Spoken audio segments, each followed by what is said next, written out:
time around. Well, the veterans tie is coming up featuring the Cayman Islands and Guyana. There is the lineup of matches. Keith Higgins to play Brian Young in the opening game. Marlene West, the four-time individual champion on the women's side, will take on Michelle Lowe of Guyana. Jody Jervis of the Cayman Islands against Raman Chanasu. He is the president of CASA. He'll be in action today. Lorian Foley will take on Tian Edwards in that fourth match. The Cayman Islands versus Guyana. That's the veterans match, veterans tie that we will be showing you live. First up on our coverage here on the final day of the Caribbean Senior Squash Championships from the Ligani Club in Kingston, Jamaica. Yeah, there's the first matchup that's coming up. Keith Higgins versus Brian Young. Higgins from the Cayman Islands, Young from Guyana.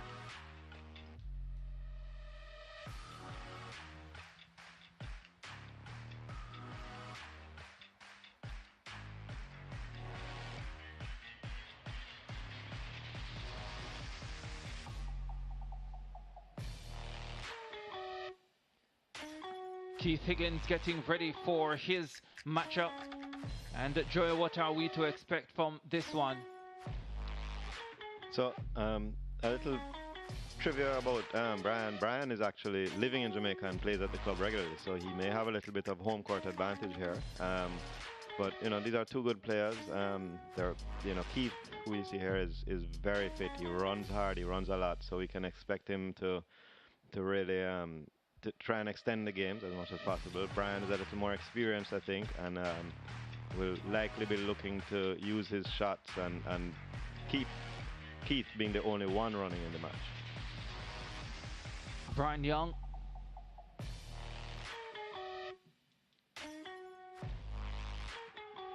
Stepping forward and getting ready for battle here on the final day. This is the match that will open our coverage of the 2022 Caribbean Senior Squash Championships from the Ligani Club. The final day of competition. Cayman Islands taking on Guyana in this opening tie. We'll be back.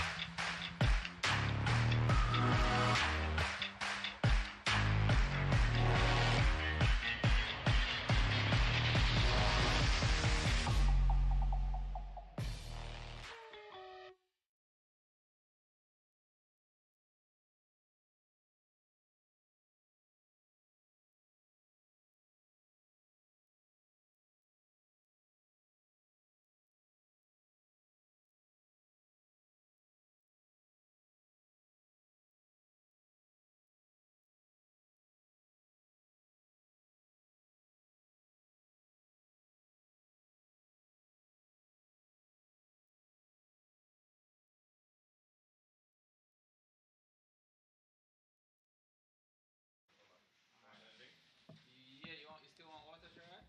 Yeah, take water for Gerard. Thanks. Cannot believe that the man them scored 9 goals at home. But you know how unbelievable, brother. If somebody had said to me, right,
Back at the Legony Club in Kingston, Jamaica for the final day of coverage. This is the Caribbean Area Senior Squash Championships here in Jamaica. The first time the event is being held since 2019. We're getting ready for our first match. It is a veterans match featuring the Cayman Islands and Guyana. And it will be Keith Higgins left of your screen against this man from Guyana, Brian Young. And Young will get us on the way with the first serve of this contest.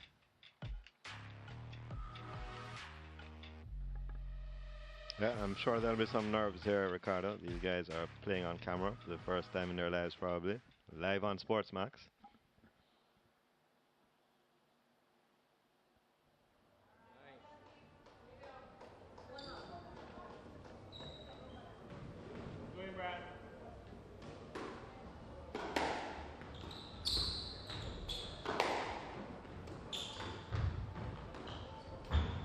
Lovely dropper there from Higgins. Yeah, Higgins showing he's not just a runner, he has the shots too. He hurt Brian Young. And with that, Young following up with an arrow off the backhand side, and then one off the forehand side. Yeah, early match nerves from Brian there. This is a critical matchup for the overall, well, the Vets team title. Cayman win this one, they're in with a shot. So it's going to come down to the results of these matches and the Jamaica versus Trinidad tie, which is being played on another court.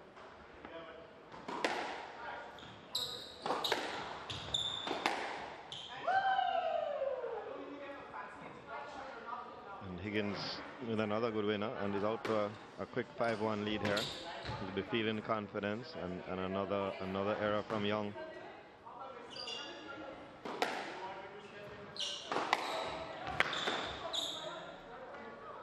That's gone way out.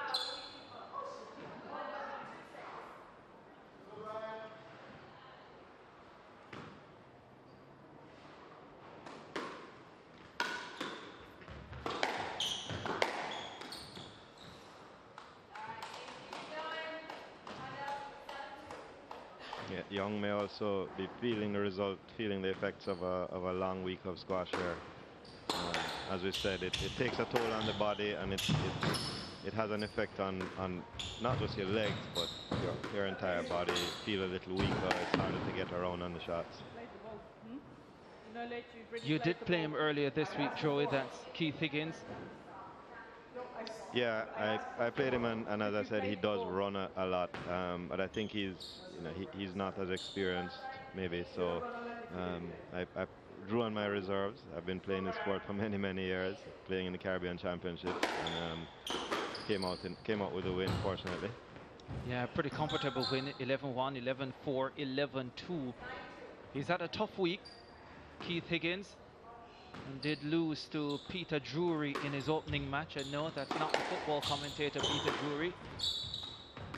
Oh, another lovely dropper there, and it has Keith Higgins pretty much down on his face. Yeah, showing good commitment there, diving for that ball.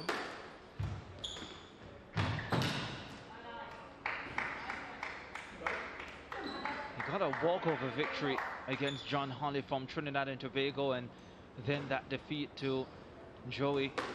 So this is his fourth and final match of the week. Yeah, we're starting to see Brian play a couple more shots, but it's a little too late for him to come back into that game.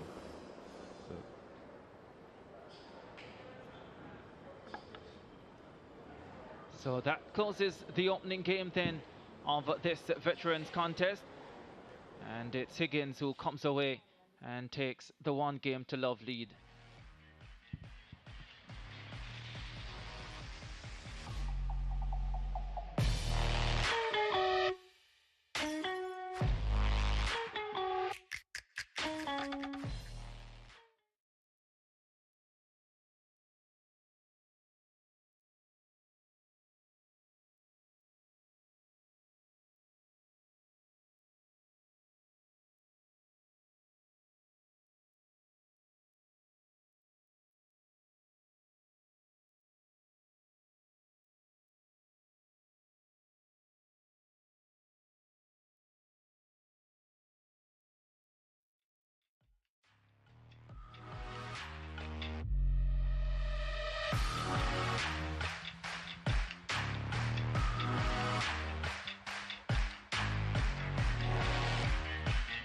Final day of the Caribbean Area Senior Squash Championships from the Ligani Club in Kingston, Jamaica. We're watching a veterans tie featuring Keith Higgins of the Cayman Islands and Brian Young of Guyana. And Higgins taking the opening game 11-3, a comfortable game for him as well, looking for what would be his second victory of this competition. He has 2 defeats, 1 win over Holly of Trinidad and Tobago. That man, Brian Young, is looking for his first win. He's lost all his matches to date against Peter Drury.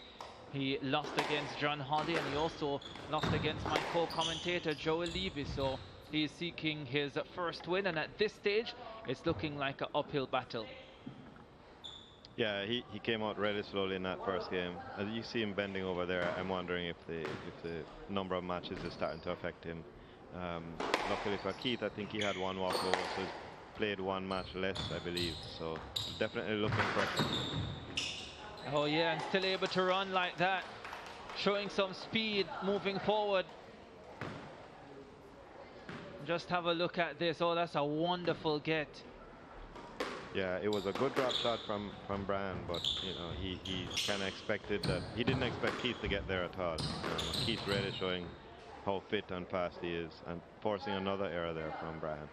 You're very much right. That 1 match less might really help Higgins in this contest.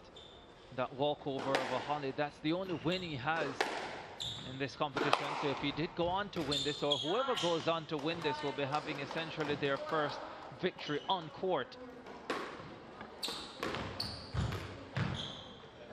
Just missing the backhand. Or did he? Yeah, I think it went down. Yeah, I think the on-court victory is something you're really looking forward to. You know, you're happy for the points when you get to walk over, but a lot of these guys, you know, we're here to play squash and have fun and enjoy it. You want to win, of course, but I think the most important thing for us, especially in the vets category, is to compete and play games, get on court. Yeah, Higgins in a run about that last point. He had Young running all over the court and eventually finishing it with a neat drop shot. Well out in front against the Caymanian. An unforced error there. Higgins bringing Brian back 2 points. Closest they have been in this match so far. Let called on that occasion. This is a sport that can get quite contentious with the no-let stroke calls.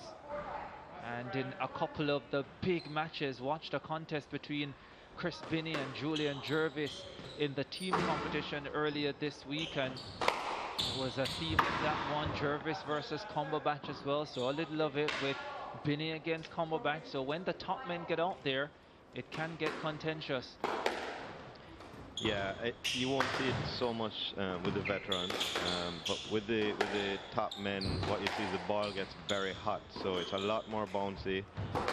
So it comes back out into the court. So these guys, they're bound to get in each other's way. I think a stroke called on that occasion. Young couldn't get the shot away. Yeah, you see Higgins play the ball right back to himself and just couldn't get out of the way there. Young with the lead for the first time, and an error off the serve from Higgins.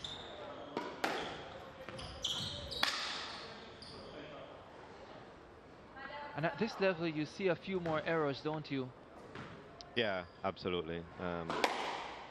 Not as quick to get to the ball. The hands aren't quite as good as the guys at the top. And again, being tired, it makes it that much more difficult. But that's an excellent shot from Higgins there. Saw the opportunity, went for the forehand shot, and absolutely nailed it.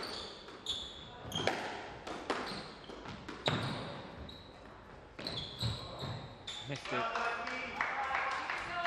Yeah, another unforced error from Brian. He'll be a little disappointed to do that. I think he's depending on hitting those winners to overcome the fitter Keith Higgins.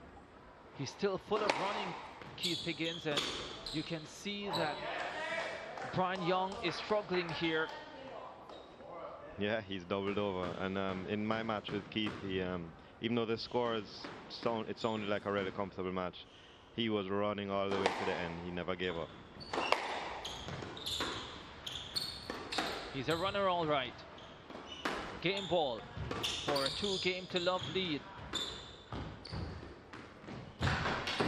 Oh, he's gotten there. Yeah, got there in the end. Was able to retrieve, but wasn't able to do much with the ball. So it again came right back out to him. So Young had no chance to play a shot there. So he gets the stroke from the referee. Interesting that you say he had no chance to play a shot. That's a beautiful dropper, and he's now within 1 point in this second game.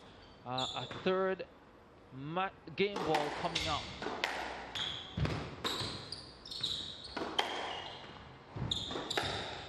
No chance to play a shot safely.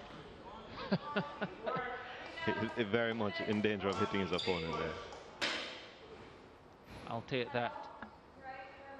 Level in this second game. Brilliant comeback from Young because he looked out of it physically and somehow has managed to save 3 game balls. And now a backhand volley arrow coming from Keith Higgins, and it's Young with a game ball of his own to level this contest. Oh, and he serves it out on game ball. You'll be very disappointed with that, and you think you heard it from him there. Surely did. Back at 11-all. What a mistake.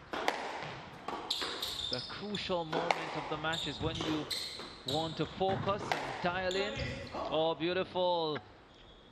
He's asking for a let, but I think that one was past him before he got there, before he asked for it. Lovely drive from Keith Higgins. Game ball. A 4th one. Please play a let. Yeah, he gets the let call this time. Yeah, Keith playing that ball back through the middle of the court again, and I think he may be a little fortunate there not to have the stroke given against him, but he gets another chance here.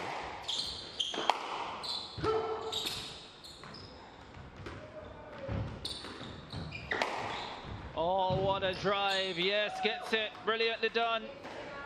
Keith Higgins shrugs off the challenge from Brian Young in that second game, and he is the one who moves in front by 2 games to love in this veterans tie at the Ligony Club in Kingston.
Back at the Ligony Club in Kingston, Jamaica for this veterans tie between the Cayman Islands and Guyana.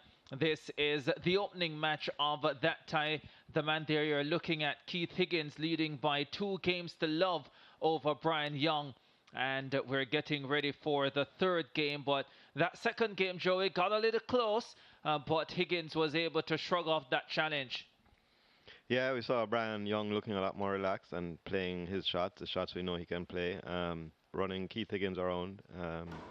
But Keith was able to pull it out in the end. He did a lot of retrieving and played some nice drives to the drive winners to the back of the court.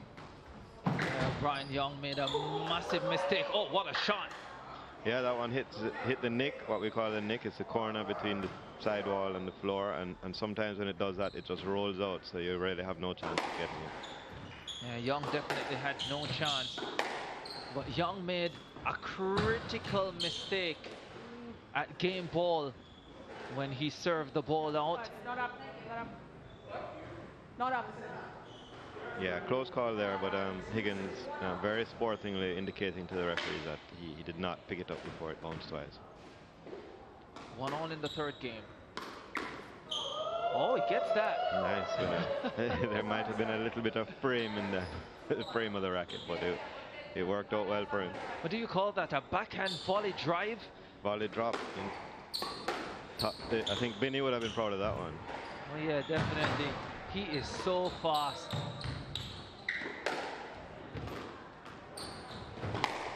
Oh, beautiful.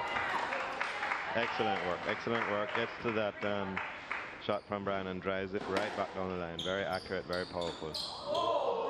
So many of those, when he's gotten there, he's only had time to try and get another dropper in, but this time had a lot of time and used it to brilliant effect. Yeah, that's where your fitness comes in. You get to the ball early and you get time to set your body to play the right shot. He's a fast one, but not fast enough to get to that. And we're at 3-3 in this third game. Yeah, Brian with a couple of good shots. A drop shot off return of serve, and then a nice lob there to get back into it.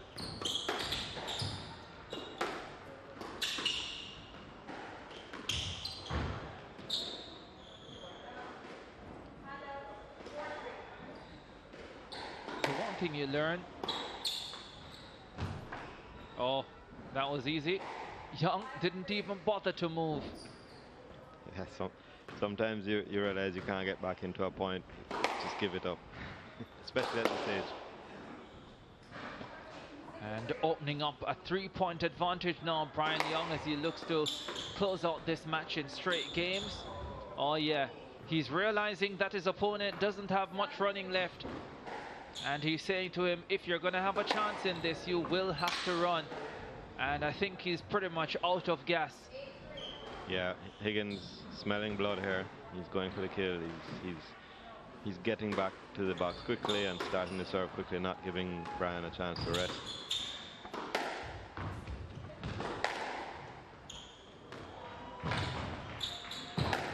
Yeah, no chance. Opening up the court beautifully. Really good work from Higgins. You could see moving his opponent from the back to the front, and that was what his coach would have been telling him to do in between the games.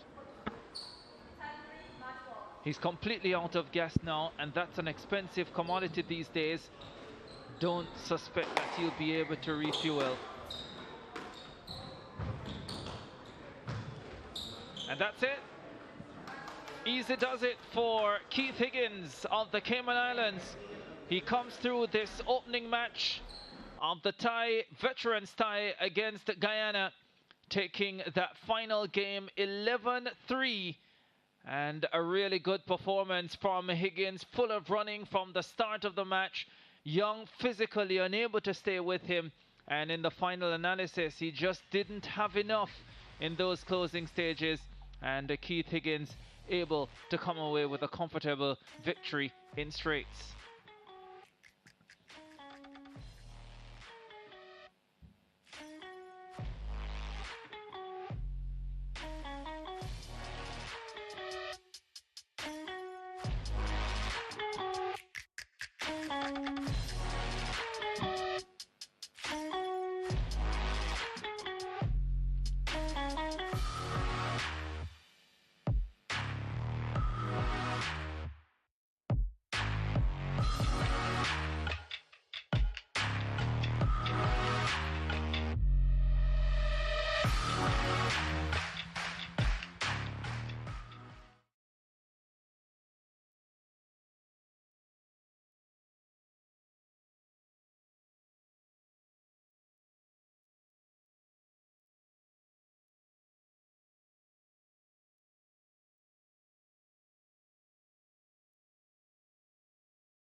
Guyana versus the Cayman Islands in veterans action here at the Ligony Club in Kingston. Keith Higgins getting a 3-0 victory over Brian Young. 11-3, 13-11, 11-3 the final score. The Caymanian coming away with his first on-court victory of this campaign. He did get one walkover. Well, this is how the match unfolded. Higgins from the Cayman Islands in blue and white top, and he got out to a quick start, really dominated the opening game. And Young took a while to get into this game, had a really good second game, but when he made an error of the serve at game ball, Higgins was able to take charge again and pretty much run away with the contest from there, Joey. Yeah, and I think we've seen Keith Higgins grow into this tournament. He started out a little shakily, maybe a little nervous, a little inexperienced, and then but he really came out strong today and moved his opponent around. Brian Young not being able to keep up with him. Yeah, unable to keep up with him for sure. As we get ready to go to another break, when we come back, we'll hear from the two players in that opening match.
Three, two, 1, 5, 4, 3, 2, 1. 5, 4, 3, 2, 1.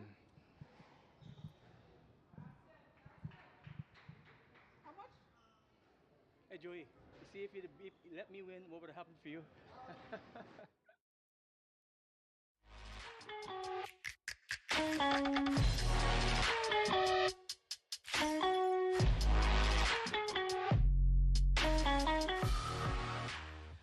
Back at the Ligony Club in Kingston, Jamaica. I'm with Brian Young. Just completed his match in the veterans category, losing of course, but yeah, still breathing rather heavily. How was that, Brian? Tiring. It's really hard to play squash to begin with, but play squash and suck in your stomach at the same time is really, really difficult. Sorry, man. You got jokes. Really tough match, and Keith really made you run out there today. Yeah, he's a much better squash player than I thought. See, squash is an interesting game, right? You get bus ass. Sorry, I'm allowed to say it on TV. You're okay. And you have fun whilst getting a bus ass. And you had a lot of fun today. Yes. How significant is this, you know, for the Caribbean squash community to have this tournament back, and especially to have live coverage of it? By the way, you were live on TV. You are still live on TV, just in case you didn't know. Everybody in Guyana just saw that. I just want you to know. I'm hoping. They did. Yeah. But who I'm really hoping is watching is Mariah, the SportsMax girl. she probably is, Brian. She actually told me that if I won a game, she would come watch me, right? Then I said, chances are it won't happen. So she said, okay, if you make duck curry for me instead, I'll come over. But I'm making it today, okay? You didn't win a game, Brian. No, is that if I won, she would have come. Right? But I lost. I have to make her duck curry instead. Well, it was fun watching you, and it's been fun watching this entire tournament. Can I answer that question first? Sure. Actually, 2 years of COVID was really horrible for most people. Yeah. For the entire world, actually. And it hurt squash because the last time we had a major tournament was 2019 when Guyana won this exact tournament in Guyana. And 2 years not seeing your friends and your competitors, etc. and not being able to practice and do what you love. I'm telling you, squash is a really close-knit community. Everybody likes each other. I just met Keith, but I like him already. All right, and he beat me, but I'm still gonna buy him a beer. But squash is like that, actually. It's a social game. Everybody gets along, and it's a lot of fun. And you see how much I'm sweating? It's extremely good exercise. So anybody in Jamaica, if you get a chance, come down and take a look. Come play squash, join the Ligony Club. Same thing in Guyana. We have public squash courts in Guyana. We're the only Caribbean country with public squash courts. You can actually go play. You don't have to be a member. We even lend you rackets. So come out and play. It's good fun. Well, Thank you. One thing I can tell you, you like Keith already. He probably likes you even more for the fact that he was able to beat you. Thing is, I tried to bribe him with rum. I gave him rum to begin with. He was supposed to drink it before he went in court, but he never did it. Brian Young, thank you very much. Thank you, brother. Had a lot of fun. Mariah, I'm making the food right now. Thank you, Brian. Keith Higgins, that must have been fun. Your first victory on court this week. You did get a walkover earlier in the competition. How did that feel? It was good to play Brian. He's a good sport. He's actually quite good. He's not telling you, but he ran his heart out, and he's playing well for Guyana. And I'm just grateful that I was able to get the victory. Yeah, talk to me about the game plan coming in. You seem like a runner, and you never stopped running. I don't know how you got to some of those droppers, but yeah, you got a little speed. I have a good coach, and he pushes me hard. So I try after everything. In Guyana, they say, try until the second bounce. So I try everything before it gets to the second bounce. And with that type of speed, you must have a little Jamaican in you. Absolutely. I played volleyball here all my life. Jamaica's a wonderful place. Went to Arden, went to UA. Shout out to all the people that know me in Jamaica. And back in Cayman, I'm glad for the victory, and we're doing well at the championships. Glad to see squash back. It's my first CASA, and I'm really looking forward to the next one. We might be hosting, we never know. And it's wonderful to play. It's a community, as he said, and I love everybody, and it's going well. Yeah, it's going amazingly well. Thank you very much, Keith. A good win this morning, and all the best to the Cayman team going forward in this tie. Thank you very much. Thanks for having me. All right, Keith Higgins there, the winner of our opening match in the veterans category here at the Caribbean Senior Squash Championships at the Ligony Club in Kingston, Jamaica. We're going to take a break. When we come back, we're going to have the second tie, and it will include a four-time Caribbean Women's Champion. You want to stay tuned for that. Gerard Morrison, the Barbadian, will be on commentary when we return.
Mic test 1 2 3 4 5 6 7 8 9 10 1 2 2.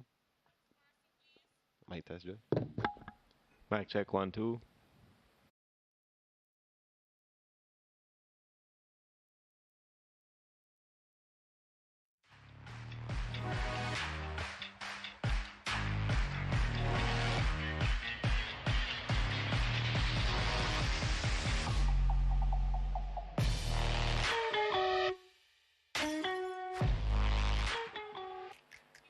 Welcome back to the Ligonier Club here in Jamaica, where the Caribbean Senior Squash Championships are going on, and the second game now in the veterans tie between Cayman Islands and Guyana.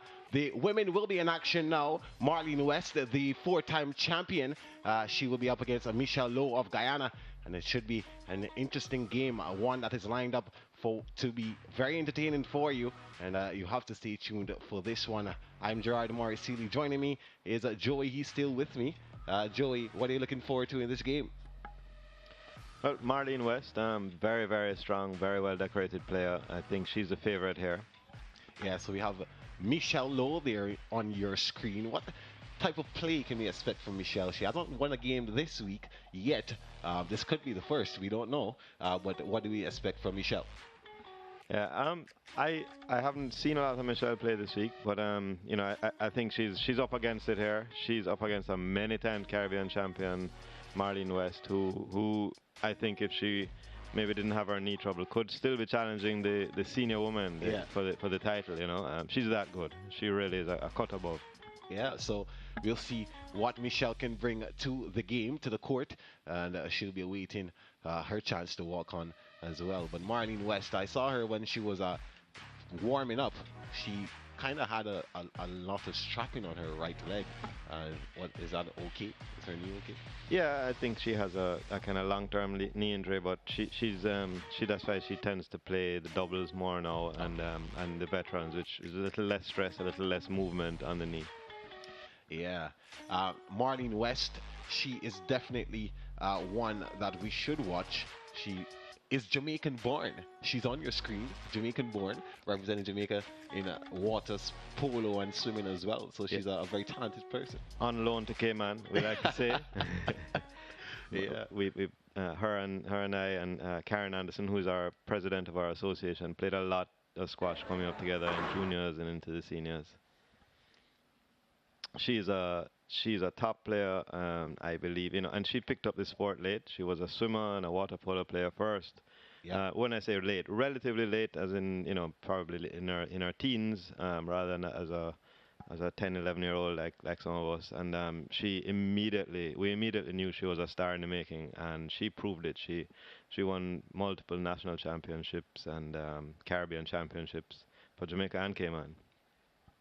Yeah, Marlene West, the first woman to represent the Cayman Islands in the World Open Squash Championships. That was back in 2012, and winning 3 gold medals in the Island Games in 2019 at 47 years old.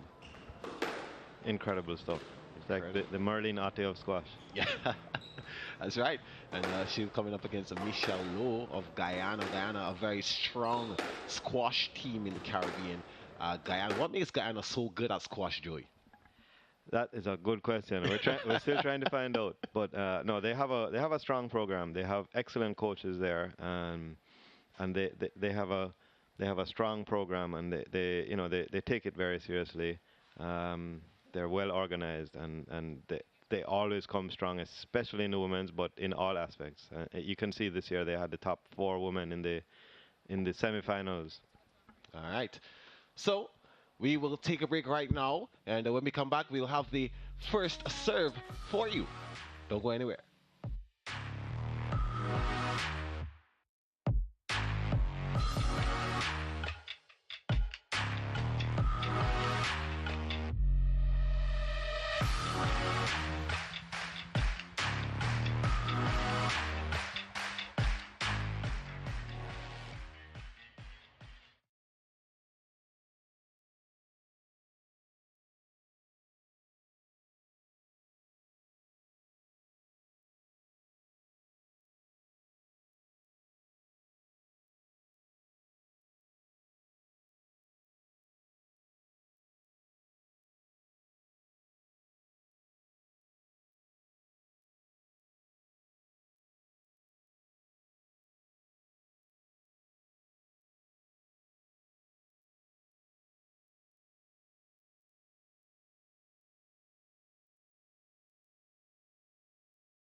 Welcome back to the Ligani Club here, the Caribbean Squash Championships going on, and this game, the tie between Cayman Islands and Guyana, the teams in action. This is the second match of that tie, and Cayman Islands' Marlene West coming up against Guyana's Michelle Lowe. And, this promises to be a very good game.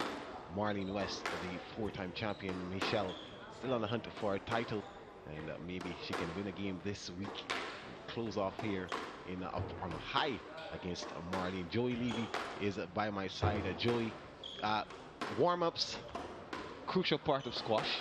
A lot of people don't really understand the reason for such a long warm-up, though. 5 minutes, pretty much. What's the reason behind that? Yeah, well, I mean, I think you need to get a little loose. You obviously, you're going to warm up before you even go on the court, just to get physically warm, and then you know, much like tennis, this is a chance to practice your strokes and make sure that you're hitting the ball cleanly, and so you spend 2.5 minutes on each side once. And the significance of getting the ball hot, as you would say, what's that about? So the ball is a small rubber ball, and it's not very bouncy when it's cold. I mean, if you drop a squash ball from head height, say, it may bounce a couple of inches when it's cold. So it's very important to warm the ball up. Luckily for us in Jamaica, it doesn't take very long, but you hit the ball around it starts to develop a lot of heat in it, and it becomes a lot more bouncy. So not like a tennis ball where the bounce is probably pretty consistent when you've just started using it. This one is a little more flexible, so it needs that heat, like you'll hear in car racing when the tires need to get heat. Yeah. All right, so we're moments away from the first serve. There we go. Marlene West, rather, from Cayman Islands, getting us on the way. And first point would go to her. Michelle Lowe, what would be her mindset, Joey? What would she want to, how would she be looking to play this game to ensure that she can at least win a set, at least get on top of things in the early? Yeah, I think what she has to do is first of all, not put too much pressure on herself. You know, when you start to put too much pressure on yourself, you tend to make mistakes. So she just has to relax into the game, try and play her shots, and get the rallies going, and hope for a little bit of few mistakes from Marlene, maybe. Well, it's been a perfect game so far for West. She's leading 3-0 in the first set, and we're going again. Yeah, pretty comfortable start from Marlene here, as expected. Michelle doing most of the work. You can see the ball coming out to the middle of the court to Marlene, and she's able to move Michelle around. But a nice winner there from Michelle. A good winner, and points on the board for Michelle Lowe.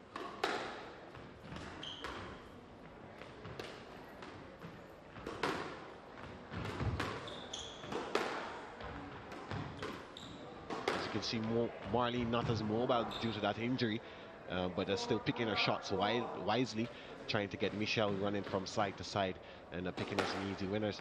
Right here, Michelle trying to keep up with Marlene, and she's just basically controlling the tempo of this game. Absolutely, and she doesn't need to be mobile at this point, as long as she keeps control. She's hitting the ball to the corners of the court, moving Michelle around. Lovely drive there, and picking up the winner easily for the 5-1 lead right now. And Marlene West with the serve once again. We're back on the way in this first set. And a winner off the serve there from Marlene, who's out to a 6-1 lead, looking good.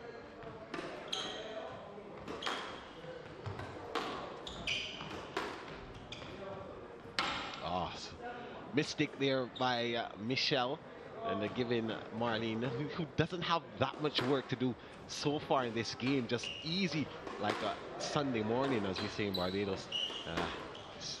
Pretty all much Marlene right here. Yeah, very, very comfortable match, as expected for the multiple-time champion.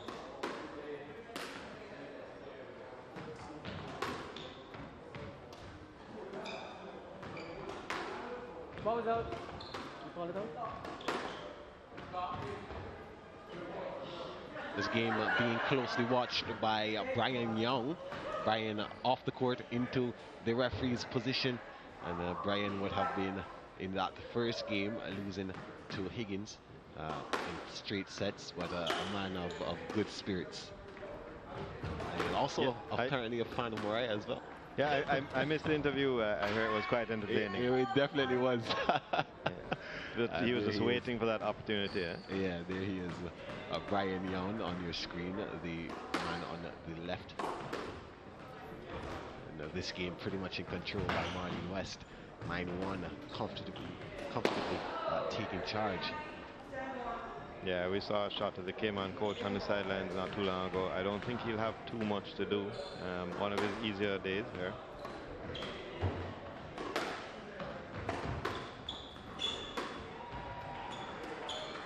Game ball for Marlene West.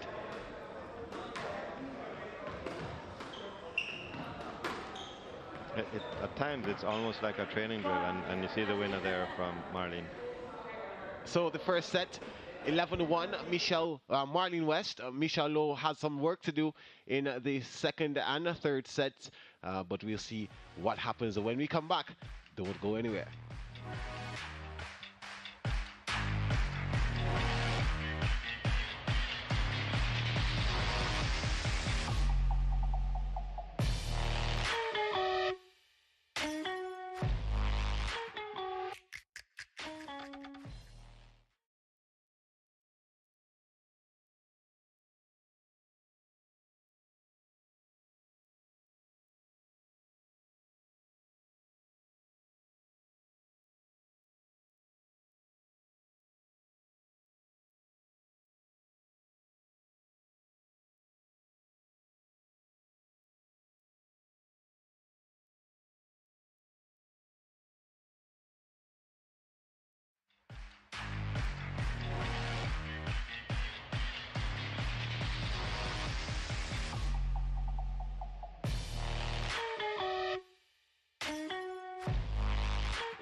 The Ligony Club for some tennis, some squash rather.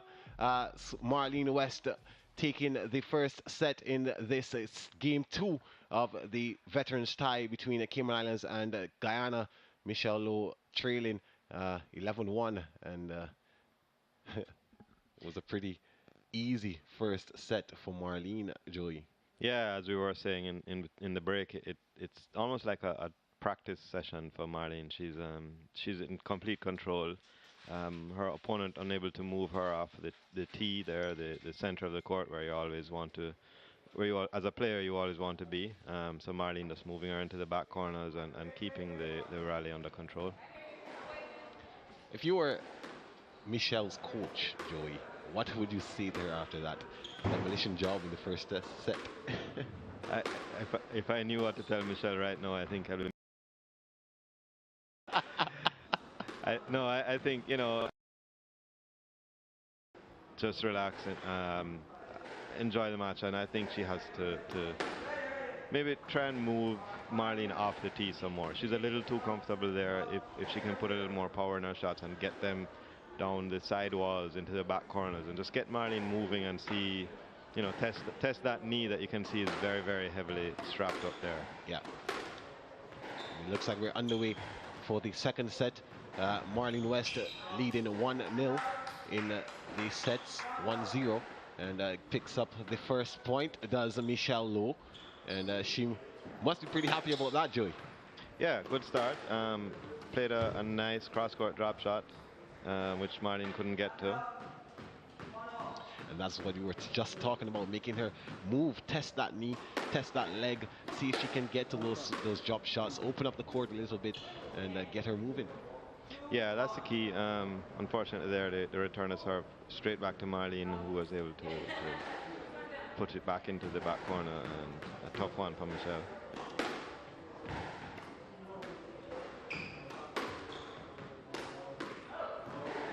And Michelle picking up what you're putting down, Joey, and the drive winner, and she has the game locked at 2-all. Yeah, I think Marlene was a little deceived there. She started leaning to the left and the ball went to the right, so she was unable to make the correction, and a lead now for Michelle, 3-2. Yeah, make that 3-2, the first lead for Michelle. And it seems that the coach would have told her what you Or you probably whispered in his ear, Joey. Wish I could take credit.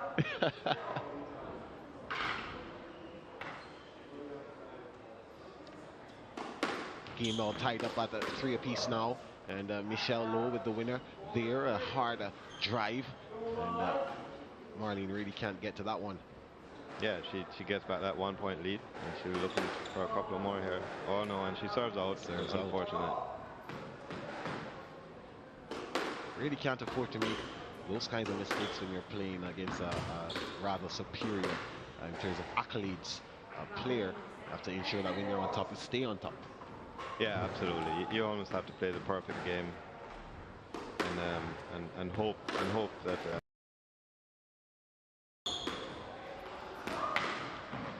Much improvement here from Michelle Lowe in the second set so far, and it's making this another error there, and Marlene West would take a 2-point lead now. Yeah, Marlene playing a nice tight drive to force that error out, and you see it again, forcing her to play that both shot, which is a defensive shot off the side wall. Michelle doing all the running there. Yeah, as we can see, Marlene is back to her comfort zone, just standing up in the tee, in the middle of the tee, and getting Michelle mobile, getting her moving, making her run, and that lovely drive there by Michelle, picking up the point. No, I think that actually hit the tin. I thought it was good too, but apparently hit the tin. Referee Brian Young is there, and he has a better vision than we do, so he make the calls. She picks up a point there though. It's now 5-8, I believe. She's within 3 points.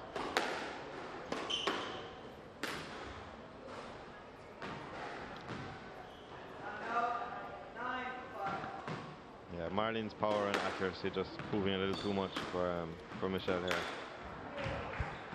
Just 2 points away from taking this second set and going 2-0 up in sets is Marlene West. And it's the game ball, first game ball for Marlene West. She's about to serve. Sharing a light moment on the court between the two. Both of them just taking it easy at this point. Michelle seems a little bit winded. And it's just the second set. But she's getting it around and making sure that she reaches those balls that are down in the corner. But eventually, the pace is too much for her. And West takes the second set, 11-5. We take a break, and when we come back, we'll be ready for the third and probably the final set.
Welcome back to the Ligony Club here in Jamaica, Kingston, Jamaica, or New Kingston rather. And Marlene West 2-0 up in sets there, as you can see. 11-1, 11-5. A better performance from Michelle Lowe of Guyana in the second set. And what do you make of it so far, Joey? Yeah, overall a comfortable match for Marlene so far. Michelle did come out a little stronger in that set. Was able to move Marlene a little more, put a little more pressure on her physically to move her around the court, and paid some dividends, but in the end Marlene was a pretty comfortable winner in that game as well. I see the coach there having some conversation with Marlene. Looked like he was taking some video and showing her, pointing out some weak areas rather, and see some places where she can tighten up a bit. Yeah, very advanced video analysis between games. Very impressed with that. And we can see that Marlene, even though she's winning, her coach wants to see more. And I wonder if Michelle, well, what will Michelle be thinking at this point? How will she want to go about this third set? A better performance in the second set. How does she get a more improved performance in the third? Yeah, I mean, the strategy will be the same. So I think her thinking will just be to execute a little better, continue the improvement that we saw from the first to the second set, and hope for the best, you know.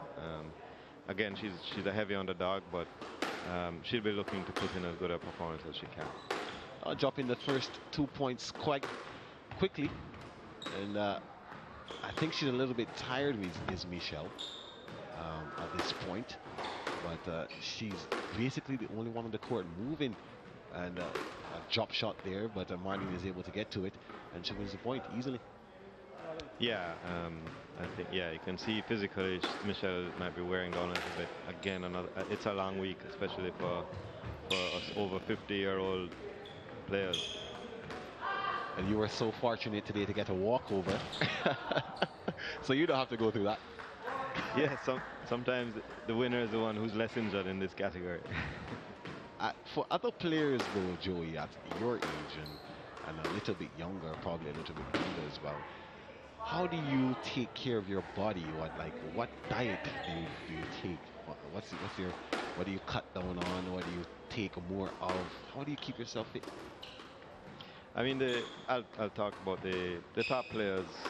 They'll be eating, you know, like any athletes. They'll have their training seasons where they're high protein stuff. They'll be doing a little weightlifting and a lot of cardio, a lot of fitness work. And then, you know, when you come into tournaments like this, it's important to get a lot of carbs so you get that energy. You have that the energy reserves. Get a lot of rest in between the games, and you know, luckily, as I said, we have physios here who are taking really good care of the players. Any little niggles they have, little massages, tape them up when needed, and they have some specialized recovery equipment. Looks almost like scuba gear. They put these big pants on your legs and they pressure them. I've never tried it, but I saw it in action, and these things help. Ice baths, that kind of thing for recovery between games. Yeah. And this set is moving briskly along. Michelle not getting a point yet. 8-0 the score. 8-0. And she has a serve, Marlene. And then we'll be looking to really finish this one quickly. As you can see, Michelle trying a little bit more of a tactical approach, and not even getting a point so far. 9 points. Yeah, no mercy from Marlene. She's going to get this one over with quickly. She's smelling blood at this point, and just going in for the kill. I guess when you have your cake, you should eat it too, as some people would like to say in sporting terms.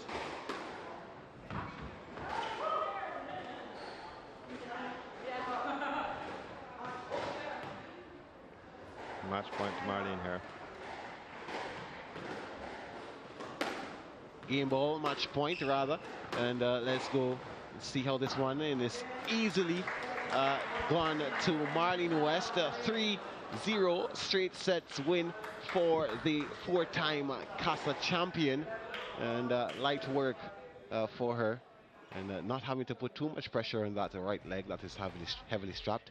But Michelle Lowe giving a better account of herself in the second set, and I guess by the third set she was a little bit more winded and couldn't give her best, not winning a single point. So there it is, the confirmation of the score on your screen: 3-0, 11-1, 11-5, 11-0. And that is how it went in favor of Marlene West from the Cayman Islands. Let's take a look at the highlights for this one. And West in control of every single point in this game. Basically taking the first set easy, just feeling out Michelle and seeing what she was coming with. But the West made light work of it, Joey. Yeah, and what you see here is a common theme in the game. Marlene West controlling the middle of the court, and Michelle doing most of the running. And it really showed in the last game. It was pretty much cruise control for her after the first set. And winning a couple good points going to Michelle when she did test that leg and the mobility of West, but she was not able to capitalize, making a few errors as well at some vital points. And in the end, West came out on top and show her veterancy. So we'll take a break, and when we come back, we'll be hearing from the two competitors in that match. Don't go anywhere.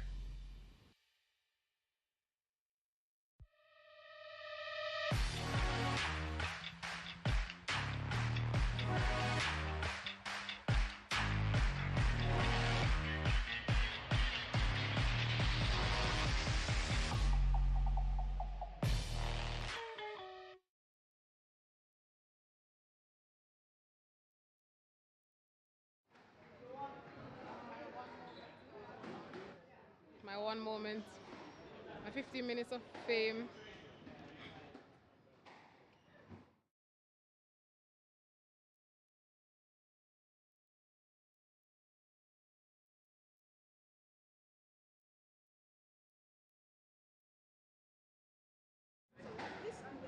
Where? No,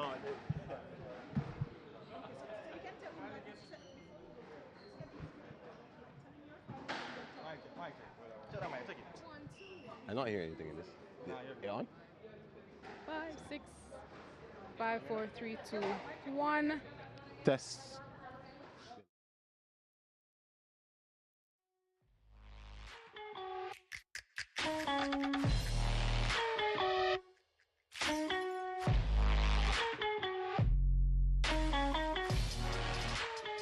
Welcome back to the Ligny Sports Club, Ligny Club for the CASA Sports Squash Championships here for 2022. I have with me Michelle Lowe, who would have just taken part in that game against Marlene West. Michelle, how are you feeling after that match? Relieved that it's over, really. I'm fine. I feel fine. Yeah, we saw that after the first set, you came back in the second set and really gave a good account of yourself. Started testing Marlene a little bit more. What did your coach say to you between those two sets? I don't think he said anything between the two sets, but I think after the second set, I was told, you know, just try and get it a little shorter. But I mean, Marlene was extremely gentle, so it's her being nice too that even got me my points in the second game. Yeah. Thanks, Marlene. Yeah. Well, we saw that you were enjoying yourself really on the court. Really, no hard feelings, yeah? Absolutely. That's the point. I came here to enjoy myself, you know, and to try my best, of course. But yeah, I had a good time throughout. All right. Thank you so much. Okay. Yeah. So let's have a chat now with Marlene. Marlene, a pretty easy game for you. Did you enjoy yourself did you enjoy yourself playing that game? Sorry. Yeah, no, absolutely. This week has just been, well, it's just been fun to be back in the Caribbean area again and just seeing all the Caribbean countries and seeing old friends. You know, I've been out of it for a little bit, so a lot of the players that I'm seeing here I'm not familiar with, but it was really good to see the familiar that perhaps hadn't been playing squash for a while have come back out to either watch or play, and it's been really good. Well, you are Jamaican born. You must be happy to be playing a tournament in your home country. Oh, absolutely. It's always good to come back home, always. And it was one of the main reasons why I made the effort to come as well, because it's, no matter where I am, it's always good to come back home. How's the leg feeling? Yeah. No, it feels great. I think if the women's team wants me to come back and play in the women's team, they probably didn't do very well in making me play vets this time, because it's way too much more fun in vets. So it's going to be a hard sell to have me come back to the women's team. All right. Well, thank you and congratulations on your win. Thank you. Thank you. All right. So we'll take a break now, and when we come back, you'll be hearing from Ricardo Chambers, who have match 3 of this tie.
sun is shining.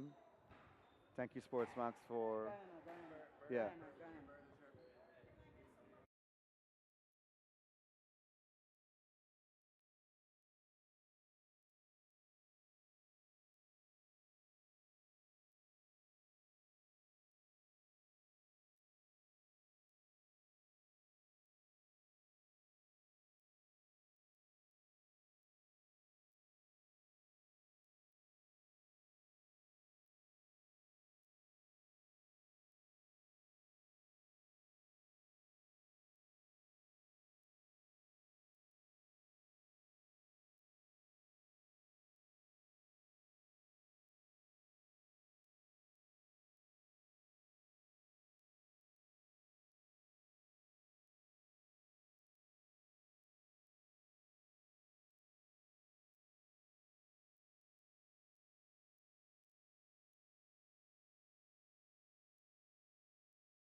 You're watching live coverage of the Senior Caribbean Squash Championships from the Ligony Club in Kingston, Jamaica. And we're getting ready for the third match in this Cayman Islands versus Guyana veterans tie. Lorian Foley taking on Tian Edwards. Of course, Cayman Islands winning the first two matches on our broadcast. Keith Higgins winning in straights against Brian Young, and Marlene West easily getting the better of Michelle Lowe. Cayman Islands leading 3-1 with a walkover to both team. We'll also have additional coverage coming up with the last two matches of the women's tie featuring Jamaica and Guyana. So you'll also want to stay tuned for that. There's Lorian Foley getting ready for her contest, and has had a couple of matches already this week. Lost to Karen Anderson of Jamaica, and then beat Diane Julian of Trinidad and Tobago. And she will be looking for her second victory here, going up against Tian Edwards. She too lost to Karen Anderson, and she also beat Diane Julian. And so let's see how they will go in this tie. Joe Levy is still with me, and we're honored as well to be joined by Marlene West after her comfortable victory just now. And of course, outstanding squash player Marlene West was at the Commonwealth Games with her daughter, who swims as well. That must have been quite special for you, Marlene, to be at the Commonwealth Games with your daughter. Yeah, no, absolutely. It was, well, it will go down as one of the ones that I will definitely remember and cherish. It was fun to just sharing the experience and see the wide eyes with her, you know, the mouth dropping, just all the questions being asked, and you know, it was fun, and it was quite special. Yeah, I can just imagine. And Birmingham was wonderful as well. Glorious event. The 2022 Commonwealth Games in Birmingham.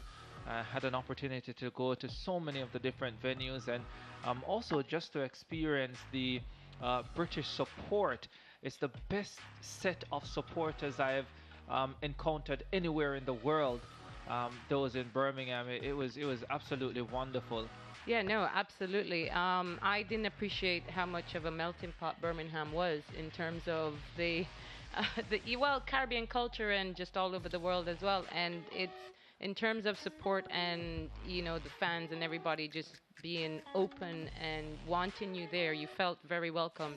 It was one of the better ones that I've been to, for sure. Yeah, for sure. All right, Lorian Foley coming up against Tian Edwards in this veterans women's match. Guyana versus the Cayman Islands. After the break, we'll have first serve.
The Caribbean Senior Squash Championships at the Ligani Club in Kingston, Jamaica. We're watching a veterans tie featuring Cayman Islands and Guyana. Cayman Islands leading the tie by 3 matches to 1. We've seen 2 matches live.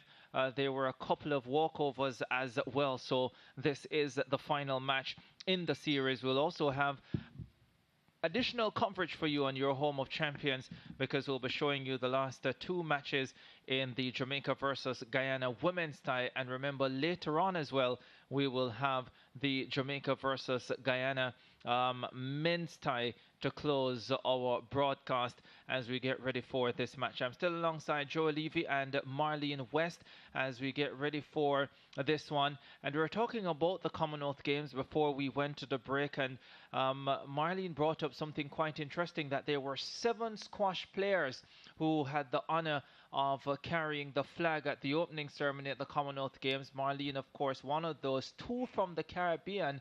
That must have been quite special. It was absolutely awesome for the game of squash. So I guess squash is not an Olympic sport, so the Commonwealth Games is one of the highest levels of squash play that you will see. I think we only have 3 or 4 nations that's ranked in the top 10 or 20 that's not able to participate in Commonwealth. So for 7 players, to be nominated as flag bearers was a huge step in the sport for squash. Yeah, massive step indeed. And as we get ready for this one, and we also spoke about you being at the Commonwealth Games with your daughter. 2006, you also had a special occasion when you were able to be at the Melbourne Commonwealth Games with your dad, right? Yes, absolutely. He shared those games with me. He was the squash manager at the time, and that's actually a very distinct memory as well, because I remember it was such a fantastic start to the games. We were going from the Rod Laver Stadium into the other big stadium, and we're trying to get Daddy to keep up. But it was nice to just have him there, and again, that just led to these games being even more special, that I could pass that on to my daughter. Yeah, absolutely amazing. Laurie and Foley to get us underway in this one, and right away back an arrow coming from Tian Edwards. I think both these ladies, they've never played each other. Lorianne is quite new to our team. She played squash at a younger age, and she's actually had hip surgery, and so left the sport for quite a time, and she's finding her way back now and enjoying it. So, and I think she's quite keen to try and do well here, and maybe take home a medal for Cayman in this category. Yeah, Tian Edwards finally getting on the board.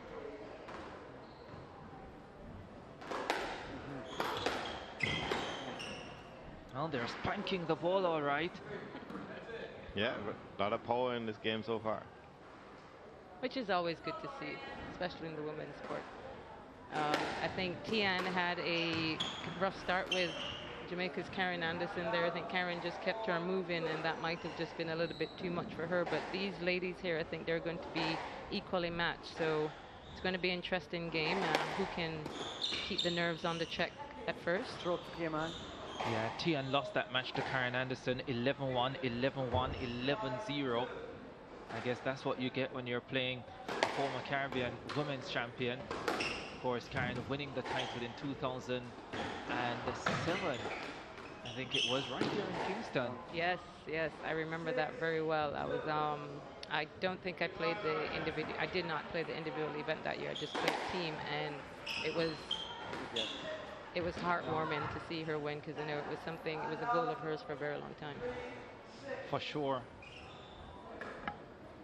Yeah, Karen had come close a few times, and had played Karen Meekins quite a few times from Barbados and lost, and was able to beat her in the final. I mean, really, we were all so happy to see that. Yeah, especially here on home court as well. Absolutely, nothing better than that.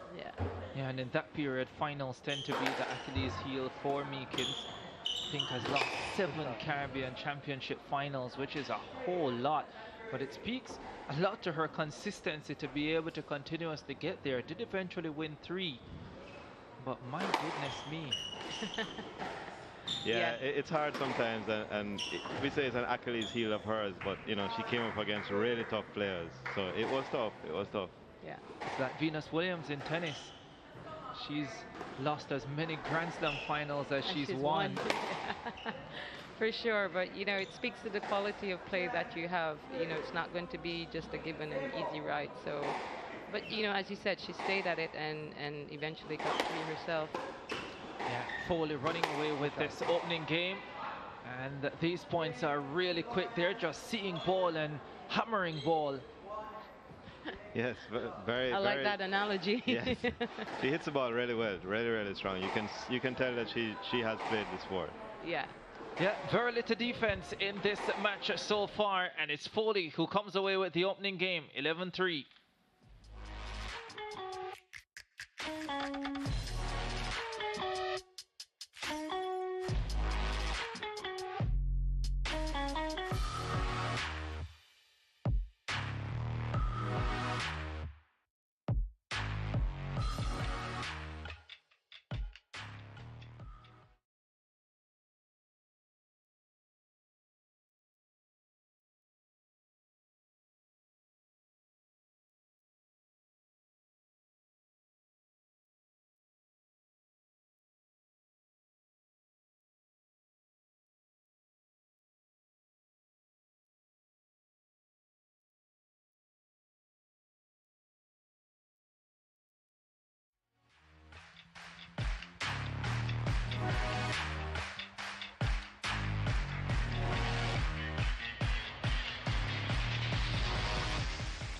Laurie and Foley and Tian Edwards both looking for their second victories in the veterans category here at the 2022 Senior Caribbean Squash Championships. It's Foley of the Cayman Islands with the opening set 11-3. And of course, remember that this tie is being led by the Cayman Islands 3-1 at this stage as we get ready for the second game in what is the final match of the tie. And Foley very much ready to go. An aggressive player, just hammering the ball in that opening game, and we expect much of the same in this second game.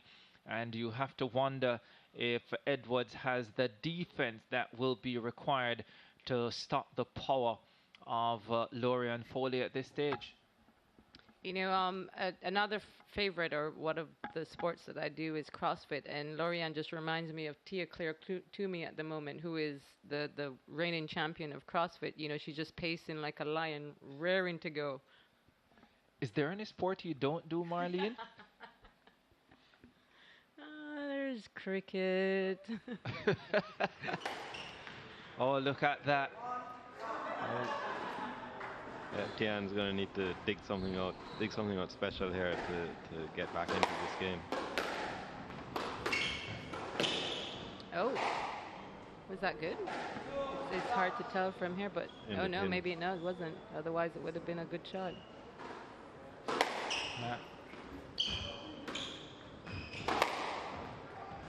Oh yeah, she's having absolutely no chance when that ball has been struck.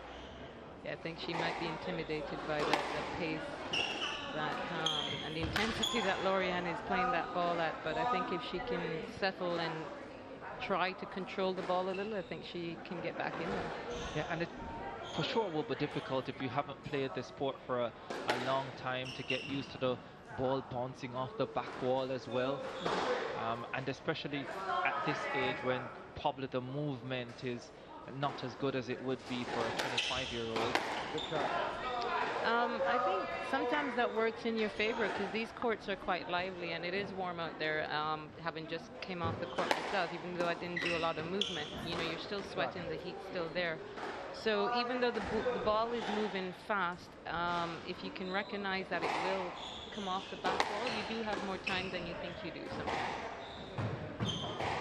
The problem, if you haven't been playing the sport for a long time, is recognizing and picking that up early enough to make the adjustments.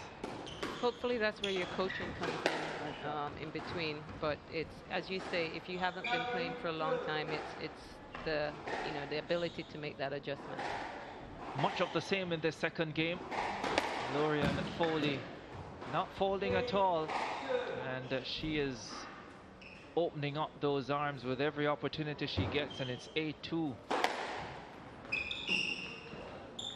Even the serve comes with tremendous power.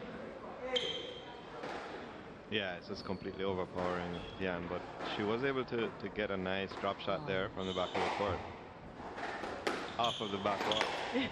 Yes, this is where we were talking about the ball actually comes off if you recognize it and just be a little bit more patient with it. Even that last shot might have been an opportunity to hit it off the back wall. Yeah, she gets a point there, Tian Edwards just ripping the backhand. It's gonna be that type of match. Yes. But Tian with a few points there, getting a little more competitive than she was in the first game. I think I need to check the record for the quickest match at the Caribbean Squash Championships because I think we're on record pace. Well, I'm not sure. I think Karen's own earlier on this week might have been very close to it. Yeah, that was a quick one as well. And I think next year we're going to have to get you and Karen in the same category because everybody realized what a missed opportunity it was to having you guys in different categories. We'd love to see you battle again. Yeah, I think it's been. We both sat down and tried to remember the last time we battled against each other, and I think it came back to the 2006 Melbourne Games. Yeah, well, that was a long time ago. It's 2 games to love for Foley in this match against Tian Edwards.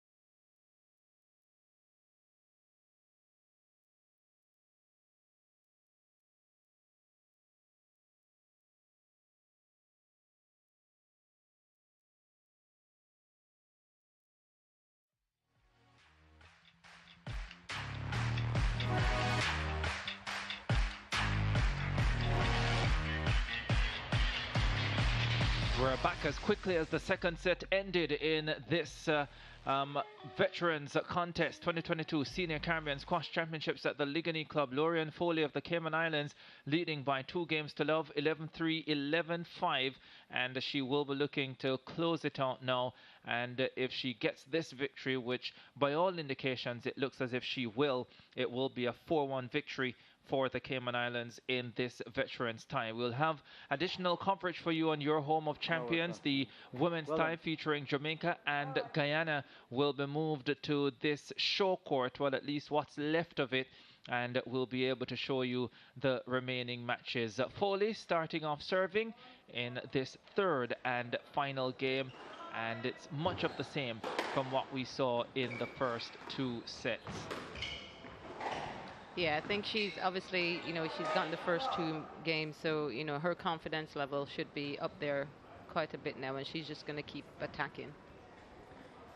I have to wonder when it comes to the veterans category, how much, because of course you'll have players like yourself and Karen who play the sport at a really high level, and then of course at a particular stage you decide that, listen, my knees are not so good enough anymore to compete with these young ladies, so I'll stay in the veterans category. But is there any specific recruiting that is done for players like Foley and Edwards to come into the fore? Yeah, no, for sure. I think I might correct you there. It's not that we can't compete. It's just that our bodies don't recover as well. I never said you couldn't. I just said your knees were not good enough to stay with the young ladies. That's all I said. Yeah. But no, for sure. Lorianne, I would say the complement of our vets teams, not just for Cayman, but I think I can speak for most of the Caribbean teams. It's either persons who have played for a long time or that play socially that don't recognize that they can actually, make the pathway into a national team and play at a competition like this. I've already told Joey that I will start playing squash in January 2023. Yeah, he said he's going to start playing when tennis has a break. But I think what you might find is that at the end of March when the break is over, he might just switch. You never know. I don't know. He might just switch after this tournament. I think he's finding a bug. Stop. No, it's been really good this week of squash. Real entertaining, thrilling to watch. There have been some fantastic matches, of course, in the individual category, which we showed, but also in the team competition. Chris Binney versus Julian Jervis earlier this week was a great watch. Julian Jervis against Sean Simpson last night, that match going to 5. Cayman Islands against Barbados, and what a thriller that was. So lots of quality on show, and the squash community, one big happy family. Yeah. Really amazing to see. Yeah, I think it's with we are at match ball now, so Lorianne has definitely gone away with this, I think.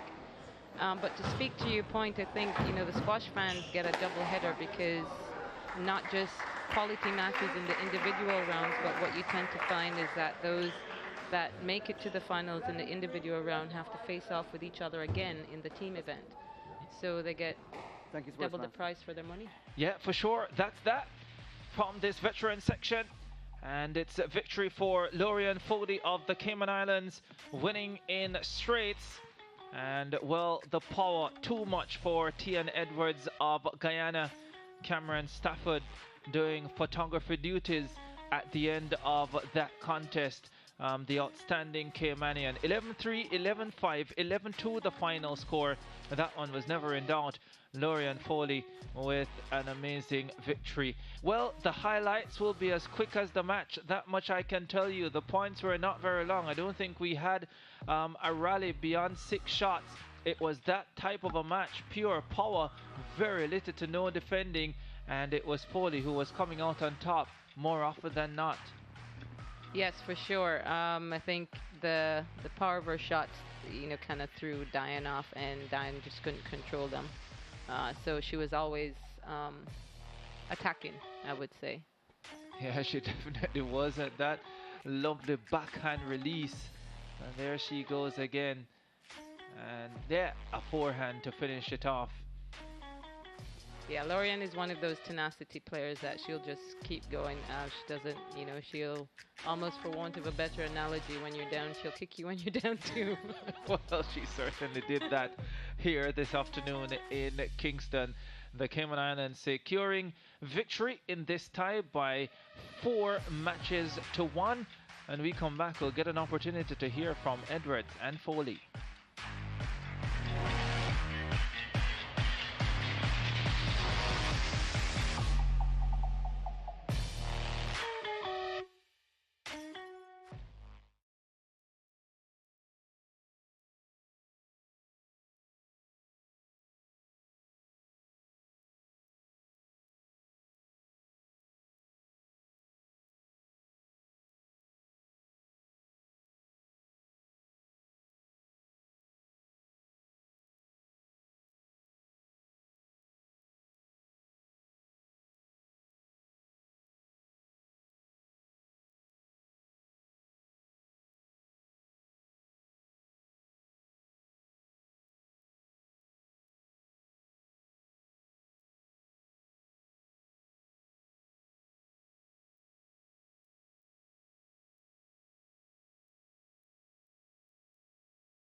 Caribbean Senior Squash Championships from the Ligny Club in Kingston, Jamaica, and we just witnessed the final match in the Cayman Islands versus Guyana veterans tie, and that match, of course, included this young lady, Tian Edwards, coming out on the losing end this afternoon.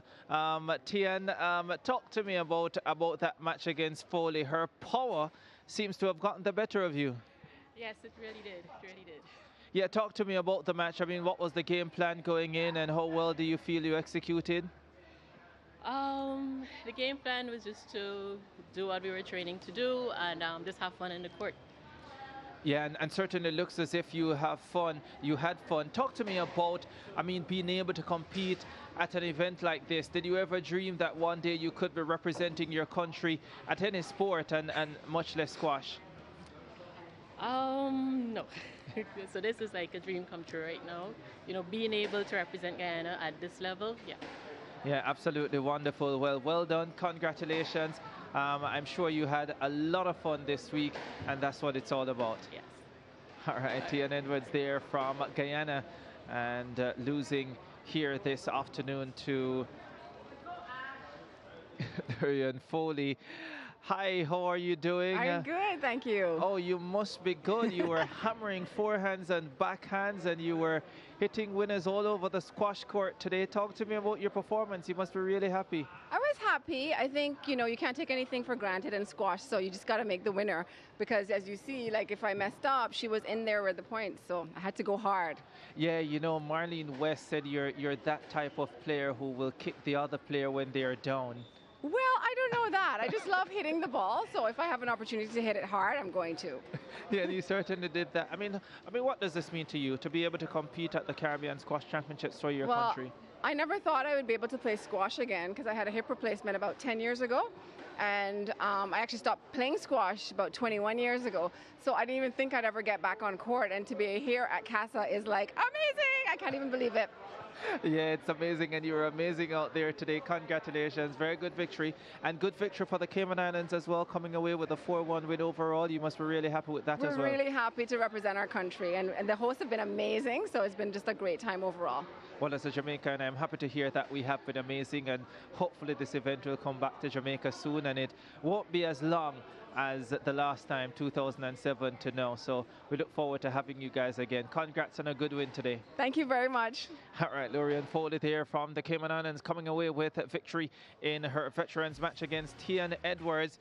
Guess what? It's going to be women's action when we come back. Jamaica versus Guyana. Guyana's women have been dominating. Will they continue? We'll tell you more.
Oh, no, no. Well, yeah. Are you hearing? Are you hearing me? Yeah.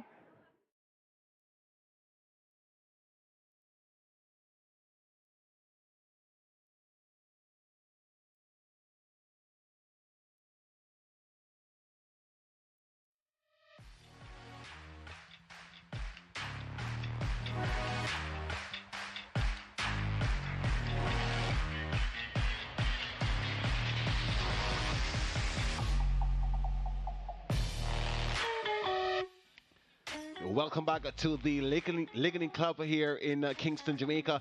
And we turn our attention now to the women's tie at the final two games. Guyana right now leading 3 games to nil against Jamaica. Melissa Liu Yang coming up against Ashley de Groot in this one, game 4 of that 5-game tie. And Jamaica will be looking to finally get a win on the board. But Guyana right now in the driver's seat and looking to assert their dominance further with this game. Melissa Liu Yang on your screen. She will be coming up against Ashley de Groot. And Melissa looking for that win, looking to deliver the first game in this women's tie for the Jamaicans. And she will be pretty pumped up in this game. And Ashley, though, her opponent would have been in action earlier this week and already winning the doubles for women with her partner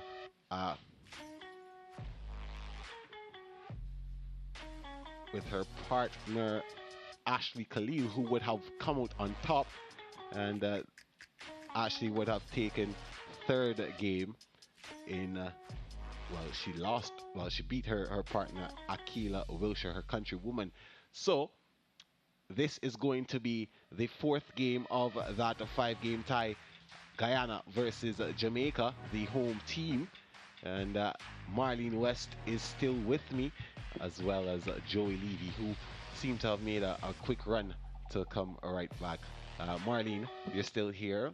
Jamaica, Guyana in this tie. Guyana are already winning 3-0, but Jamaica will be looking to get on the board finally. Yeah, no, this unfortunately this might be a Herculean task for Jamaica there, because the Guyanese girls are quite strong there, and Ashley, she made it to the she played for the semifinals, of the individuals, and I think all 4 Guyanese girls did. So you have, they have depth in their lineup. So Ashley de Groot, who is the 3rd place, she actually beat her country lady in the 3-4 playoff. So, and I believe she's playing. She is playing the 3rd ring here.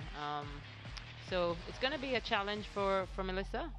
Melissa just getting back into the sport, having had a break as well. But anything can happen. That's Ball right. is round. The That's court right. is square, I think, or rectangle. So you know, we can't rule anything out. Yeah, this game will be closely watched by Ashley Khalil, the women's singles champion. You know how it feels like to be a champion yourself, Marlene. Yeah, and maybe we're going to take a break now. When we come back, we'll have the first serve for you.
Welcome back to the Lightning Club here in Kingston, Jamaica, and we turn our attention now to the 4th game in the tie between the women's tie between Jamaica and Guyana. Jamaica trailing 3-0, and they'll be hoping that Melissa Liu Yang can bring that first game, but she'll have a mountain to climb. That mountain is called Ashley de Groot, and she's from Guyana. And Marlene West, a 4-time champion, is next to me. And Ashley de Groot would have come an inch close. And oh yeah, coming a third. From the final, I think I think as the tournament has gone on, she's really come into her game. It's just unfortunate she came up against her country lady in the semifinals, but arguably if they played now again, I think she would probably do a lot better. She's certainly worthy of making that final, but she didn't. So she is progressing as the week goes on, and Melissa hopefully is finding her eye back on the ball again. So never rule anyone out. I have to ask you, Marlene, being a former squash player who represented Jamaica, seeing them in this position now, are you just wanting to put on that gold and yellow and green and get back out on the court and represent the country again? It's funny. Jamaica will always be home, and Jamaica will always be in my heart, and wherever they are, I always cheer for Jamaica. But, when I made that decision, or in the process of making that decision, there were really two people that I had to speak to when I was making that change, and one of them was Karen Anderson, who is my very best friend, and it was important to me that she was okay with it, and that second person was my dad. When I left Jamaica to go to Cayman in '94, there was no great words of wisdom or life lessons from Daddy. It was just, don't even think of playing for Cayman. That was literally the words he had for me before I left. So, I knew it was important when I was considering it, that I had to speak it through with my dad and Karen. And, they both gave me their blessings and at the time. And I think it was just, at the time, the atmosphere of where squash was at in Jamaica. But they've certainly made a rebound, and, having events like this is bringing squash back in. And, I was noticing there's lots of juniors playing. And I think on the Jamaica team the Jamaica women's team is mainly made up of juniors. So it's obvious that the Squash Association here, squash, is making strides to get the sport back up. So I'll always encourage anyone to play the sport, regardless of what shirt's on their back. I mean, when you look at it, especially in a tournament like CASA, the majority of these players, both in women's and men's singles, would have just participated at the Commonwealth Games. So that speaks to the level of squash that we have here in the Caribbean. Yeah, absolutely.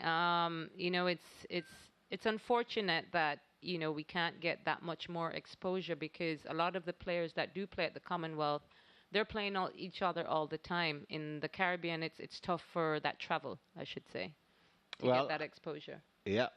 Well, Ashley de Groot has gotten us on the way, and you can see both players now quite mobile, quite tactical with their approach thus far, and the drives coming down, and de Groot takes the first point of the game.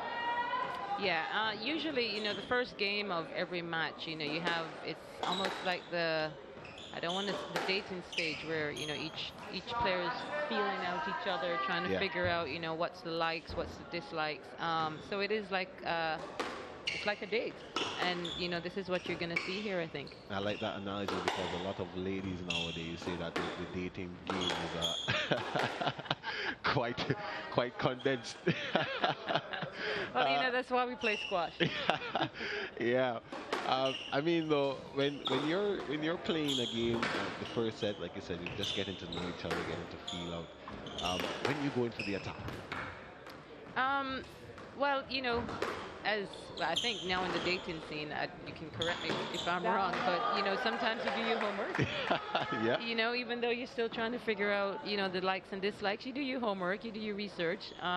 So, I think both of these girls would have watched each other play throughout the week, and even though they're finding their rhythm in this first game, Ashley or Melissa would have seen either of each other play and see what their weaknesses are, or try to just develop a way of outing anybody's flames, I should say. Ashley de Groot showing her dominance though. 5-0 the score, and well, 5-1 the score now. Yeah, Melissa's gotten on the board there. Finally. Yeah. I thought it was awarded to Ashley. But Ashley seems to be a very technical player, very soft player, rather. Soft is an unusual word to use. For squash, yes. For squash, but she's very very poised and very technical, and she strokes the ball so easily. Yeah, I think, you know, she definitely has, I think control might be the word you're after. You know, she can definitely switch it up. She has a powerful hit, and then she can also slow the ball down. And she does a really good job of moving the ball around on the court and away from her opponent. She's not necessarily making winning shots, but, you know, she's working her opponent around the court. Well, Melissa Liu Yang there with a very aggressive drive, and the cross-court winner for her. Let's look at the replay. A lovely shot there. That's a great cross-court. Not leaving anything to come off the back wall. And there you go. That's such a great lob from Ashley there. What you know, what I had said before, where she does a great job of the varying the pace and of the ball. You know, it's not just hard hitting.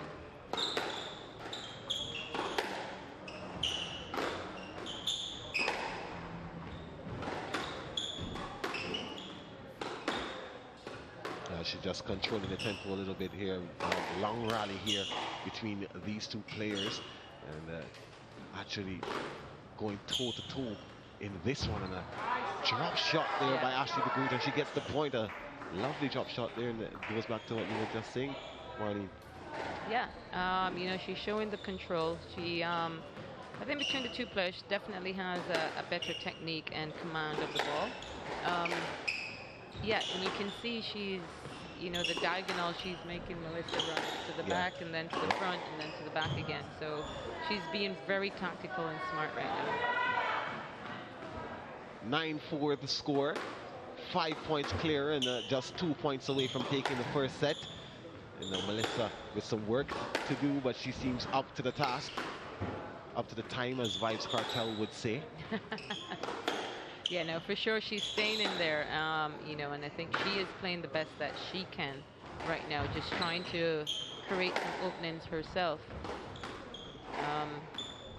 But Ashley remains quite tight with her shots, so it's difficult to create the openings yourself when somebody is being so tight with the ball.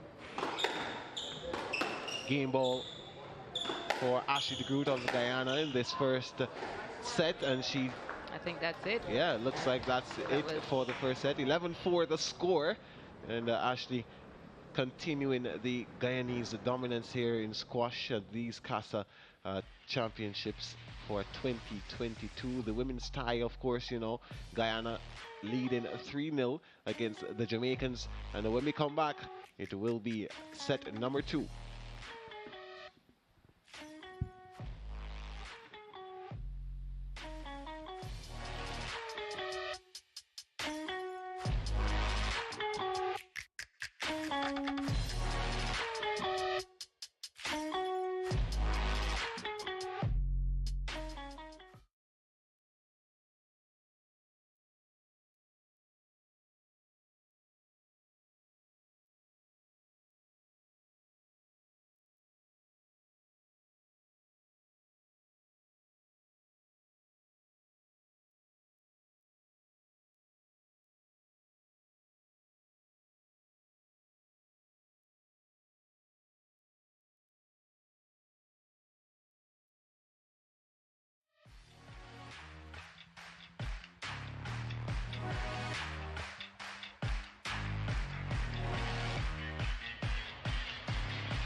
We're back at the Ligonier Club for the game between Ashley de Groot and what's her name again? Melissa Liu Yang of Jamaica. The tie between Guyana and Jamaica, 3-0. And there's a confirmation of the score thus far, 11-4. The first set going to Ashley de Groot. And we were just talking off camera, Marlene, about the fact that Melissa is now getting back to the game, and Ashley would have done her homework about that. You would Yeah, have for mentioned, sure. herself Ashley would have definitely done her homework, and recognized that Melissa's conditioning may not be the best. So that first game, the start of that first game, you didn't see Ashley play too many drop shots. She just kept the rallies going and, wearing her opponent down, and that will reap dividends in the later game. Conditioning definitely a big part of squash. Being from Barbados, I've been privy and privileged to see a few greats, Caribbean greats in action. Karen Wickens, for one. She's one person that I talk about. And even at the junior level, Amanda Haywood and Megan Best, those two, I had the privilege of interviewing Megan when she was about 14 years old. And to see the level of training that she would have gone through at that age, I was totally impressed. It was as if she was playing the sport for about 15 years and a professional. Yeah, Barbados has had their junior program is thriving. As you can see, there are quite a few of their juniors that come through and are playing seniors as well and doing very, very well at the senior level. Unfortunately, Amanda and Megan aren't here. I think it would have definitely changed the climate in the women's event. But yeah, no, they're very, very strong players in their own right. Stroke to Jamaica. Oh, there we go. I think Ashley just being a little loose there, but Ashley's, definitely keeping the pressure on as well. Yeah. 4-1 the score thus far in the second set. Remember that the first set would have gone to Ashley de Groot, 11-4. So she's on top again here and really taking control of the game. 5-1 now. She serves this one. And a good shot there by Melissa, looking to take her across the court, and then that one sailing out of the cage. That's interesting. Did you just refer to her court as a cage? I like it. Yeah. That's an interesting analogy. I don't think I've actually. I've heard the fishbowl because when we play on the all glass court, that's what it kind of feels like when you're in a fishbowl and everybody watching you. So. I like cage, because you're enclosed. It's just you and your opponent. And you're battling. You're battling, so I like cage. I mean, it's usually used for combative sports like boxing and wrestling and UFC, of course, MMA. But I think it fits here. It does, absolutely. We are battling. We're just using the racket and the ball to do it. That's right. Instead of fists. Yeah, absolutely. Yeah. That's the long-term gentlemanliness of the sport that we call it, yeah. Yeah. So the score right now, 8-2 in this second set. It looks like Ashley will take this one comfortably, and of course Melissa looks a little bit winded, starting to tire now, and you can see more drop shots from Ashley, testing her, making her move back and then go forward. And it seems that strategy is working perfectly for the Guyanese. Yeah, no, absolutely. That's what that she's reaping the benefit of that first game now. Now she can start to put a little bit more shots in there and feel comfortable about it, but still move Melissa around the court. So, and a big part of squash is mixing it up. If you play the same thing all the time, then you're going to become predictable. So, and Ashley's doing exactly that, and she's doing very well at it, at mixing up the shots that she's playing. The second set done and dusted, 11-2, and Ashley de Groot taking that one and also taking 2-0 lead in the sets. And we take another break, and when we come back, the third set will be on the court.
Welcome back to the Ligony Club for set 3 of the game 4 of the women's tie.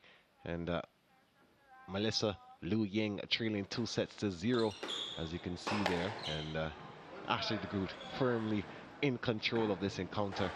And 11-4, 11-5 the scores. So taking control of this third set so far, and locked out 1 apiece now. Yeah, no, I don't anticipate that Ashley will be taking her foot off the gas by any means. I think she'll just keep going. But you know, Melissa is doing a very good job here. I think she's, you know, making the adjustments. Hopefully she can continue to do that and put some more scores on the board. Well, she's certainly more aggressive in this set. As you can see her shots a little bit more stiffer. And Ashley again with that technique and that control, and being able to just slow down the tempo a little bit and say, hey, Melissa, don't get too excited. This is still my game.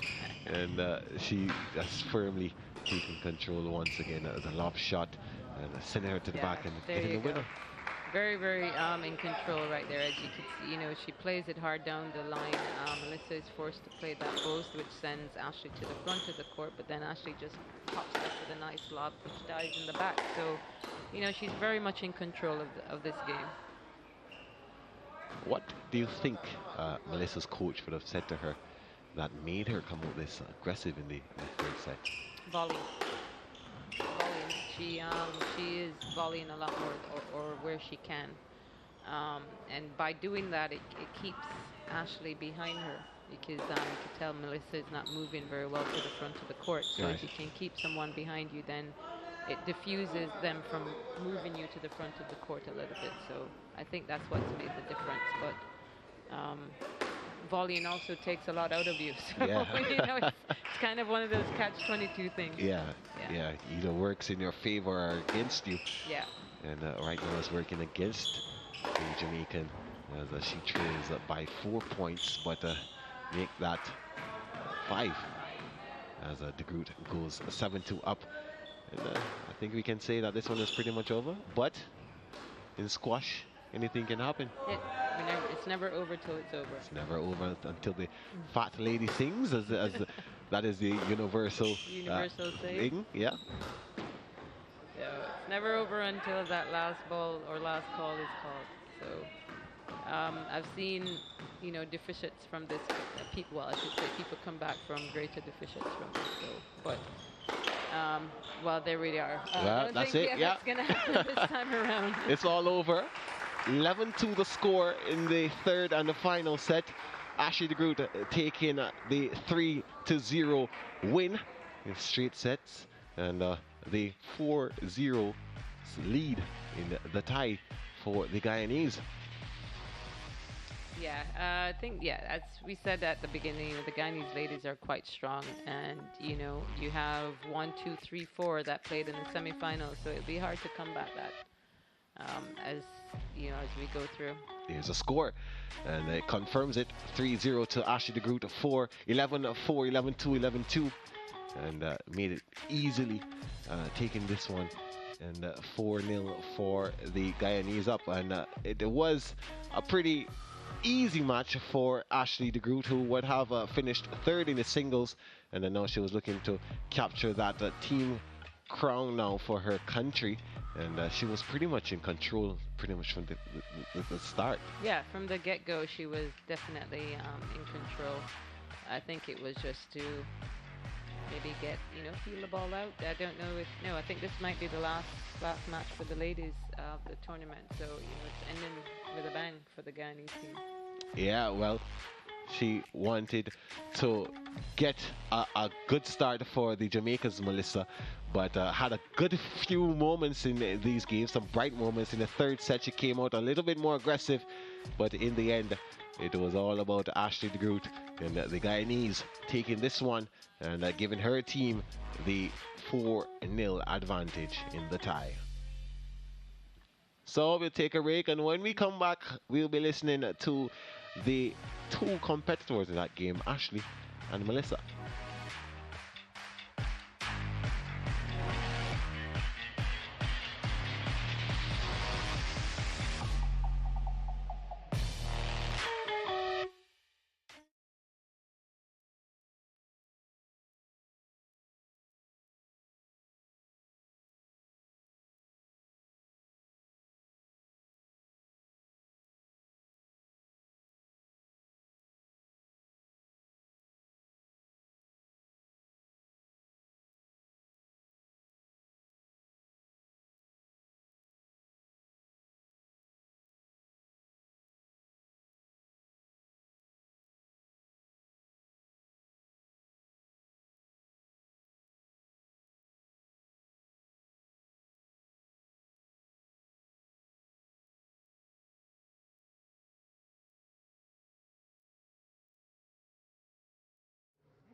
Testing, testing, testing. 1, 2, 3, 4, 5.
Welcome back to the Ligani Club, and the fourth match in the tie, in the women's tie between Jamaica and Guyana just concluded, and now I have Melissa Lowe with me. Melissa, you would have come out on the losing end this time round, but pretty good game, would you say?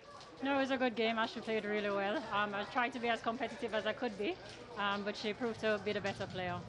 Yeah, well, we heard that you're now coming back into the sport after some time off, and the conditioning might not be there. But do you feel better than you did earlier this week? Mixed feelings in terms of that. The body is definitely feeling it after competitive play for the whole week. Yeah, it's been a few years since, I think a couple years before the birth of my son, so he just turned 6 yesterday. But it's great to have him see me on the court, and he's competing in the Jamaican colors. It definitely must be some achievement for you to represent your country at tournaments like these. How do you feel about that? No, it feels great. I was just talking to some of the junior members earlier, but it's been 20 years since I played my last junior tournament, and it was here when I won the Caribbean Champ. So it feels good to be, competing. I've competed at a senior level, but it feels good to be competing on the Jamaican soil. All right, Melissa, thank you so much. All right, thank you. Yeah, that was Melissa Lowe there, and let's have a chat now with Ashley DeGroot. Ashley, you would have already won the women's doubles and taken third in the women's singles, and now you can pretty much add the team event to your accolades. Yeah, it's been a great week here. My teammates have really pulled through. We dominated the singles, and we continue to pull that through in the team event. So very happy. What would you say, though, is the reason for such Guyanese dominance, especially on the women's side in squash? I think half of it has to do with our competitiveness. So I find, at least in the Caribbean, a lot of our competition is at home. So you really have to work hard at home just to be good in your own country. So when you come to tournaments like this, it really shows. And then the second thing would be coach, which is, we call him Coachy, but Carl Ince. I think he's played a major part in our dominance throughout the years. So I would give him a lot of that credit as well. I mean, look back at the game in the first set, you know, you were basically testing out Melissa, getting a little warmth with her, see how things go. But then in the second and the third set, you completely took control of the game. Yeah, I just tried to, this is the last match after a very long week. So I just tried to have fun. Melissa played pretty good, so just trying to stay on court and get the job done. All right, well, thank you, Ashi, and congratulations to you. Thank you. All right, let's take another break now. When we come back, you'll be hearing from Ricardo Chambers, who will have more action from the Ligony Club.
As expected, Guyana dominating Jamaica in their women's team event tie. And now we arrive at the final match in that series. Abasede Canagan of Guyana taking on Mia Lake of Jamaica. And of course, the Guyanese leading by 4-0. Canagan will be playing for the second time in this tournament, and Mia Lake is making her first appearance in the tournament. Okanda Chambers alongside Joey Levy for this matchup. And Joey, a great opportunity this for Canagan. A great opportunity this for Mia Lake to join the party and get an opportunity to compete. Yeah, as you said,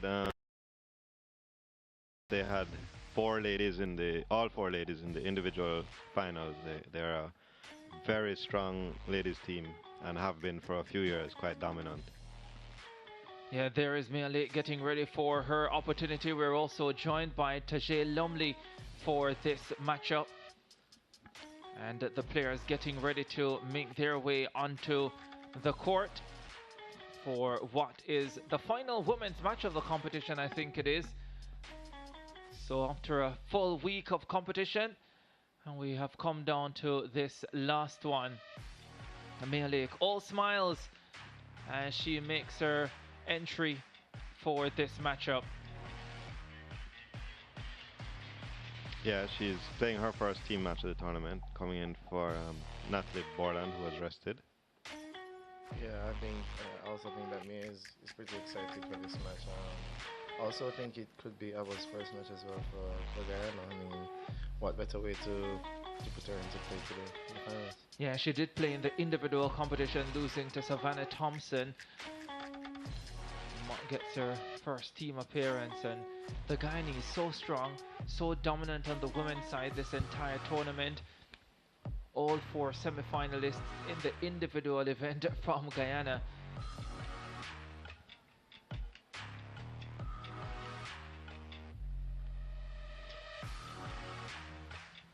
Yeah, and Jamaica has a young team. Our top two players are 17 years old, so they're part of the junior team as well. So they're gaining invaluable experience from playing this tournament, senior CASA at home. So hopefully in a few years we'll be up there challenging the Guyanese for the title. Hopefully, from a Jamaican standpoint, and development always important, and it's always important to get these early experiences. So when you get to your peak, you know exactly what to expect when you come to the big stage. Jamaica versus Guyana. Guyana leading by 4-0 in this women's tie. And when we come back, we'll have first serve in this match between Abasede Canagan and Mia Lake.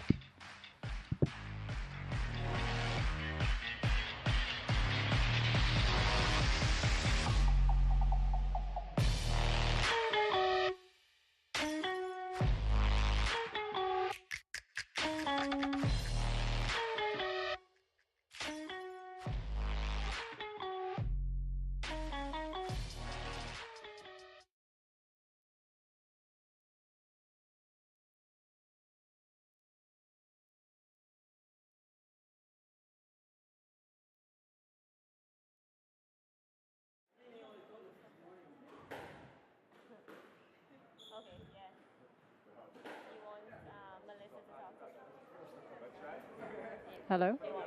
Can you hear me?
final women's match in our coverage of the 2022 Senior Caribbean Squash Championships from the Ligony Club in Kingston, Jamaica.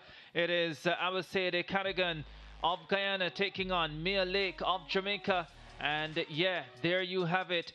This is the final women's match as part of our coverage of this awesome championship. It's been a wonderful week of squash. We started with the individual events on Sunday, of course, our live coverage on Monday and Tuesday, and now we close out with the team competition here on this Saturday. It started out as a beautiful sunny day. It's overcast and raining now as we are about to get this final match underway. Guyana leading the tie by 4 matches to 0, by the way.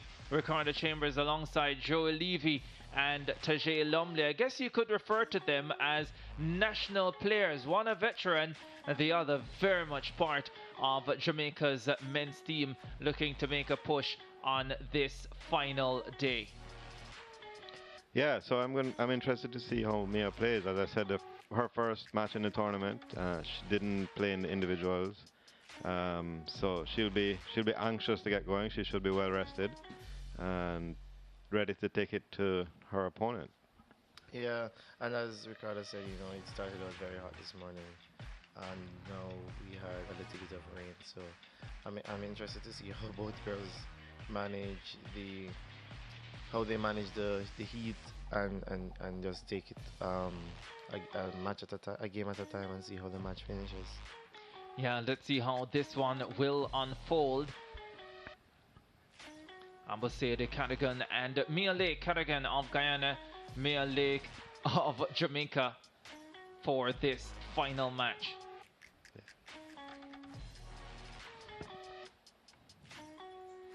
Yeah, and Mia to serve. Mia will kick things off, and we're interested to see how she takes the match to Cadogan. Well, here we go then for the start of this one. Mia Lake in the unmistakable colors of Jamaica. Oh, that's a good start for Carrigan. It's a blistering backhand return from Carrigan. Hopefully Mia Lake can strike back, you know, not to sound too biased for the Jamaican, but I'm actually hoping that this match can go all the way and we'll have a finisher on the ladies' side of the event. Nervous start for the Jamaican. Yeah, Cadogan has come out confidently. Strong return of serve to begin the match, and then taking the second point as well.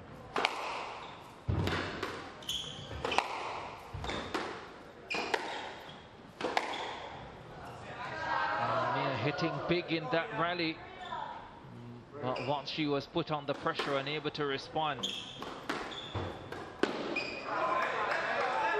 Finally on the board, and you can hear the Jamaican support in the background, hoping to be let into this tie, into this match. Well, the Jamaicans pretty much out of the tie. It's 4-0. They would love to get a win here. Yeah, as you said, hitting the ball more confidently now and picking up a couple of points. So, you know, shaking off a little bit of early rust. Yeah, absolutely. And it would be very interesting to see who takes his first game, actually, because I think that will psychologically make a difference to see who will push on and maybe take the match home for their countries. Oh, that's a top shot.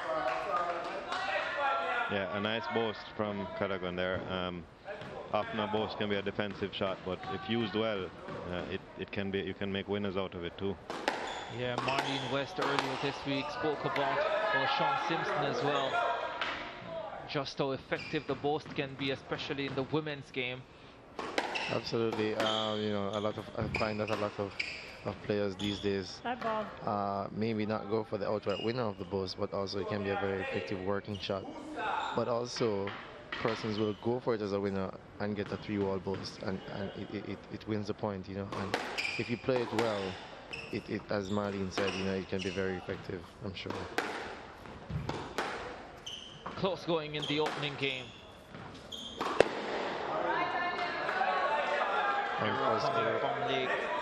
One first coming from the racket of Lake there. I think she needs to settle down a little in this match, extend the rallies and see if she can get the better of Carrigan, you know, and see how best she can make this opening game a very tough one for the Guyanese.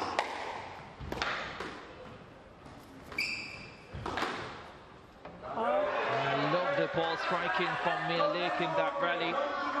Yeah, she's hitting the ball really well to the back of the court. A lot of power, hitting it nice and cleanly. And you see the Jamaican fans and teammates there cheering her on. Absolutely. I think the support has been amazing for the girls, regardless of the results coming from them this week. Cadigan opening up a 2-point advantage. Well, Ashley Khalil called it a rookie mistake when she made an error off the serve earlier this week. We all do it, and we all hate it. It's a tough one to do when you're serving and you end up serving out. But I think that the Guyanese have an ongoing inside joke with them. If you serve out or if you lose a game, there's something you have to do for the team, but I won't make mention of that. Don't worry, I'll ask Cadigan at the end of this match. Oh, and another one. She hit that one below the service line, so point for Lake. I think I hit one 2 days ago, and Coach Karen told me to do 10 push-ups on the court in the middle of the match. Well, you should be forgiven at your age, Joey. I think so, but Karen is not always a forgiving person. That's how good coaches are.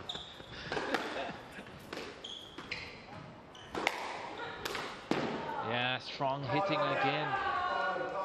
And Cadigan shrugging off those errors to go back in front by 2. But I think Mia has come out quite strongly, and she's right in this. You know, a lot of people may have expected with Guyana being so dominant that they would roll this match as well. But Mia is being very competitive here. Without a doubt, but Cadigan opening up a 3-point advantage, make it 4, and she arrives at 4 game balls to go in front 1-0. Yeah, I think Lake needs to settle down a little and just take it easy. And you know, this game has been having a lot of unforced errors coming from both players.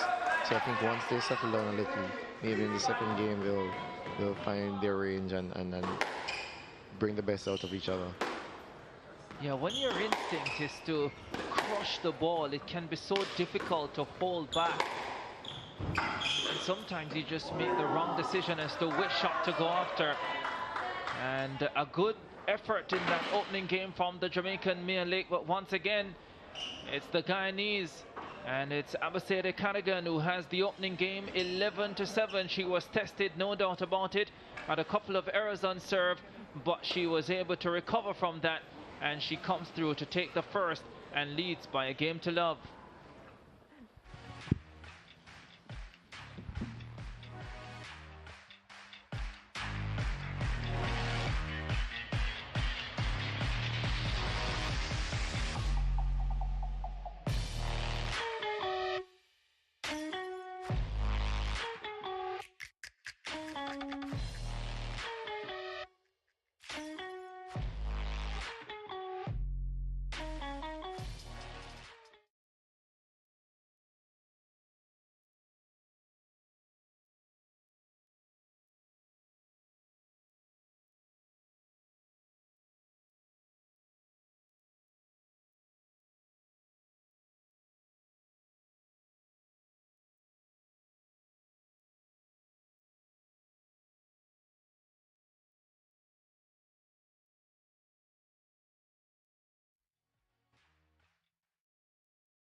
Abasede Cadigan of Guyana leading Mia Lake of Jamaica 11-7, taking the opening game. Remember, Guyana leading this women's tie 4-0, and this is the final match in that tie. The Guyanese looking to complete a 5-0 victory. Ricardo Chambers alongside Jamaican representatives Tajay Lumley and Joey Levy for this match.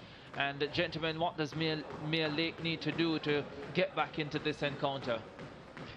I think she needs to take her time, and I think we've seen her come on the court, take her time, get her towel, and very deliberate about what she's doing. So I think her coaches have probably told her to settle down a bit. She came out anxious, probably a lot of nerves, a lot of adrenaline, but she needs a little more control in her game now. But you know, she's doing well. Hopefully we can see her continue to improve. Light ball.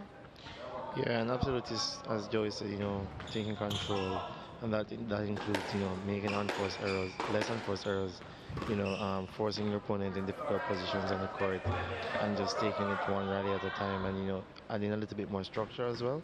And I think the results should come for her should she do that.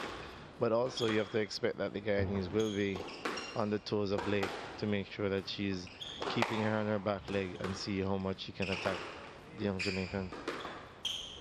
Right now, a lot of the control coming from the racket of Cadogan. Ironically, Mia losing control of her racket there.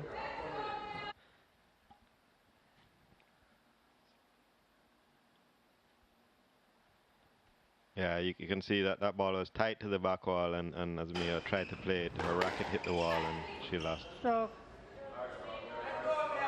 So she gets the stroke this time, was called a let last time around, so Lake on the board in the second game.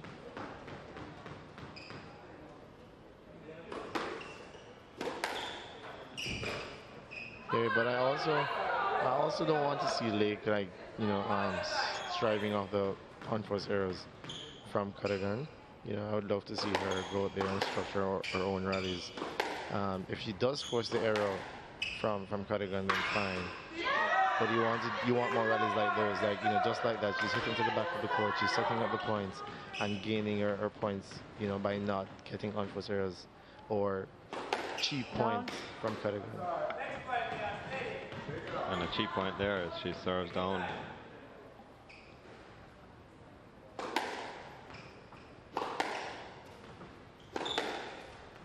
Stroke. Wow, gets another stroke. So within one again. Is it just me, or these girls are serving extremely close? Like, is either extremely close to being out or extremely close to being down? But I've seen quite a few of them all week, you know. But hopefully they cannot force too many of them in this match. We've seen a few already from both rackets. Oh, he's in a good position. Yeah, I think Mia is playing a lot better. As Taj said, she's starting to structure her rallies. She's starting to move her opponent where she wants to. Unfortunately, just couldn't finish that time and gave up the error, but she's playing confidently.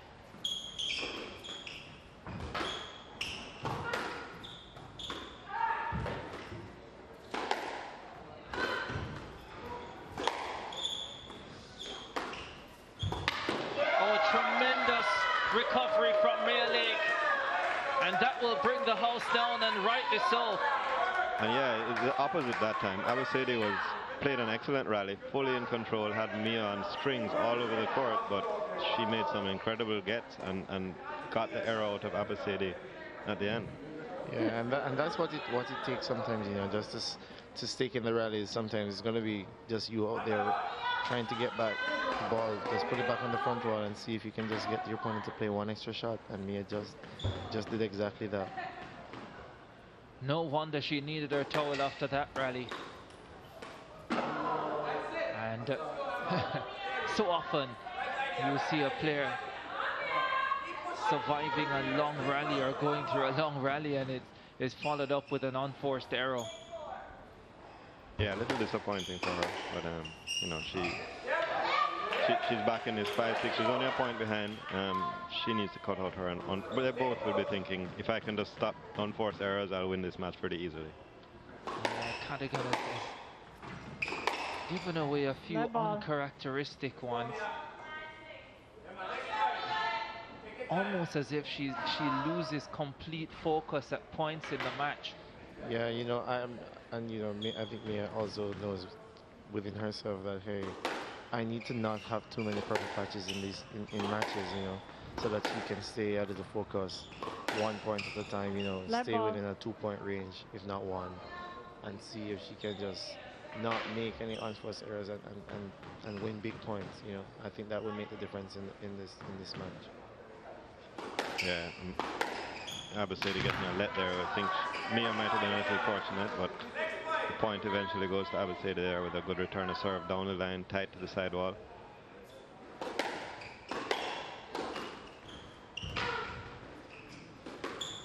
Let's see how Lake will be able to stay in this one physically,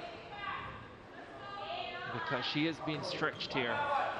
Yeah, this is a key point in the match, in the game here. She needs to take it back. Oh, and a bad enforced error into the tin there.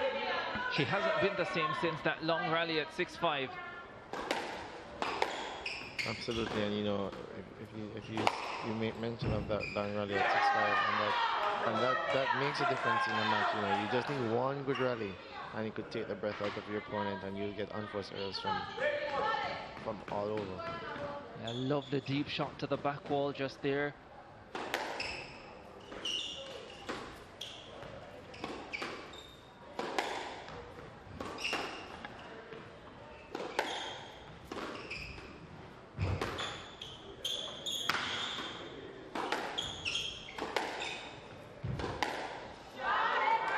Another long rally where Abasede comes out on top, and sometimes in those rallies it's a case of winning the battle and losing the war. So you might win the point, but you've done so much work, it puts you at a disadvantage for the next 4 or 5 points until you can recover. But also you can tell that Callaghan has also settled in nicely, and there she goes. She's earned herself 2 games to love lead. Yeah, she certainly has. Abasede Callaghan of Guyana leading Mia Lake of Jamaica by 2 games to love. The Jamaican fighting hard, but not having the stamina to stay with the Guyanese in the closing stages of that set. The third coming up after this.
Back on your home of champions with live coverage of the 2022 Senior Caribbean Squash Championships from the Ligani Club. It's the final match of this women's tie featuring Jamaica and Guyana. Guyana leading 4-love. And in this final match, Abasede Callaghan leading by 2 games to love, 11-7, 11-6 over Mia Lake. And Lake, of course, fighting in that second set. She's had a minute and a half to regroup. Let's see if she is able to make one final push and get this match into a 4th game.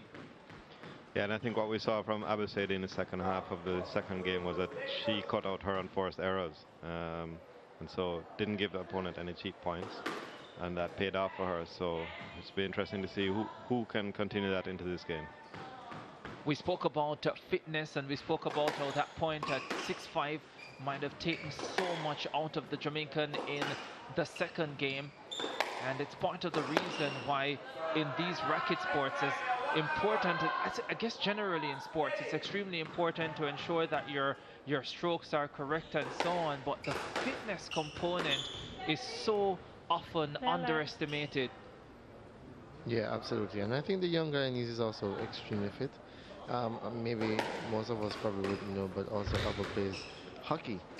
So she, you know, hockey is very wholesome, and you know, her fitness component from hockey as well, I'm sure, contributes to her score. So yeah,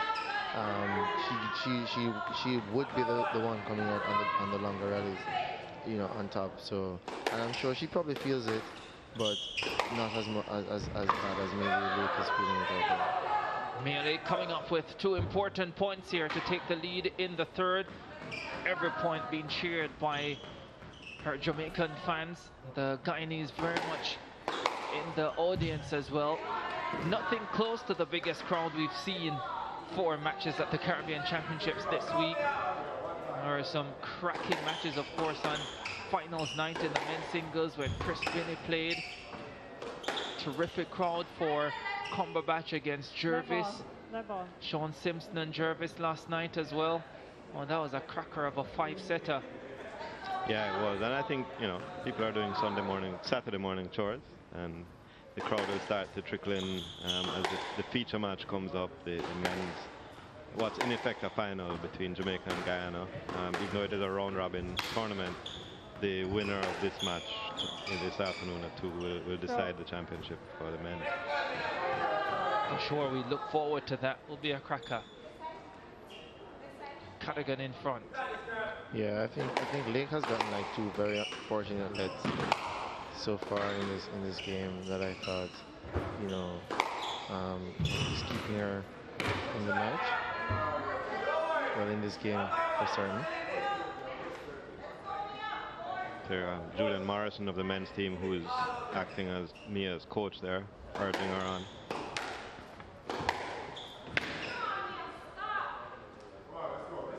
Abasede really hitting the ball strongly now, has Mia unable to pick those balls up in the back of the court.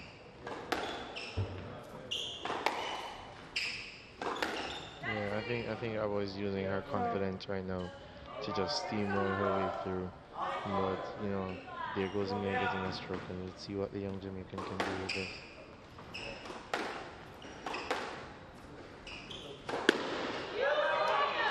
Unforced error there, and Mia back to within 1 point. Things getting changed so quickly in this sport.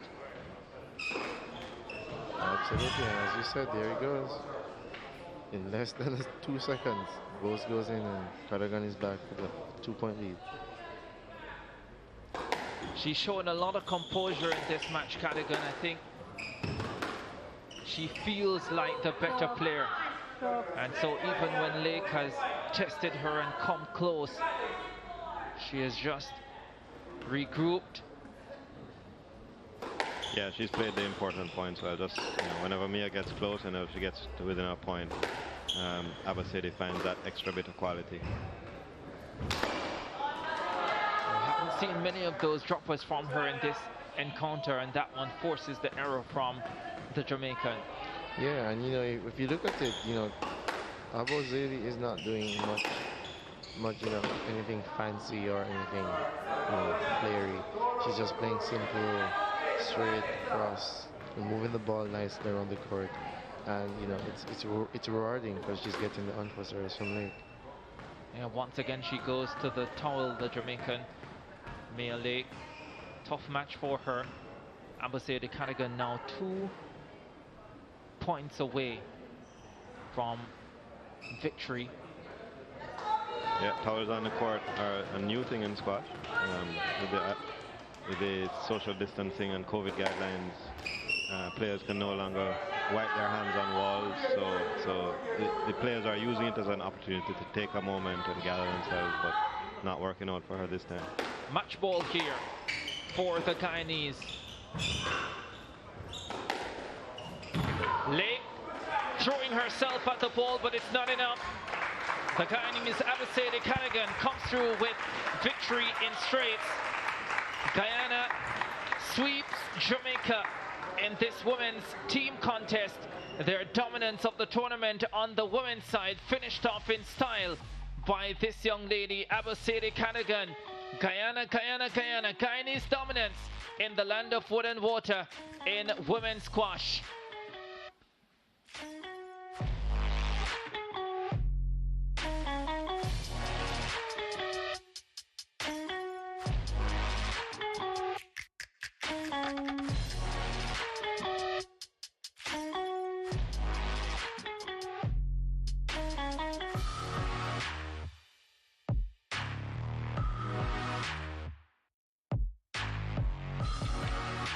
Mia Lake looked a little bit nervous for the first 2 or 3 points in this match. She got into her own, she challenged in the opening game, but for most of it, it was pretty clear that the Guyanese was the more composed of the two players, the more confident of the two players, and she remained steady and in control for most of this one.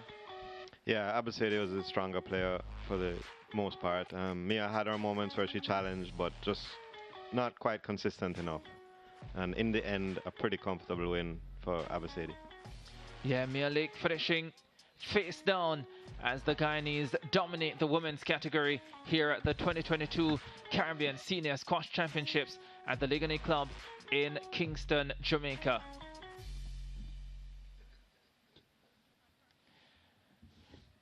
Here is confirmation of the final score. Cadogan winning 11-7, 11-6, 11-4, getting more dominant with each passing set. 5-0 Guyana over Jamaica in this women's tie. That was the final women's match. We'll hear from the competitors when we return.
Yeah, man, that's true.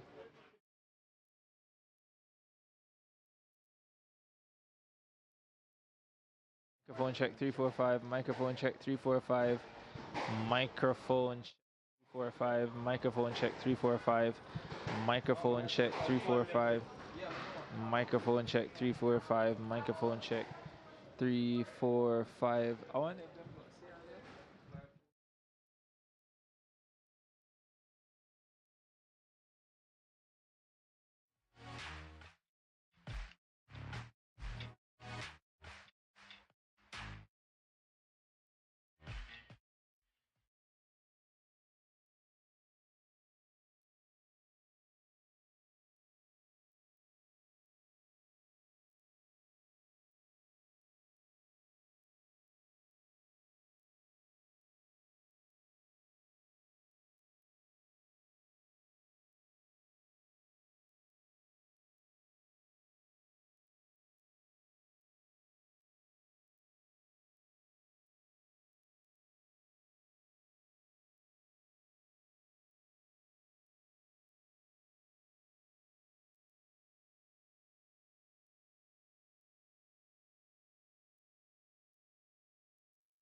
Yeah, so I'm with Abasede Cadogan, who just came through with victory in the women's team event just now, beating the Jamaican Mia Lake in the final match. And Abasede, first of all, talk to me about that encounter.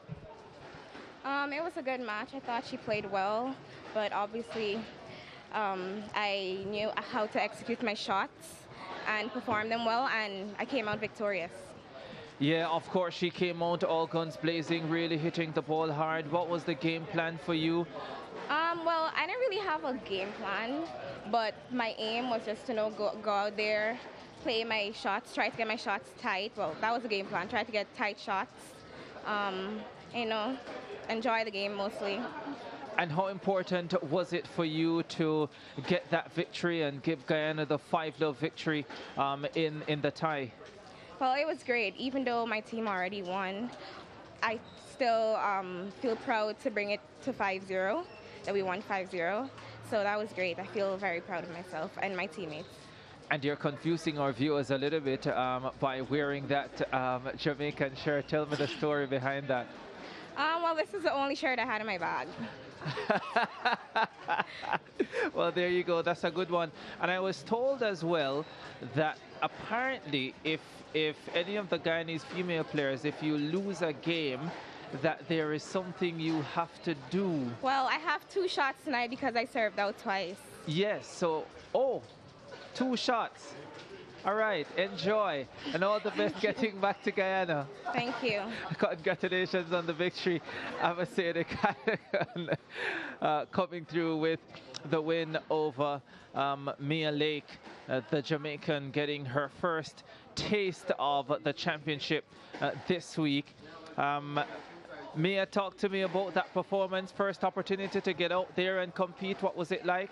It was good. I'm always happy to represent my country. Talk to me about what the game plan was going out there. The game plan was just to give it my best, have fun, and, just to play good squash. Yeah, and how do you feel about how you executed? I felt like I executed it as best as I could. It was a tough one, so I'm happy that I played as well as I could. Oh, well, thank you very much. It was great watching, and all the best going forward. Thank you. All right, Mia Lake there of Jamaica with losing in that final match of the women's team event here at the Ligonier Club in Kingston. Guyana dominant like they have been on the women's side for the entire week. They win another female team event and another cracking performance here today, demolishing the Jamaicans. The men's event is coming up on our broadcast of the squash championships here at the Ligonier Club. Jamaica versus Guyana is what we're going to be showing you when we are back on our live coverage of this wonderful event, and we will be back with you at 2:30 p.m. Jamaica time, 3:30 in the rest of the Caribbean.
Welcome back to our coverage of the 2022 Caribbean Senior Squash Championships from the Ligony Club in Kingston, Jamaica. We're getting ready for the final match in the team competition. It will be Jamaica versus Guyana.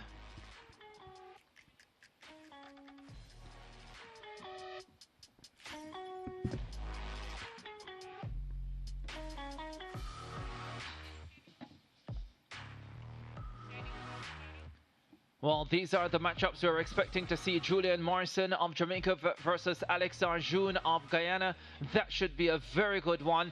Bruce Bars versus Daniel Ince. Chris Binney up against Shamari Wiltshire. That's a big match right there. Wiltshire, the Guyanese champion earlier this year. And Tajay Lumley will be taking on Jason Ray Khalil. Not for the first time in this tournament, I don't think. And they're Stephen Morrison will play Samuel Ince Carvalhal.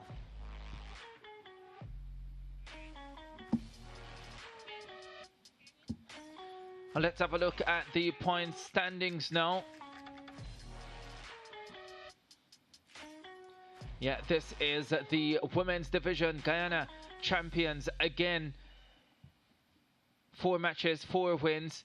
And the Cayman Islands, 3 matches, a couple of wins for them. Trinidad and Tobago, 2 wins as well. Barbados with 1 win. The Jamaicans struggling, playing 4 matches and losing all 4 of them. The last one coming earlier today, a 5-love defeat at the hands of the Guyanese women, who have just dominated the competition.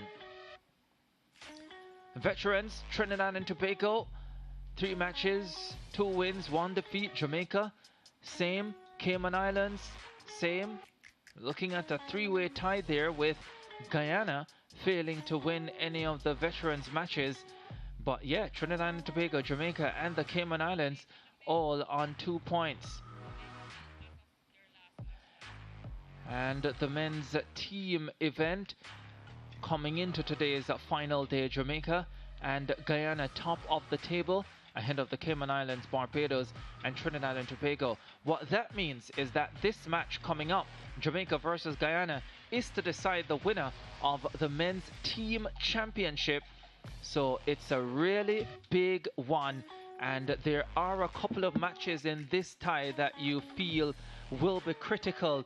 One of them is the opening match, because if you get the feeling that if Jamaica is to win this men's team title, then that opening match with Julian Morrison, he must find a way to win it. We have a former national player, Clinching, and also with us Joey Levy, as we get ready for this opening match. Julian Morrison, Alex Arjun. And gentlemen, when you look at the lineup, who would you say it is more important to win this opening tie if they are to go on, win this opening match if they are to go on and win the tie? I think every match is going to be crucial, obviously. And Julian, this is going to be a great matchup because of the styles.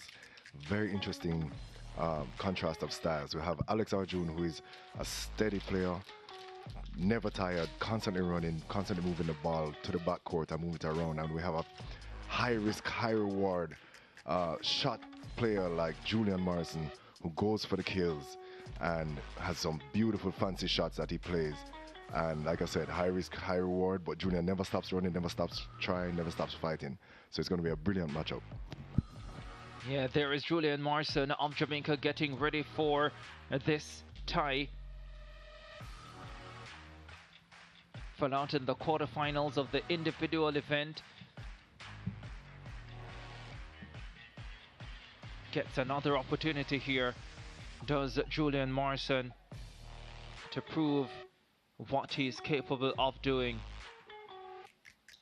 Alex Arjun of Guyana enters the court.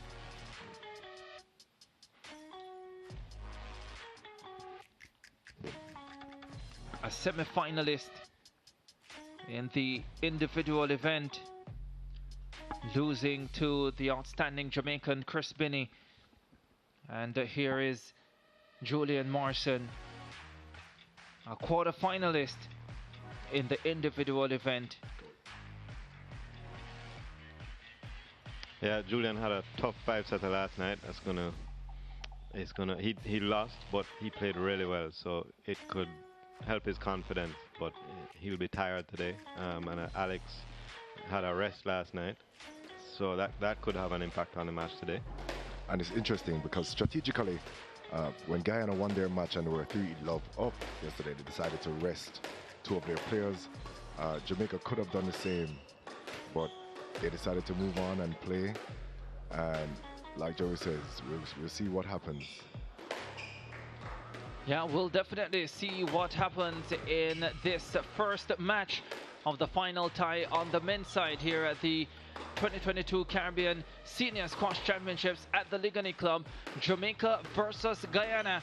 They're battling for the gold in the men's team competition. Match 1 of the tie coming up after the break.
Big match coming up here at the Caribbean Senior Squash Championships at the Ligoni Club in Kingston, Jamaica. It is the first match in this tie between Jamaica and Guyana as they battle for the men's team title here at the Ligoni Club. It is a big tie. This is a big match. Julian Morrison on the right, the Jamaican, and on the left, the lefty, Alex Arjun of Guyana. Ricardo Chambers alongside Joe Levy and Kyle Chin as we are in the closing stages of the warm-up before we get to the start of this encounter.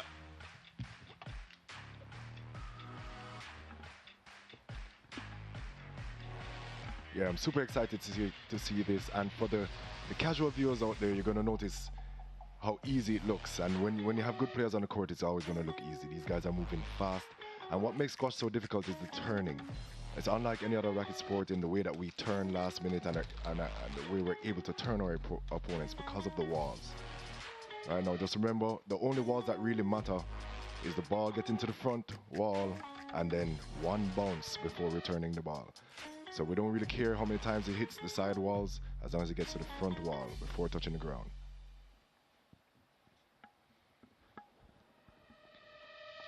Moments away from the start of this one now. Julian Morrison seeded 3-4 in the individual event, lost to Julian Jervis in a really good quarterfinal match. Went down in 4 sets that leveled the match at a game all. But Julian Jervis raised his level in that quarterfinal, and Morrison unable to hang with him in those final 2 games. Spoke about the tough match that he had on Friday, and so the legs will be feeling it, no doubt, coming into this one with Arjun, who is a skillful player and will not be easy to put away. This is a really good matchup, as Kyle pointed out, because of the contrasting styles that we're about to witness. And I will say that Julian is a little younger than Alex, so we're going to hope that the legs will recover quickly, because youth, as you know, youth does do that for us. Yeah, and lefty versus righty, again another contrast. So different styles, different hands. It makes a difference to the strategy, because often you see squash players try to pressure the backhand of the opponent, which is usually the weaker side. In this case, their backhands are going to be opposite sides, so we may see a lot more cross court than down the line than that we would normally see. And it's funny because I think what happens, especially as the levels go up, because they're always pressuring the backhand side, the backhand sides tend to become much stronger, or tend to become really strong and very competent on that side. So it's going to be interesting to see what happens here. Yeah, Alex Arjun has had some long matches this tournament, and we've seen him, I don't want to say buckle, but we've seen him really feel the heat and struggle to deal with it, and he's spoken about how difficult it has been. This was his semi-final against Chris Binney, and Chris Binney just way too good for him in this one. And I think that's excuse me, that's one of the reasons he rested last night, because I think he's been feeling the fatigue. So hopefully for his sake, he's coming in fresh. Yeah, that match against Chris Binney lasted only 20 minutes, but he's had a few matches that have gone beyond 40 minutes, Alex Arjun. And so let's see how well he has recovered coming into this one. Boy, these two are almost opposite in every single way. Julian is tall and slim, Alex is stocky and shorter. Left hand versus right hand, flashy squash versus tempered, steady pace. And we have first serve in this one. So as we see already, we're playing to the backcourt. We're keeping it running in the backcourt as we establish your opponent to the back. And as we see, Julian is going to try to go to the front, but hit the tin. Yeah, and a pretty lengthy rally to open proceedings here. And like I said, the difficulty in squash is where we turn our opponents last minute. So you'll notice sometimes the player holds his racket, holds the shot, and at the very last moment plays just to throw off your anticipation of what he might be doing. The crafty Arjun off to a quick start, up 3-love. Yeah, a couple of unforced errors to start the game from Julian there. You need to warm up into this quickly. You don't want to fall behind too early. Yeah, Morrison has this almost nonchalant way about how he plays. Absolutely, absolutely. It's just part of his style. And it really makes it look like he's not having a hard time at all. But he's out there working. He definitely is. Yeah, and not to be mistaken for a lack of effort. A lot of these stylistic players in a number of sports look like they're not trying very hard, but you know they are. And he's really very fast, knows how to move, gets a stroke there. He's right where he needs to be, just in time. He did attend one of the great schools for speed across the Caribbean, Calabar High, so no surprise that he would be fast. Yes, we hear the high school parties coming in. So you see what we're doing here is we see Alex again trying to establish Julian in the back court, going for the high lobs, and Julian moving him around the front court. Yeah, those fans know the importance of this tie and this opening match in that tie as well. So Julian is building some momentum here now. Yeah, this late in the tournament, the final day of the tournament, I'm already looking at the players for signs of fatigue, signs of maybe giving up on a ball earlier than they would have earlier in the tournament. Yeah, but being in the final and being the kind of situation it is with the tie, we're gonna see a lot of heart coming out. Yeah, these guys amaze me the way they push through that fatigue and find a second win. Sometimes it's pure determination and adrenaline, and you know. Yeah, definitely. After many days of consistent squash, the muscles will start to feel a level of fatigue. The lactic acid buildup is going to be crazy. So players are going to have to really dig deep and use heart. Another wonderful drop shot by Julian. Julian knows how to take those volleys, and he has a wonderful tender touch that he places on the ball and lets it just die. Yeah, that's the reason. And these guys train so hard and put in those extra hours in the gym and get in that extra rep, that extra minute of running. Yeah, and a lot of the practice we do is you get really tired first, and then you practice your shots, because you want to practice them while you're tired, because that's it. When you're fresh, it's easy to play the shots. When you're tired and your legs aren't in position properly and your body isn't in position properly, that's when you start to see the errors come out. So again, we see Alex winning to the backcourt, having the ball die in the back. And here we go, Alex is putting the ball to the back, Julian is playing to the front.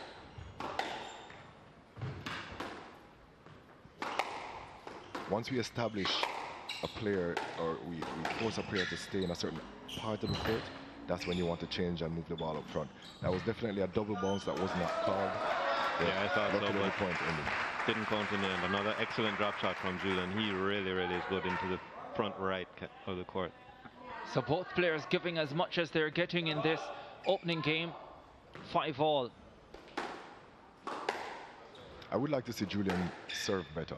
I'd like to see a tighter serve to start putting your opponent under pressure from the very moment that we start. I did ask this question early in the week in terms of how much of an advantage can be gained from the serve, and just what are some of the things that you are looking to do to gain an advantage from the serve? Because to the untrained eye, it doesn't look as if there is much of it. Yeah, so at this level especially, there's not a lot to be gained when you're serving, but there's a lot to be lost. So if you serve a ball that the opponent has a free swing at, he can often play a winner right off the bat. So what you're trying to do is you're trying to hit that sidewall so they can't volley, and then the ball gets around to the back of the court, or it forces them to take it off the bounce. It gives you time to get into position, and it makes that killer shot a lot harder for them. Tight opening game here. Tied at 6 apiece. And here we go again. We're establishing that rally. We're establishing the backcourt game. And I bet you Julian will be the one to switch it up to the front before Alex. Oh, I lost that bet. Excellent shot there by Alex Arjun. And this is the purpose of establishing a backcourt game, so that you can change the rhythm, change the strategy at any moment, and make it difficult for your opponent to read you. It's been close, but he's been able to stay in front for most of it, Alex Arjun, and opens up a 2-point advantage in the closing stages of this opening game. Crafty lefty, the Guyanese. And another error coming from Julian Morrison, just what he didn't need at that stage of the game. Yeah, but wrong stage of the game to start making mistakes and giving your opponents that lead. At 6-all, you really want to get that advantage there. It means so much. Well, what happened was Alex got a little stroke there that might have gotten into Julian's head for a second. I think Julian just needs to reestablish.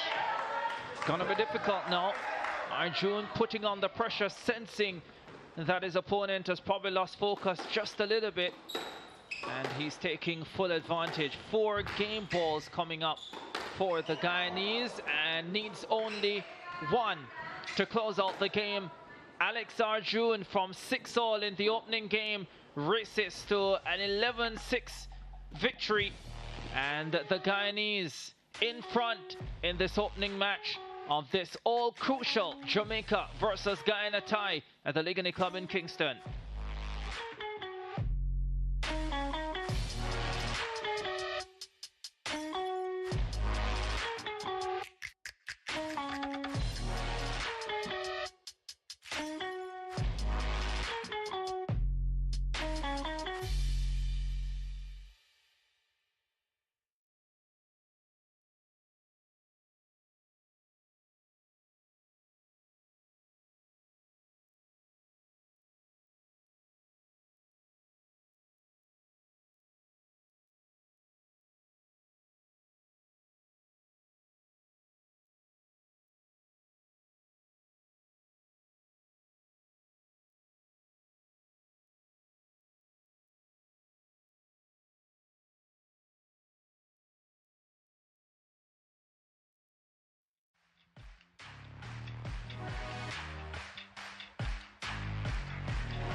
Alex Arjun's courtcraft doing the business in the opening game of this first match in the final tie of the men's team event at the Caribbean Senior Squash Championships at the Ligani Club. The Guyanese coming away with victory 11-6 in that opening game over Julian Morrison of Jamaica. It was tied at 6-all at one stage, but Arjun running away with the final 5 points to take the opening set. How does Morrison recover and try and level this match? I think Julian has to go back to how he started. He started by establishing the length, keeping Alex in the back of the court, and then waiting for the right opportunity to move him up front. Not necessarily to go for the immediate winner, but move him up, leave a little bit of margin for error, and get the work into the legs of Arjun. When you're lunging around to dig balls out of the front of the court, it's tough and it wears you down for later on. So that's what Julian needs to get back to. Another unforced error from Julian straight away. Again, going for the killers in the front. But as we were discussing, this is his style, and this is high risk, high reward, and it has gotten him great success and also put him in trouble. Well, there's a saying about living by the sword, and you know the rest of it. That's right, and Alex is taking no prisoners with these let calls. He's asking for the lets and strokes. For the casual viewer, the lets and strokes have to do with obstruction and whether or not your opponent is directly obstructing you from making a shot. Here's what Morrison did not need. He's down 3-love in the second. Yeah, he started the first game, I think it was a 3-love hole, or at least 2-love, and had to work his way back. But you're playing to 11. 3 points is almost a third of the way there, so you can't afford to start slowly. Yeah, and as we see, Julian has every capability of winning these games, just like we saw that point or whatever. And this is what's going to happen. Once Julian stays consistent, doesn't make those mistakes, I think Alex's legs are going to give out. So there we see the fatigue we're talking about. Normally Julian would have been able to run that ball down and get it. Neat finish from Arjun though. Up 4-1 in the second.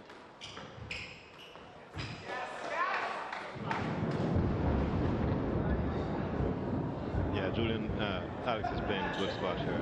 Very steady, not making the mistakes.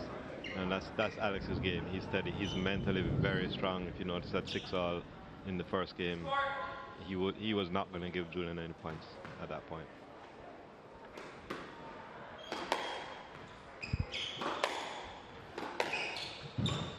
So there's some pace we're establishing now. Julian is switching up the pace of the game right now. He's usually switches between slow pace and fast.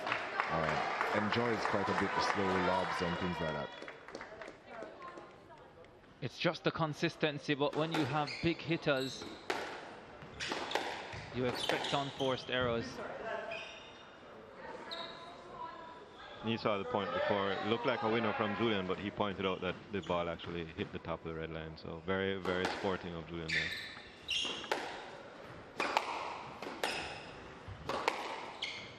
I think Julian is by no means out of this game, has every ability to come back and win this game at 1-6 down. Arjun making it difficult though. And this is what Julian has to do. He has to re-establish playing that backcourt game, getting his rhythm back. Had a let call he could have called a while ago, could have asked for the stroke, decided not to, and paid the price. The Guyanese lefty looking in a comfort zone, stretching his advantage to 6 points in this second game, 7-1 up. And here, that's exactly what I was talking about with the turns. That's what makes squash difficult. That's what makes it a hard game. Is that last minute turning on a dime. Different set of muscles we're using there. He's won 13 of the last 14 points, Alex Arjun. Morrison is struggling here, make that 14 of the last 15 points.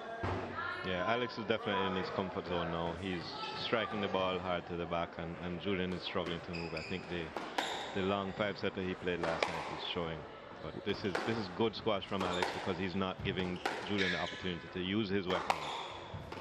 And as you see, all Alex wants to do is get that ball tight to the wall or very wide when going across, as he did there. Beautiful drop shot from Julian. And those are the kind of killers that gets him his success. He will need a lot more of that if he is to make what looks like it would be a miraculous turnaround now.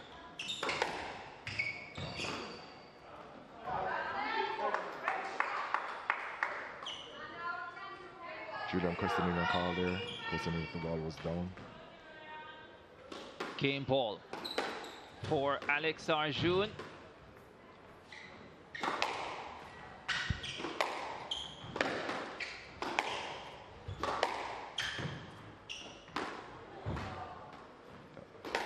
That ball looking funny, but I think it was a pickup. Beautiful rally from Julian. Ensuring he'll need another of those game balls if he's to close out the second game. They play best of 5.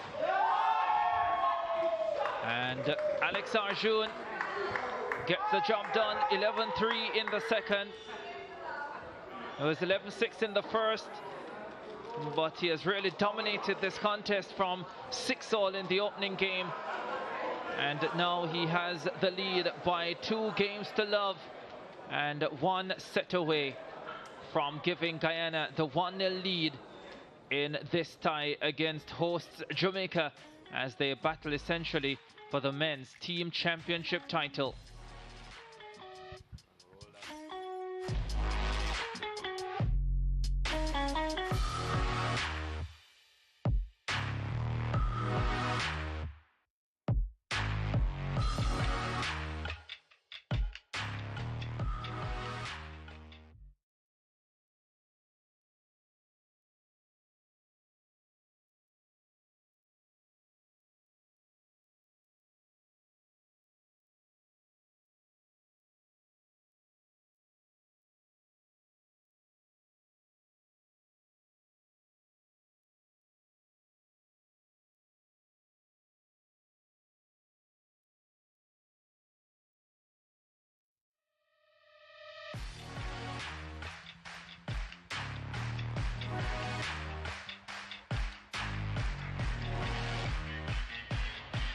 Back at the Ligony Club in Kingston, Jamaica, it is the first match in this time between Jamaica and Guyana. Men's team championship title on the line. Julian Morrison of Jamaica down by 2-0 against the experienced Alex Arjun of Guyana. And Arjun using his experience, his court craft, and just his overall ability to ensure that he stays ahead in this match. He's dominated from 6-all in the opening game, and he would love to close it out in 3. Yeah, man. Alex definitely looking fresher. And as I say, when the leg's dead, hands don't move. So even though, we're seeing a lot of unforced errors, the racket work is not going to be working as well once the legs are done. Yeah, when the legs are done, the brain freezes as well. That's right. So we've started out with Julian establishing to the back. We're both trying to fight to the back. Alex is moving him around immediately. It's very important for Julian to start this game strong. And I know he's feeling it, but he can't let his opponent know. He needs to show strength there, because it makes a big difference in your opponent's mind. Oh, extremely good point. Julian thought one of those balls was down. Very important point for Alex Arjun, because he's just made Julian Morrison know that if you're going to win this, you're going to have to go all the way. It will not be easy, because that was a pretty good rally from Morrison. And he was still able to win it. And with that, he's up by 2 points to love in the third. Julian was definitely showing some frustration at the end of that point too. And as we say, we have to be able to shake these things off. We have to keep our head clear, stay focused, and stay in the game. And he's fighting his way back into it with a little bit of rhythm. Hopefully it works. Have to give Arjun a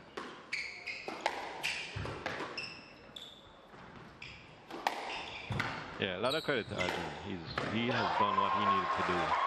That's a good rally from Julian, but Arjun would also known that he needs to come out strong in the third game and not let Julian get that dominance in the early part. Important for his confidence. Yeah, you do not want to allow him to get confidence and to get any belief that he's able to come back in this match. And Arjun has done a brilliant job in the early stages of the third. And for the casual viewer as well, you have to understand this game is much faster than like a tennis per se. There's a lot less time between the ball going to your opponent and coming back. Was that a jab at me? It's definitely just for me to kind of understand the perspective here. I think I heard a hot ball out there. Yes. Okay. Yeah, man. We throw stone in Pigpen, right? As we say in Jamaica, no disrespect, Ricardo. You know it well. All too well. All too well. Here we go again. Julian not being able to keep the pace and ending up with that unforced error. And again, it was when he tries to go to the front. Excellent performance here from Alex Arjun. Yeah, Alex is playing a wonderfully steady game. And Julian there getting a little lucky bounce in that nick. But Julian needs to establish that backcourt game, get his rhythm, and keep the consistency. One of the things as well is that it can become so much easier when you have a clear understanding of how you need to play. And I think for Arjun, he is very clear as to what he wants to do out there. And I have to wonder if Julian is often in 2 and 3 minds as to how he is to approach this. Yeah, I think that's one of Alex's strengths, is he knows his game and he plays that game, and it's steady. He's well drilled, he's very professional about it. Whereas Julian's game tends to be a little more dependent on, as Kyle said, high risk, high reward, and sometimes too high a risk. As we saw right there. Went for the cross-court nick, hit 10 first. Yeah, and I think what we're seeing here, Julian is 2-love down, 7-3 down, and I think he's really starting to wonder where his next game is going to come from. Arjun 4 points away.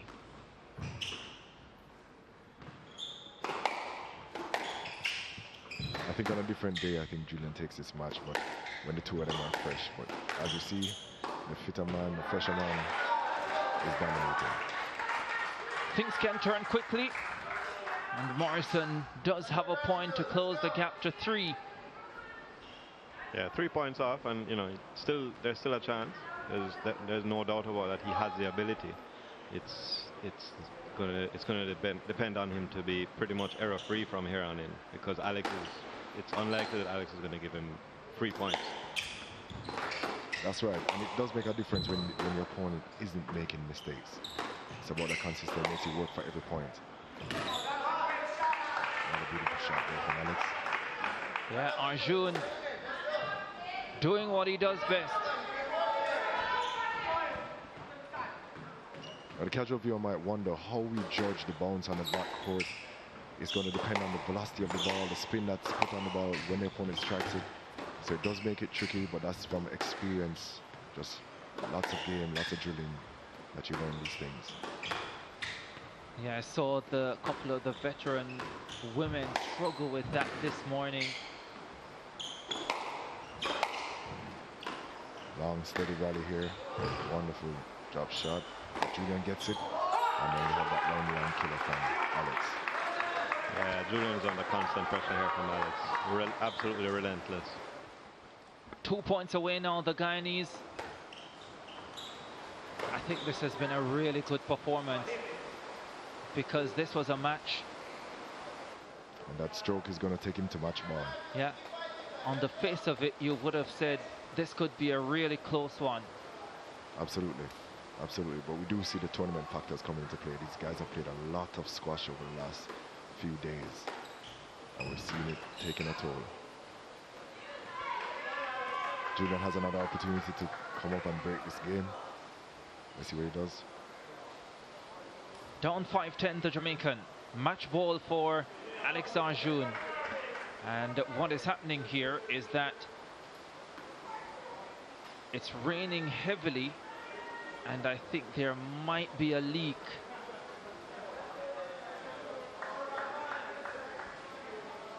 And yeah, we're getting some torrential downpours here. That's dealt with. Hopefully that gives Julian an opportunity to rest a little bit and reset. It's going to take something special for him to get anywhere close to Arjun at the moment, especially with the way that Alex has played in this match. We are at match ball here in this first match of what is essentially a final this time between Jamaica and Guyana. Alex Arjun at match ball. We'll take a break. When we come back, we'll get the final stages.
Senior Caribbean Squash Championships here on your home of champions. It is the final tie in the men's division, Jamaica versus Guyana, and this is the opening contest in that.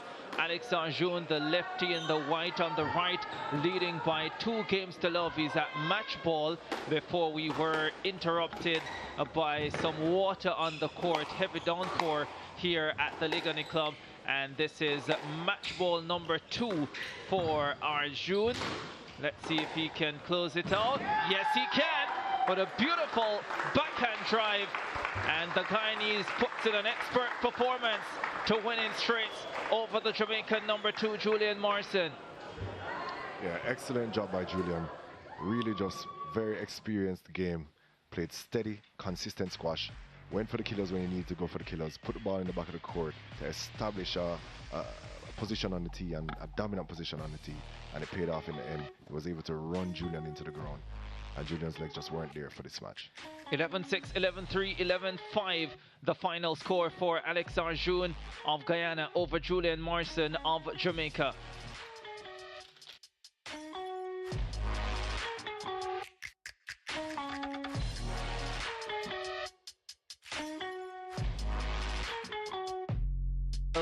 Kyle just gave you a rundown of how this match went. Here are the highlights from this one. It was 6-all in the opening game. At that stage, it looked as if it would be close, but then Morrison really just fell apart, and the consistent level of Alex Arjun paying dividends for him, and Morrison just couldn't hang with the Guyanese from there, gentlemen.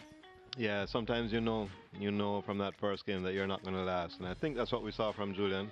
He started going for higher risk shots that just weren't paying off, because he knew he didn't have the strength to play that same game for all the way through, so he was going to have to live, as you say, live by the sword, but eventually didn't. Yeah, definitely had to go out on his shield for this one, and excellent play from Alex. I can't say it enough. Alex really did well. Yeah, he did well, did what he was expected to, and he comes away with the victory. So it's 1-0 to Guyana in this final tie on the men's side at the Caribbean Senior Squash Championships at the Ligani Club in Kingston, Jamaica. When we return, we hear from the players in this first matchup.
Yeah, he wants to be hearing you guys. He's more comfortable hearing.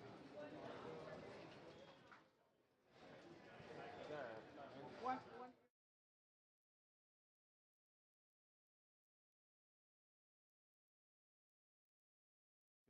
Here.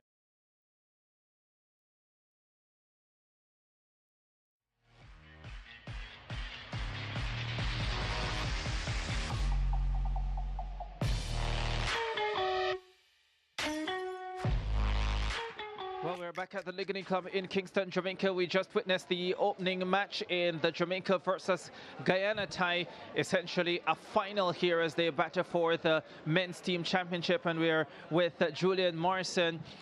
Julian, tough match against Alex Arjun, experienced player, quality player. Talk to me about what the approach was going into the game. So today we want to try and keep him out there as long as possible. We wanted to ensure that we stayed in his backhand to try and put him under as much pressure as possible. But, you know, I had a hard match yesterday, so it's hard to kind of back it up. But I tried my best, and, you know, it just wasn't enough today. Yeah, it just looked a lot like your legs were just not there today after that difficult match yesterday. At what point of that match did you feel like, yeah, the legs, I just don't have the legs today? It's not like I didn't have the legs. Like, I felt like I could keep pushing, but I just wasn't strong enough, like, on the shot.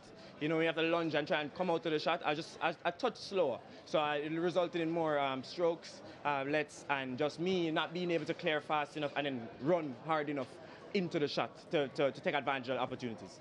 Well, as a Calabar man, you did show your speed a couple of times, and that's always important. Jamaica down 1-0. Yeah. Do you feel as if the Jamaicans have what it takes to get back into the tie? Oh, definitely. We always have what it takes. It's just for us to go out there and perform. We're at home. We have a strong crowd with us. We are down 1 and we like fighting. So I didn't want to put them in this position, but we are in this position and we thrive in this position. So we're going to go out there. Our next match is Bruce Burrows. And Bruce is a very strong player. Bruce doesn't give up. So I believe in Bruce, and I think we can do this. Well, let's see how it goes. Thanks very much, Julian, and good week of squash. Thank you. Thank you. Yeah, Julian Morrison there from the Jamaica team. Alex Arjun, the Guyanese, joining us now. First of all, Alex, how are you feeling? Relieved. This is the final. This is what we aimed for. This means everything to hopefully win this. So, you know, I went in there with 100% focus, and I'm still kind of on edge right now. I'm still in the game right now. I think I need a moment to cool off, but I'm relieved it's done. Physically, how is the body feeling? Surprisingly good. We both had a super hard match yesterday with Sean Simpson. I had him in the morning, Julian had him in the night. He's a man that doesn't seem to get tired, so both of us, you know, had a crazy match. So I think we matched up pretty evenly. But yeah, I mean, I feel good today. This is one of probably the better times I felt throughout this tournament, which is nice. Yeah. Are you surprised at how comfortably you were able to put Julian away, at least on the scoreline? Yeah, he's a super talented young man. He's had a good tournament. He was one of the top seeds, so I was kind of, I'm glad I finally got to play him. Being able to play one of those top seeds, and you know, my plan going in there was to shut him down in the back corners because he's a great shot maker, so not give him his openings and then defend so I could play to my left side, which is my forehand. I think the plan worked wonderfully. I didn't feel like he had as much opportunities, and you know, I was able to just jump on mine when I could. Yeah, 1-0 lead in this tie. How do you feel this sets up the Guyana team as you look to win the men's team title? Well, obviously nothing is guaranteed, but I'm glad to put us one up. This would mean everything to me and the boys if we came through with this. So, you know, we're going to go in there with the same focus and the same mindset and give it everything. This is what we're here for, and we're going to see it through. Well, you said that Sean Simpson is the man who doesn't seem to get tired, but I can tell you he's in commentary with us and he can barely stand up right now, much less walk. So whatever you guys did to him yesterday, believe me, it worked. Well, he has a good job at showing us that he doesn't feel anything, so kudos to him. Well, congrats on the victory, Alex, and all the best going forward. Thank you very much. Yeah, Alex Arjun there, the Guyanese, putting his country 1-0 up against Jamaica in the final tie of the men's team championship. It's a winner-takes-all tie, and the Guyanese in pole position. After the break, we'll have match number 2, and Gerard Morrison will be on standby to take you through that one. And he has the big bad Barbadian alongside him, Sean Simpson.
back here at the Ligony Club in Kingston, Jamaica, and it's now time for game 2 of the tie between Jamaica and Guyana, the men's category.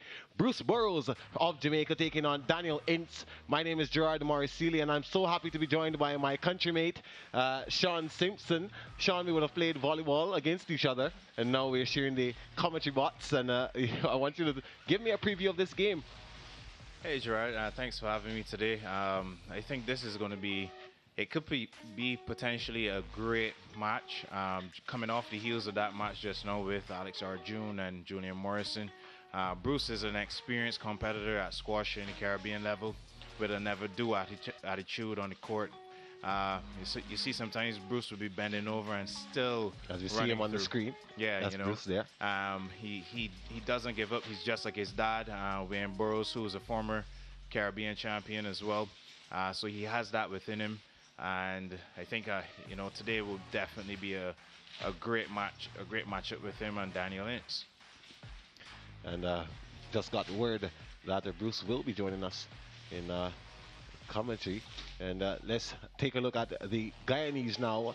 Daniel Ince, he will be hoping to extend that advantage from 1 to 2 and follow suit of what Alex did in the first game, and I'm pretty sure the Guyanese looking to close out with a team win for themselves, and they are pretty sure that he can deliver.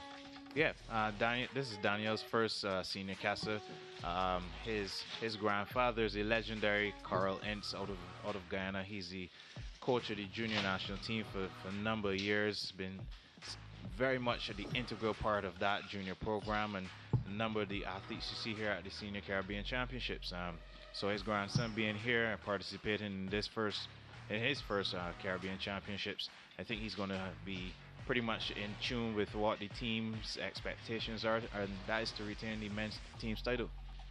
Yeah, well, they are going through their warm-up paces now, so we'll take a break, and when we come back, we'll see what's on the court for you.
We're back at the Ligony Club in Kingston, Jamaica, and it's time for game 2 of the men's tie between Guyana and Jamaica.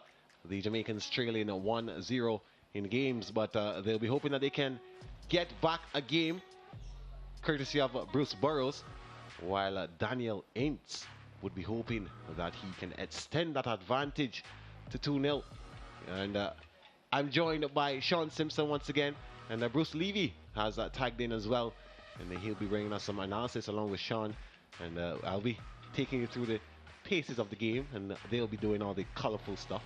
And of course, as two squash gentlemen, who do you think will come out on top in this game? I'm one to lean on the experience. I believe Bruce has enough in his tank at this point to take the match, but you never know. Sometimes youth and that unknowing factor, because like I said, Bruce has never played Daniel. It could be a surprise to him, but for me, if I was a betting man, I would go with Bruce.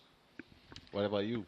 Well, I'm a little biased, of course, because I'm from Jamaica and I know Bruce well. Yeah. The truth is, I saw Daniel play about a month down in Guyana. He's playing fantastic squash. We're also reeling a little bit because a junior from Barbados beat one of our senior members last night. Fantastic performance by Darian Ben. But like Sean, I think that Bruce will use experience, and he's a very, very tough competitor. So we're hoping that he can ultimately wear down Daniel. All right, so we're moments away from the first serve, which will come from the Guyanese, Ince. And Julian Morrison, who just came out on the losing end of that first match, he would be the referee over this game, and we're off and running. And you can see quite hot pace already, and it looks like Ince draws first blood in this instance, and giving the Guyanese the early advantage, just as Alex Arjun would have done in the first game. And but you can see that there are different styles from these two players, a little bit more aggression and a lot more powerful hits, and more targeting the nick, as it is called in squash terms. Sean, you're pretty much of a powerful player yourself, and how do you manage to blend that power with the control and actually work towards getting your game plan executed perfectly? Yeah, you're correct here with Daniel. He's a very much a powerful player, and I used to be like that in my younger days. And one of the things that you kind of sacrifice with power is a bit of control. And you're quite right that you have to blend it. Either way, otherwise you're going to continually spray some balls, as Daniel is right now. Yeah. And you don't really want to do that against someone like Bruce, where he can have angles to bring in his reverse bolts or hold and drop, and like they're just now bringing in a stroke. Another thing about the power game is that it can take its toll on you later on. Tiredness comes in third and fourth games when you go that far. That's one of the risks of playing a fully power game. Agreed. That's why I kind of went away from it, because given my height as well, yeah, it does take a toll on your body, and you want to be able to conserve and still be able to be strong when you get into that fourth and fifth game, you know, when you get into that 45, 55 minute mark. And you can see that this is a long rally here, and we should expect a few more of these. And Burrows there just indicating that it would have hit high, and now we're all locked at 2-piece once again. And Sean, I'm glad you brought up height, because even me thinking when I first started watching squash, I would have thought that the shorter players would have had an advantage. But since working on this production, I've heard most of the analysts like yourself mention that height is a big factor. How much of a key factor is it? I think there's a average point in terms of height where it is an advantage. As you'll see, like Chris Binney, he's like 6'4". Kamal Kamobat, she's like 5'10", 5'11". And then myself, I'm 6'6". You have a lot of taller players that do well, and it's a little less taxing on the body because you can cover the court a lot quicker. But it can be exploited if you have a tactful opponent who can kind of make you go low and then pull you up high.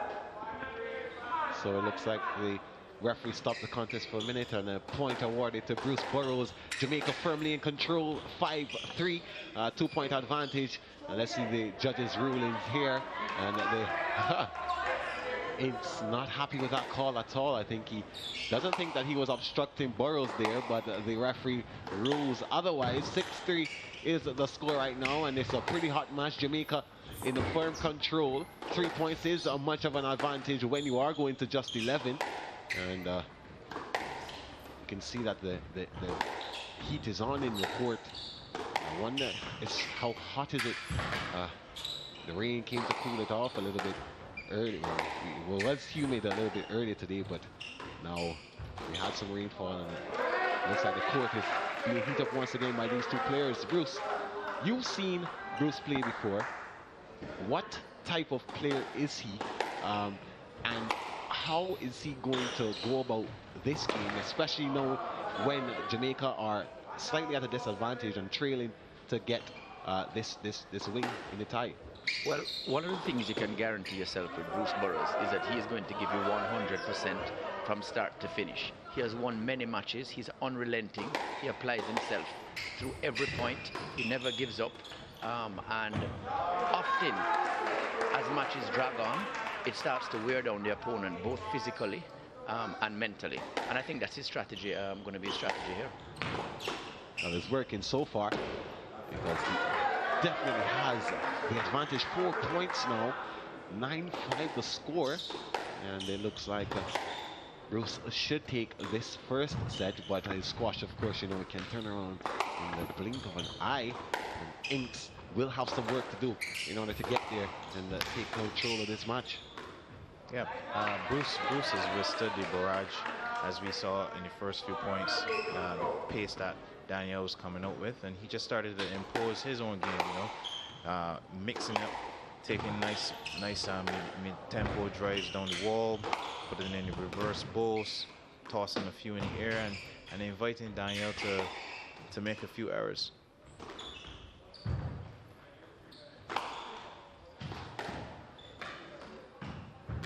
Long rally here, and at the end, Ince creeping back now cuts the 3-point advantage to just 2, 7-9, and he's on the hunt to square things up once again. He has a serve.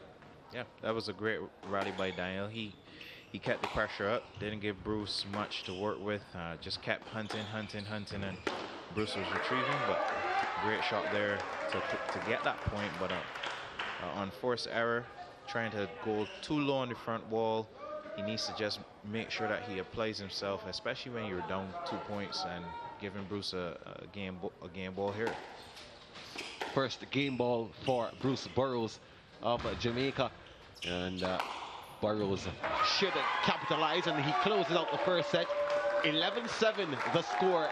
The Jamaican 1-0 up in sets, taking the first one comfortably, and in the hunt to get back the advantage all square in the tie. And of course, Jamaica trailing 1-0 coming into this game in the men's tie. But pretty much of a good performance in the first set from Burrows, and it is all, well, 1-0 in his favor. And we'll take a break, and when we come back, it's going to be action in the second set.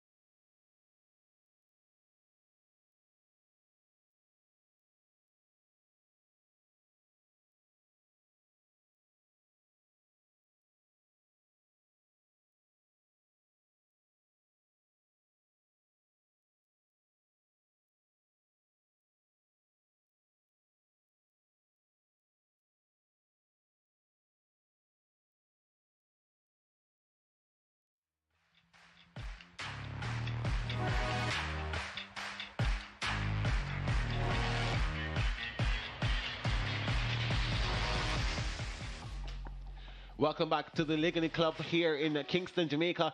And it's now time for the second set. Bruce Burrows of Jamaica taking the first one, 11-7 against Daniel Ince of Guyana.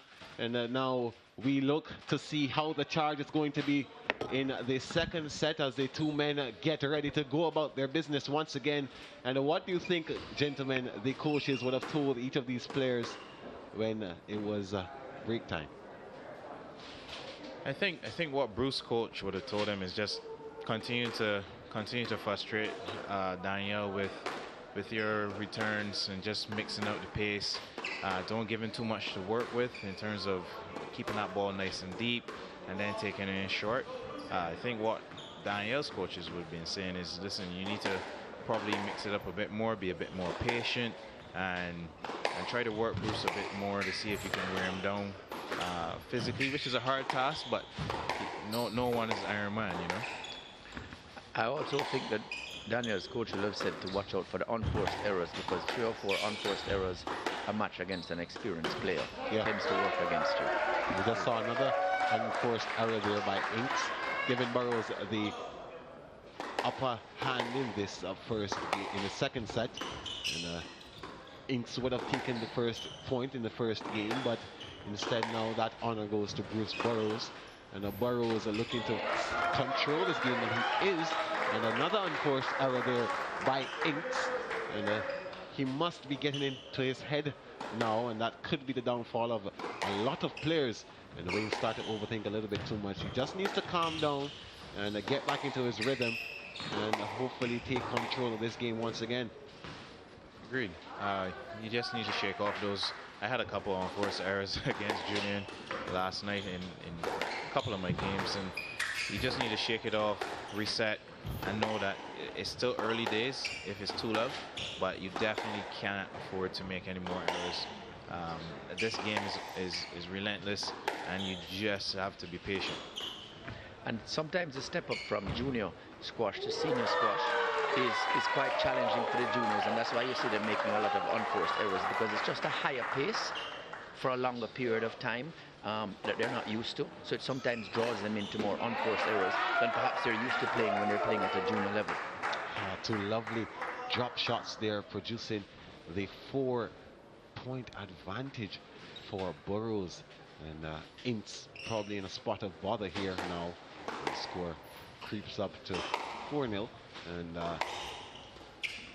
another drop shot, but this time Ince is equal to the task, and he gets there, and he tries a drop shot now himself. And now a pretty long rally, this one. Drive off the wall, sending him to the back, goes back up, and Burrows can't get there. And Ince getting his first point on the board. 3-1 the score now in the second set. That was a patient rally there from Daniel. He needed that point to start the flow of blood, and let's see if he can get this next one and start bring that deficit to a small. Oh, another error. Another unforced error there.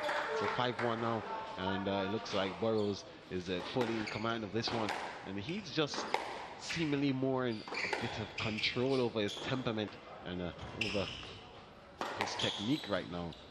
Ince starting to lose a little bit of shape, and the game plan not going as he would have wanted it to in this second set. But the game is still young, but not for him, because he has to pull it back. Already lost the first set, so he needs to be on the hunt to win this one. Another long rally. The referee stops the contest. And what's the ruling here?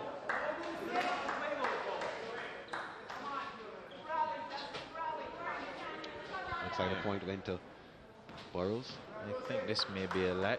I think Daniels may be questioning the position at which Bruce asked for the let, querying if it may have been slightly behind him. Yeah.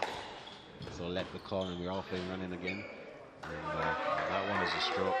Right back down the middle. It's like your worst nightmare as a squash player. Drop shot from Burrows. Another answer from Ince, and this time not good enough from Burrows, and Ince gets his second point of this game, this second set rather. And Burrows trying to really control things, and a lovely drive from Burrows, from Ince rather, to get that deficit down to just 3. And looking to charge on, and another drive there, forearm this time. And looks like Ince is back on the hunt.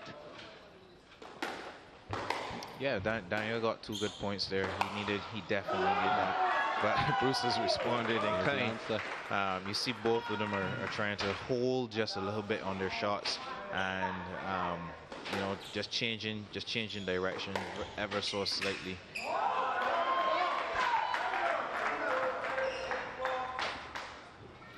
And, just like that, it's back up to 4 points.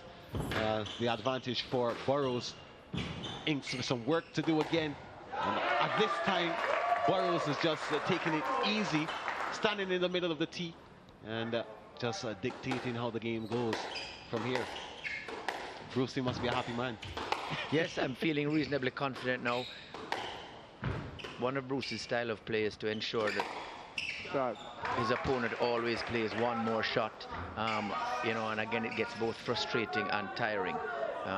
And I think you're seeing a little bit of that here with Daniel. He plays a couple of good rallies, but then he gets tired and makes an unforced error. Yeah, I had some battles with Bruce over the years, and both of us being left-handed players, it was always a nutritional battle. I think most of our matches went to 5, and you know, as Bruce said, it was just one more shot coming from him. Well, game ball for Burrows. High lob to the back of the court, and Ince, well, Burrows ready to deal with that, and a dive and a saving effort, and he does well. And oh my, this is valiant from the Jamaican, and what an excellent rally that is to close out the second set. Tremendous gameplay from Burrows and Ince, but particularly Burrows on the ground at this point. And he got up. Oh my goodness. Always makes them play one more shot. In this case, 3 more shots. Yeah, and that is what champions are made of. Yeah, like we said, you know, Bruce makes you play one more shot, and that is a great example of that. You know, he didn't give up. He made sure he cleared. Even being on the ground, he ducked his head to give Daniel clear access to the front wall, and then he got up, sped, and hit a superb shot down the wall that Daniel didn't even think was going to be possible. Well, I can't think of a better way to go to the break than that one. We'll be back with more at the Lightning Club.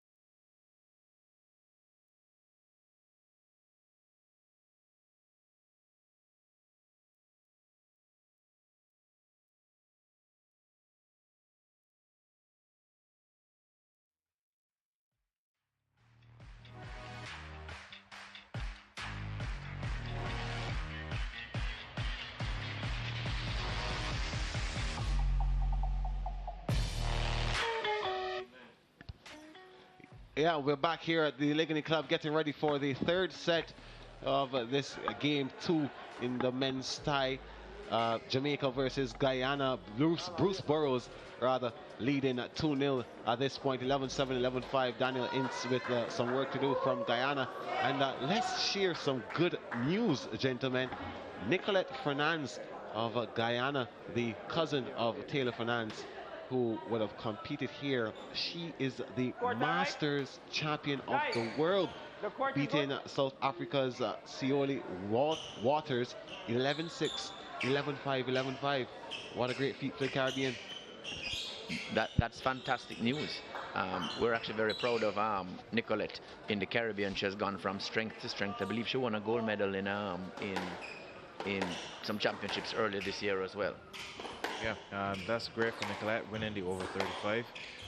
She wanted to be here, but just the clash of the schedules, and you know, it would be hard for her to want to miss out on a world World Masters opportunity, and she's gone on to secure that title. So kudos to Nicolette. I should add that she was, prior to this year, she was the champion last year, so she would have been, had she come here, she would be defending her national title. I'm sure she'll be back next year.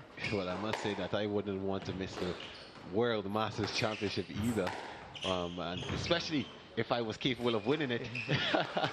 I must say though that just speaks volumes of how good squash is actually in the Caribbean. And I don't think that we take this sport seriously. I think we need to really start to show a bit more of a spotlight on this sport, and I'm happy that SportsMax to be a part of this team that has taken the initiative to show these squash championships on television live, so we can spread our good skill, our talent to the world, especially after so many of you would have gone to the Commonwealth Games, which is probably one of the top competitions as a squash player in the Caribbean, in the world, because there's no squash at the Olympics. But it just shows that we do have the talent, we can compete at an international level in this sport. Yeah, actually I could share as well. Karen Meekins, who's a former Caribbean champion, she won the over 50 World Masters title earlier today as well. And Mark Seeley, who was a Barbadian national title holder, he finished third in the men's over 60. So as you said, there's a lot of good news coming out today from those World Championship, World Masters Championships, from Caribbean players. And as you said, Gerard, we have a wealth of talent within the Caribbean that, you know, if there were better facilities, better programs put in place, easier access, you could have multiple world champions in a few years' time. Well, our attention to the game, and Bruce Burrows continuing where he left off, picking up where he left off in the second set, leading this one 4-2, and he called some good names there, both Barbadians. And I can share my Barbadian bias, just as Ricardo Chambers would have showed his Calabar bias in the last game. Yeah, and of course, talking about how sprinters are produced at Calabar. Not in recent years, Ricardo. Some work to be done, especially on the champs level. Some folks will say, but yeah, Karen Meekins and Mark Seeley, champions at this level and the world level. And Bruce Burrows competing to be a champion in this game to extend that advantage to 2-0. 5-2 the score. Make that 5-3 now. Yeah, Bruce is just steady here right now, and Danielle may be thinking, what do I need to do? I think he just needs to listen to what his coaches, I'm sure his coaches would have given him some great advice, and he just needs to listen to it. You know, in this game it's about managing each point and managing each stage of the game, and fighting those internal demons in your head that may be saying, I need to do this, or I may need to do that, and just follow your coach's instructions. Well, it looks like we're all square for the first time since 2-2 in the first set. And it looks like both the men are just a little bit tired now. And unforced errors coming from both sides of the court. Right around this time, Bruce, you think about how the players would have to get into that mental stage now of their game. The feet are getting a little bit heavier, and the breathing comes a little bit less under your control, and then now you have to just rely strictly on that mental toughness and that skill. Well, when the skill is dropping a little bit. It's also at this stage of the game that the hard, tougher rallies early on start to take their toll. Watching this game, this particular game, Bruce has been working Daniel quite hard in some of the earlier rallies, and we'll see whether or not that takes its toll on Daniel. He's gained some confidence here. He's up a point, so we'll see whether or not he can withstand it. So for the first time since the first set, Daniel Ince of Guyana has the lead, and I'm pretty sure he'll be looking to surge on and get the win. A drop shot there, and just testing the skill and the mobility of Bruce Burrows, and Burrows, tired as can be, after winning those 2 sets so convincingly, we can see now that he's beat. Yeah, and you see what Daniel's done the last few points is he's not been as risky as before. He's taken a bit of pace off the ball. He's holding a bit more and just working Bruce forward and backwards. And we'll see if he can get another point here, which should be very critical to give him some more confidence to sneak into 10. Yeah, so extending that lead a little. Well, Burrows pulling back 1, and 7-8, cutting that lead now to just 2. And this game is interesting. Game 3 of best of 5, and another unforced error there, allowing Burrows to get back into the game, and that is not what you want if you are Daniel Ince. You want to extend your lead, but now he has the game locked at 8 apiece. Yeah, Daniel may be kicking himself for that. After you're up by a point, you don't want to 10 off the return to serve, especially when you have someone like Bruce who's currently leaning on the back glass trying to catch some breath. Drop shot there by Burrows. Ince answers back with a cross-court backhand drive, and the rally now going on and on. About 10 shots so far, and carrying cross-court in front, and Ince trying to get a little bit of help from Burrows' hips, but not able to get there, and losing this point. Yeah, as you can see, he was trying to get a bit of a catapult using the hips of Burrows. Burrows is absolutely winded, and remember, we have to win 2 points clear. You need 2 points clear to win this game. So 9 apiece, and if he's in this state, oh my goodness, Ince is tired, is visibly tired, but he's trying hard not to let it show, whilst Burrows is absolutely, he's winded. He's winded. So what? It's going to be very interesting now to see how deep he actually digs in, and if he's able to actually come out with a win, or if he would be pushed to play another game. Yeah, this point here after this break is going to be very crucial for both players. If Bruce can get this, I think it's game over. But similarly, if Daniel can get this point, Bruce may say, you know what, I have 2 in my bag.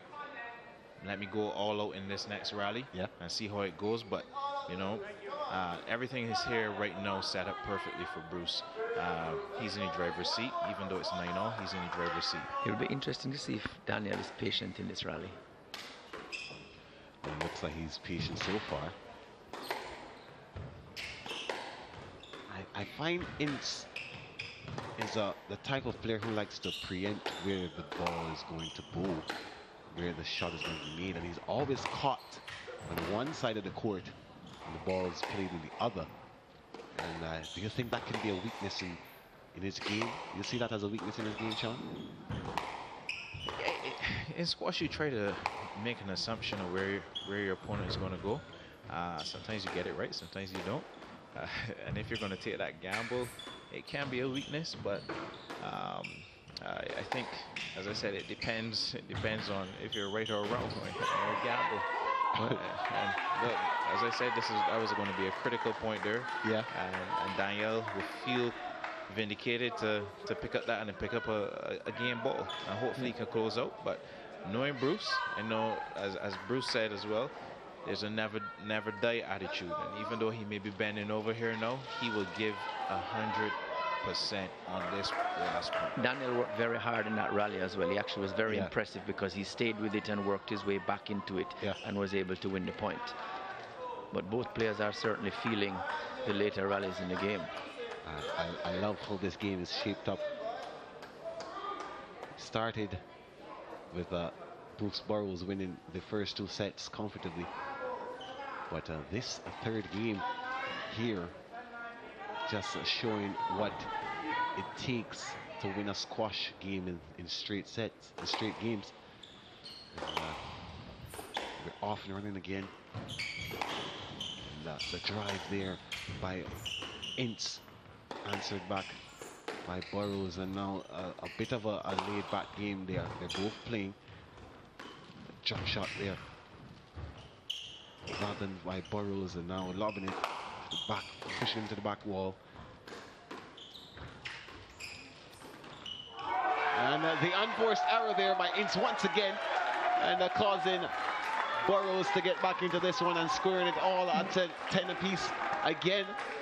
And we did say that he is the type of player that would have created too many unforced errors in this game so far, and he's starting to pay for it. Now there again, another unforced error from Ince. His coach may not be very pleased at this point. Had the game to close out and allowed Burrows. Remember, it was 8-6 at one point. Then 2 unforced errors caused the game to tie at the 8 apiece, and then Burrows took a slight advantage. Ince was able to capitalize, but 2 unforced errors once again allows Burrows to come out on top of this game, 12-10, and the tie is now squared at 1 apiece.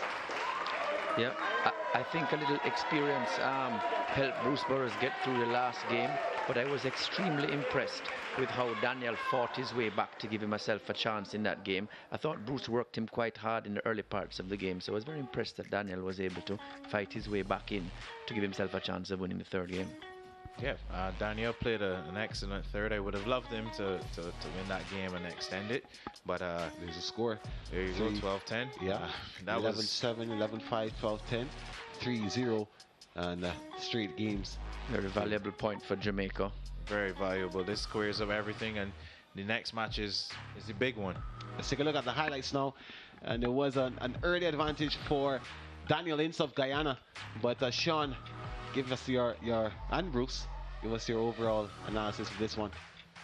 Like I said, I have my money on Bruce just because of the experience. You know, he's a seasoned, I don't want to say a veteran, but he's a seasoned competitor at this tournament, and he has that never die attitude. And as you saw there in that third, Gerard, you know, he was dead. And this point here, excellent point about never die attitude, you know.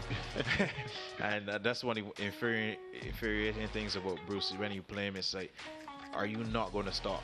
You know. They were both all over the court and trying to get those points. They played each point as if their life depended on it, and in the end it went to the Jamaican, Miss Burrows.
And welcome back to Ligonier Club, where we have the winner of that second game between the Jamaica and Guyana men's tie. And we have Bruce Burrows. Bruce, you must be happy with the way that you went about your business in that game. Yeah, that was it's a big win personally because of like what a hard match it was. Even though it's 3-love, it felt more like a 5-setter. And for the overall team, this now brings us back in contention. Unfortunately, after we lost the first one, this now brings us back level 1-all with 3 more matches to go. So this is very much in our hands to win it. Well, Daniel had a slight advantage in the first set, the first game, but you came back and then you were able to just dictate how the pace went after that. Where did you find that you had to that weakness to capitalize on? I had to really tap into the reserve tank, to be honest with you. If it went a few more games, it really could have gone either way. I was really happy to get through in 3. But as I said a while ago, it really did feel more like a 5-setter. But those are the kind of matches that, really go a far way because it helps you so much mentally and your confidence, which is so important in this sport. Yeah, Sean was telling us that you are the type of player to really push the button of your opponent. Yeah, you don't. I love Sean. Me and him have had some battles over the years. But I mean, I'm not the most conventional player, so unfortunately I have to kind of use ulterior tools sometimes. But if it works, it works. Yeah, so 1-all in the tie now, and a slight advantage to you because you would have just won that game convincingly. And do you think that sets up this nicely for a Jamaican win? It does, yes. All right, so we'll see what happens, and congratulations to you. Thank you very much. Cheers. So it's break time, and then we will come back with Ricardo Chambers, who has the action from Game 3 in the men's tie between Jamaica and Guyana.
We are heading for a thrilling finish as we get closer to deciding the champions of the men's team event and the Senior Caribbean Squash Championships here at the Ligoni Club in Kingston, Jamaica.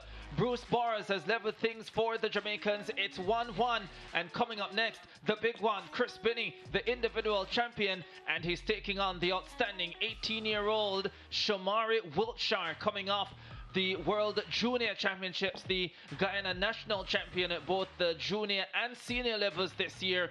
And there is a lot to say about that young man, which means there is a lot to say about this next match coming up. But for all intents and purposes, the Jamaican Chris Binney is expected to win it, which means that at the end of this one, the home crowd fully expects to have the lead in this men's championship battle. Ricardo Chambers alongside Sean Simpson and Bruce Levy for this matchup, and I'm sure everybody here is excited for what we're about to see. Yeah, as you mentioned, Chris is the heavy favorite in this match. Shamari is on the upward trajectory in squash, and he's he's going to be heading off to Drexel University to continue his climb up the ladder. But Chris is just a step too far for him to make, and hopefully he can add this experience to his squash career and say what do I need to do to get to Chris's level, you know. That last match actually was very important for Jamaica to grab, and it makes it easier for them to navigate the next few matches. Yeah, you just saw a shot there of Chris Binney taking on Julian Jervis in what was a rather testy and oftentimes contentious team match on Thursday evening. But Bruce, this is the young man, 18 years old. They say he's rather shy, and you can see that right away, but when it comes to his quality on court, nothing shy about it. No, he's actually a gentleman. He's not quite as shy as everybody thinks. I saw him play the Canadian Open a year or two ago. He reached the finals of the under-17. He is improving hand over fist. I'm expecting Chris to win. One of the things about Chris's success is that he does not take any of his opponents. He doesn't underestimate any of his opponents. On the other hand, I don't think that Shamari is daunted by his opponents either. So I think he's coming out here and say, I'm going to play my game. And if Chris is too good, then he's too good. But I'm going to play my game. That's what I expect to see. Yeah, for the most part, Chris Binney beats them with a smile. He's a terrific guy though. 33 years old now. Chris Binney created history earlier this week by winning his 10th individual title, the first player to win 10 titles at the Caribbean Area Squash Championships. It's important to point out, I mean, not that it diminishes his performances in any way, but it's important to point out that it was only in 2010 that we started having CASA annually as opposed to biannually previously. So a lot of the players in the past would not have had the opportunity to win as many consecutively, but what Chris Binney has done is absolutely tremendous. Beat Kamal Cumberbatch of Barbados in that individual final. Cumberbatch pushing him for the opening set. It was 14-12, but once Binney got through that and a few contentious moments and saved a couple of game balls, he was able to run away with it like we've seen so often. Yeah, Kamal is definitely one to look out for in the future, very near future. I think Chris has taken note of Kamal's position at the moment, and I know he's going to come hard again next year, put in the work and make sure that he can make it as difficult as possible for Kamal, and vice versa. I know Kamal is going to put in that work his junior year at Trinity and look to come back next year with a bang. Yeah, well, Wiltshire is coming off his performance at the World Junior Championships. When we come back from this break, we'll find out how much he learned there.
Wherever you are in the Caribbean watching our broadcast of the 2022 Senior Squash Championships at the Ligani Club in Kingston, Jamaica, I think you can put that remote away now, because we are in for a thriller this afternoon. The men's team championship to be decided. Jamaica taking on Guyana. It's 1-1, and Jamaica's #1, Chris Binney, the Caribbean's #1, is up and expected to give the Jamaicans the lead here after this one. He's playing the 18-year-old Wiltshire from Guyana. Ricardo Chambers alongside Bruce Levy and Sean Simpson for this encounter. We're that much closer to the start of this contest. And Sean, you played Shamari at the Commonwealth Games.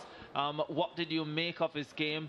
Alex Arjun, the match referee for this one, himself coming off a fine victory to give the Guyanese the lead here. Shamari's a great player for the future. Playing him at the Commonwealth Games, I got the W there against him, and what I try to do is just take away the ball from his backhand, the left side of the court, as I find that is more so his comfortable side. And you know, playing, as Bruce mentioned, sometimes playing junior squash and not really having too much of a challenge at that level. When you step up to the senior level, it's a different intensity, a different level of tactical nuances as well. So I think he should really enjoy this experience getting on court with Chris, and really take it as something for him to learn and use going forward in the future. Yeah, he's made a brilliant start here. He's up 3-0 against Chris Binney. Uncharacteristic of Binney, 3 unforced errors, and pretty early in the points as well. Loose start from the Caribbean's #1 player. Yeah, it's sometimes difficult starting a match that you're expected to win, you know, to get your focus from early. And I've seen that in a couple of matches with Chris's tournament, where he's taking a little longer than normal to gain his concentration, but he does gain it, and when he does, he tends to gain control of the match.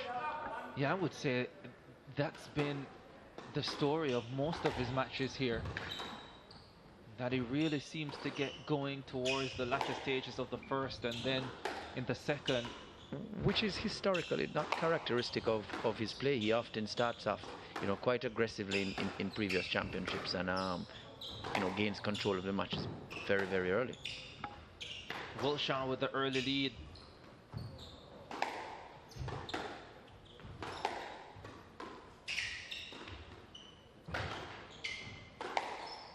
Longest rally of the match. Long rally, both players just probing and testing each other, moving each other into the different corners of the court, but Shamari had too many balls to pick up there from Chris. Finding his range now.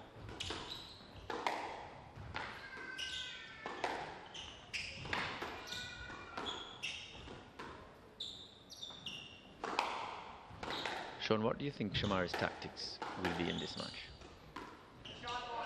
I think Shamari is going to come out and try to take the ball as early as possible, because you don't want to give Chris too much time on the ball. You see here what Shamari is doing as well, is just taking in those volleys short, trying to lure Chris into the front corners, but he's starting well with the length and limiting and trying to keep Chris as much as possible behind him.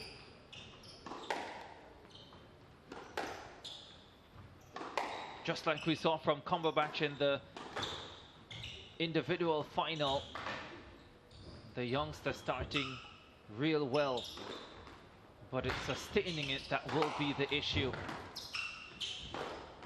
Binney is so good defensively. Yes, Chris doesn't give you much to work with. Even if he may be a slow starter at this tournament, he still doesn't really give you much to work with the business end. Within one now of Shamari Wiltshire. That was a tight drive down the wall. Not much daylight between the ball and the wall.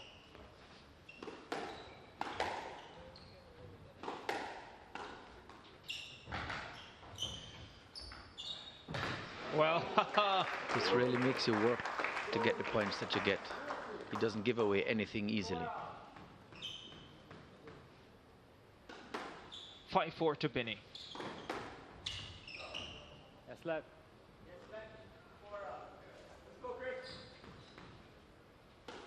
Well, correction, it's 4-all.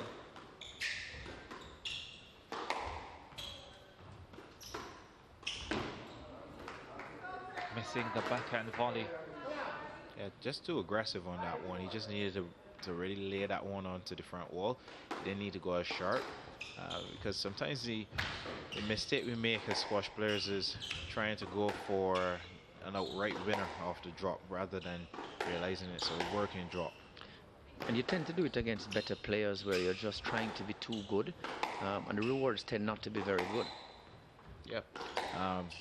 More often than not, you end up clipping the tin or hitting it directly into the tin, as Shamari did a couple points there. Chris is building up some momentum here after Shamari had a nice lead early on, but that's his game. You know, he's going to come throwing the punches at you over and over again. I guess it goes for so many of the racket sports, but when you play someone where you feel you're overmatched, you always feel the need to go for that little bit more, because the thinking is, this guy is good, he's gonna get there and I have to be perfect, and the errors come in, but you almost don't have a choice. There's definitely a balance between the two. The problem is that hitting the tin and making unforced errors is so costly. You're almost better off hitting slightly looser shots and keeping in the rallies than constantly going for it. Binney very much in control of the opening game now, was down 4-2. Slowly asserting his dominance, showing his quality. Yeah, that's what makes Chris so hard. He's just solid all around. Just makes you work for every shot, and Shamari's going to need to be as patient as possible, look for his opportunities, because you may get an opportunity at some point, and you need to be able to capitalize on it. But you don't want to be impatient and force too much. Yeah, Chris Binney, ranked as high as 65 in the world. That ranking he achieved in January 2018. 2018 was a great year for Chris because he had an outstanding Commonwealth Games, Pan American Championships, CAC Games, and as you said, highest world ranking to begin that year. Lovely shot by the Guyanese.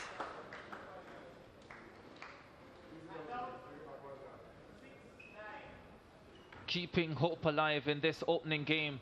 The 18-year-old has been brilliant at the junior level, has won 5 junior titles in various age groups, from the under 13 level, under 15, under 17s as well. He also won the senior championships in Guyana this year, which was a tremendous achievement. Yeah, absolutely marvelous. Very rare that you have juniors winning the senior national titles, and definitely in Guyana where the standard is pretty good. So that was an amazing achievement, and you've seen the likes of Alex Arjun who has competed here quite well. Yeah, sometimes time is such an important thing. I think maybe if Alex was to play Shamari now, it may be quite an interesting battle because of how well Alex has played at these championships. Well, the thing about championships, Sean, is that they come once a year, once every 2 years, once every 4 years, and there's a designated time and place. Yes, very much so. Very much so. He's rallying, but a little too late. It's Binney who has the opening game, as would have been expected, but the 18-year-old has done well, staying close for a lot of that. But once again, Chris Binney, too good, up by a game to love.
Men's Team Championship up for grabs at the Senior Caribbean Squash Championships at the Ligony Club in Kingston, Jamaica. And we're into the third match of this tie. It's locked at 1-1 between Jamaica and Guyana. And Chris Binion leading the 18-year-old Shamari Wiltshire by a game to love in this third match of the tie. Brilliant opportunity for the Jamaicans to take the lead, and they are fully expected to do that. And based on the projections, this could well go down to the fifth and final tie to determine the men's champions of the 2022 Caribbean Senior Squash Championships. Ricardo Chambers alongside Bruce Levy and Sean Simpson for this matchup.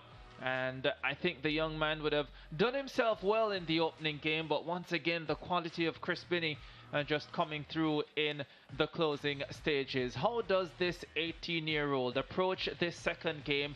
Chris Binney has seen pretty much everything he has to offer now, and this is where it becomes even tougher for the Guyanese. Well, I mean, I think Shamari acquitted himself very well in the first game. However, I suspect he realized that Chris was always in control. So he's probably coming onto the court realizing the same thing. I'd be interested to know what his coach told him, but I think it's probably just to stick to the game plan and see whether or not openings come which allow him to maybe sneak into the game. Yeah, he just has to be patient here. You know, that's the game.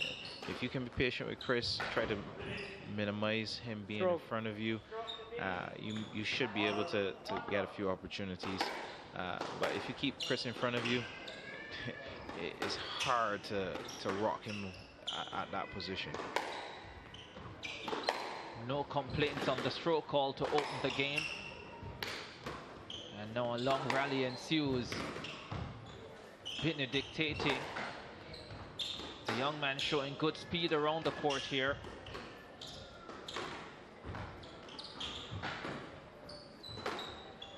Great touch from both players. And Binney finishes off brilliantly. That's why he's been ranked as high as 65 in the world.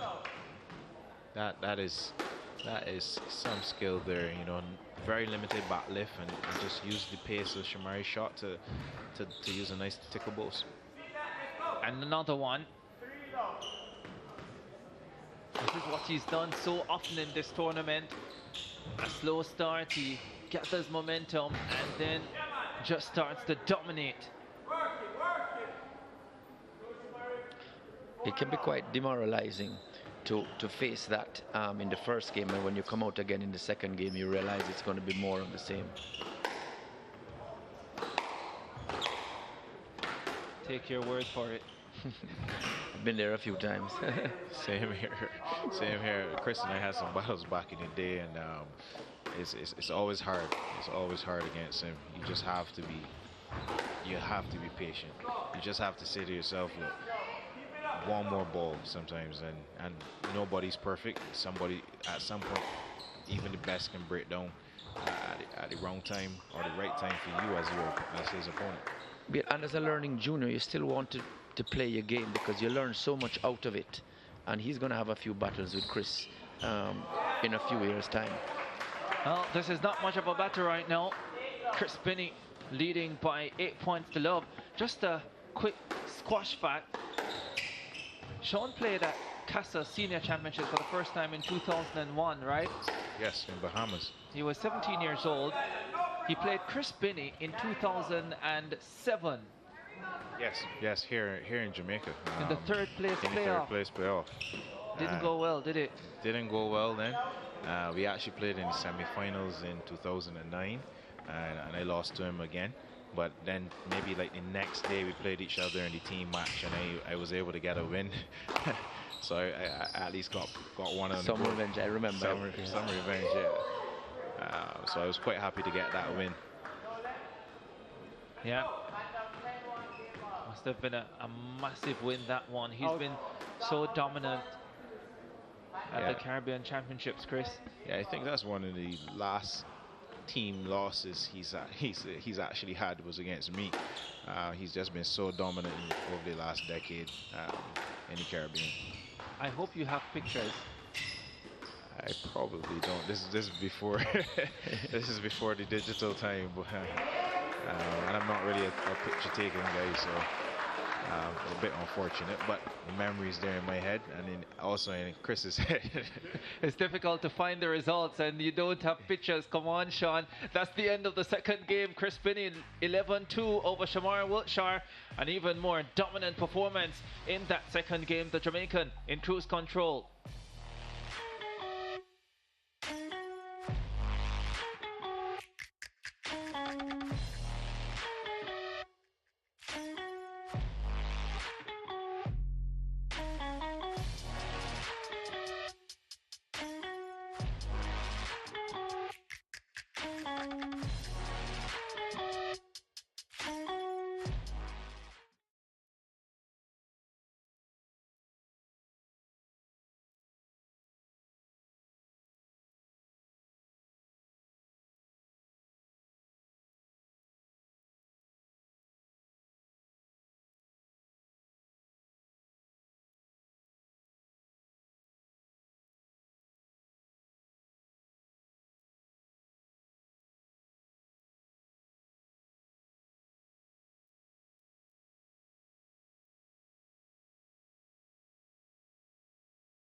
Senior Caribbean Squash Championships back on the calendar for the first time since 2019. We're down to the men's team championship, Jamaica versus Guyana, and it's 1-1 in the tie. Chris Binney leading this third match by 2 games to love, 11-8, 11-2 over the 18-year-old Shamari Wiltshire, just coming off the World Junior Championships, also competed at the Commonwealth Games, and he won the Guyana national title in April as well. So he's had a very good year, but he's had a really tough time at it, taking on the Caribbean's #1 player. Yeah, I hope Shamari would start this game a little bit more with some more relaxation. You know, there's nothing for him to prove or nothing for him to lose. You know, just go out there, have some fun, and as I said, take this as an experience to grow from here. Chris Binney really opening up now. We spoke about it in the individual event that when he gets into this mode, it can become exhibition style stuff. Races into a 3-love lead. Yeah, this Chris has another gear in him, and I don't know if Shamari may be able to keep up with the pace. Kamal tried to do that, but eventually you do start to tire, and it can take a toll on your body. And your concentration and ability to execute. Yeah, unfortunate that. Oh, brilliant. And Chris is fairly unrelenting as well. I mean, he's keeping up the pace and the pressure. He's not dropping it down to allow Shamari to get comfortable again. Yeah, don't get me wrong, we've had a marvelous week here of squash, but unfortunate that a couple of world events would have clashed with the Caribbean Championships, the World Masters Championship, the World Junior Championship. The World Junior Championship would have prevented Wiltshire from contesting the individual event here, would have prevented a few top women like Nicolette Fernandez, Mary Fongifat from contesting the women's event. Yeah, it would have been interesting to see Nicolette against Megan Best from Barbados. You know, Mary as well from Guyana. 3 great ladies that would have added more quality to that field. I mean, we had a great matches as it stood in this tournament, but you know, as you said, if you added that little bit more quality, it could have been even more spectacular. Yeah, for sure. Shamari is earning a few points here. which will be good for his confidence. Yeah. Chris just dropping that ball into the front right corner just because Shamari gave him a little bit too much space to work with. This is where he also starts to feel it in the legs.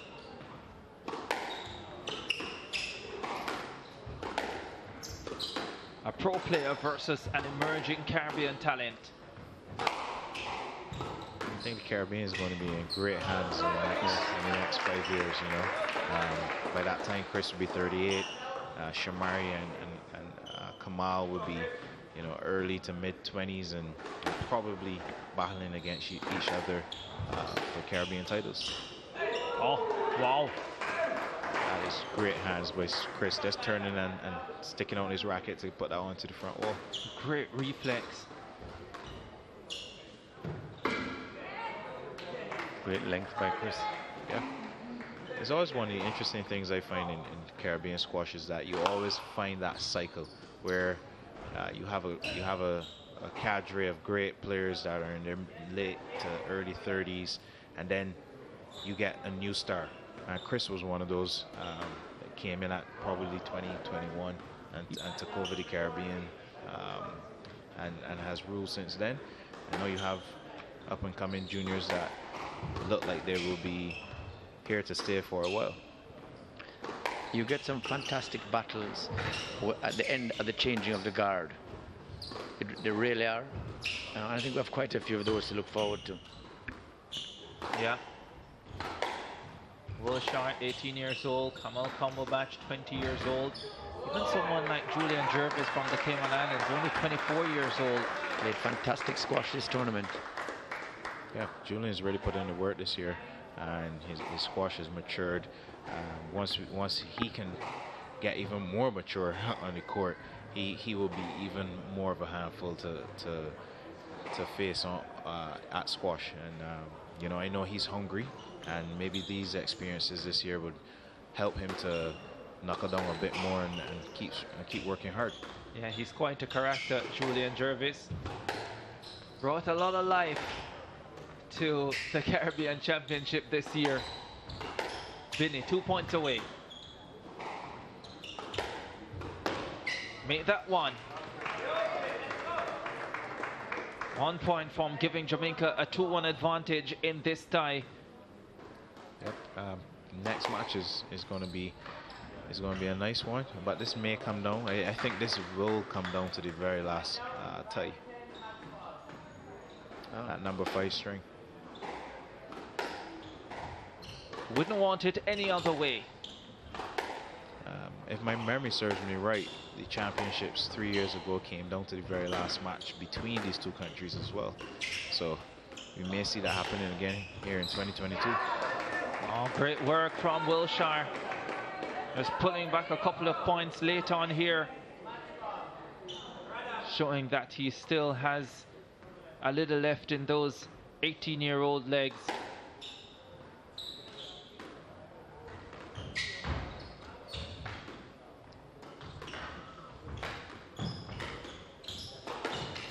Great anticipation from Binney, but can't finish it off.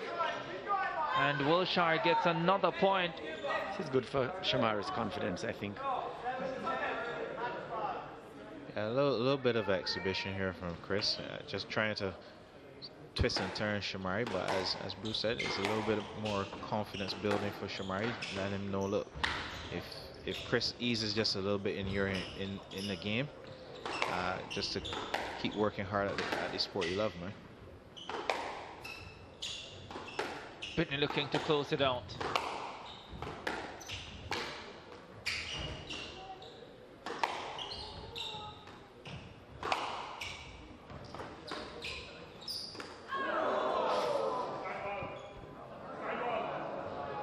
Well, let's see what the call is here. This will be an easy stroke. Ball came down the middle. Chris was right there in the swing. Yeah, he actually hit him with the ball. That's my biggest fear about playing this sport, you know. There's some instances where that could happen, but generally, once you get to this kind of level, players tend to hold back and not hit. They have a feel of it, and Yeah. Yeah, when I start playing, I won't be at that level.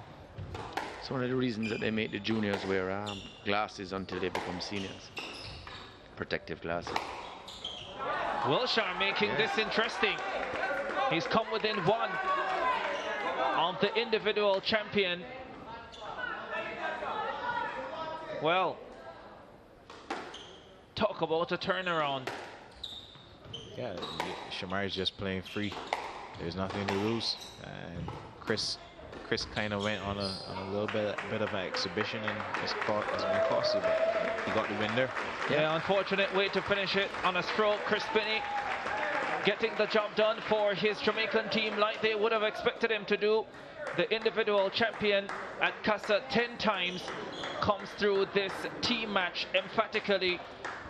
A rush at the finish from the 18-year-old Guyanese, but ultimately it was not to be enough. Binney winning 11-8, 11-2, 11-9, and Jamaica taking a 2-1 lead over Guyana as they battle for the men's team title.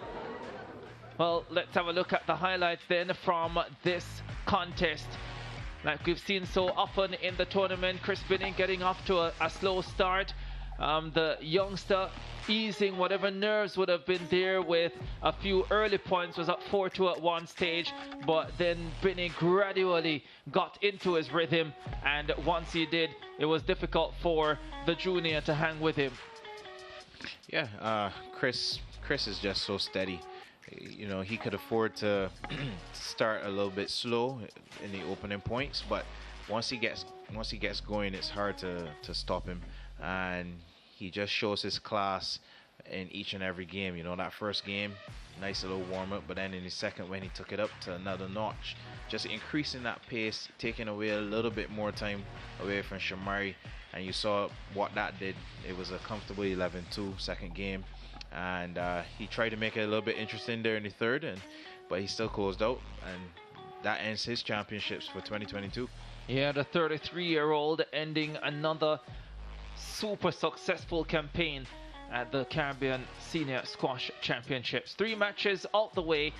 We have a 4th coming up, but before that, we're going to be hearing from the competitors in match 3.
Back at the Ligani Club in Kingston, Jamaica. Well, we have completed 3 matches in this tie between Jamaica and Guyana as they battle for the men's team title. The Jamaicans leading by 2 matches to 1. Victory for Chris Binney, the Caribbean's #1, against the 18-year-old Shamari Wiltshire. We have Shamari with us now. Shamari, must have been a marvelous experience playing against the best in the Caribbean, a 10-time individual champion.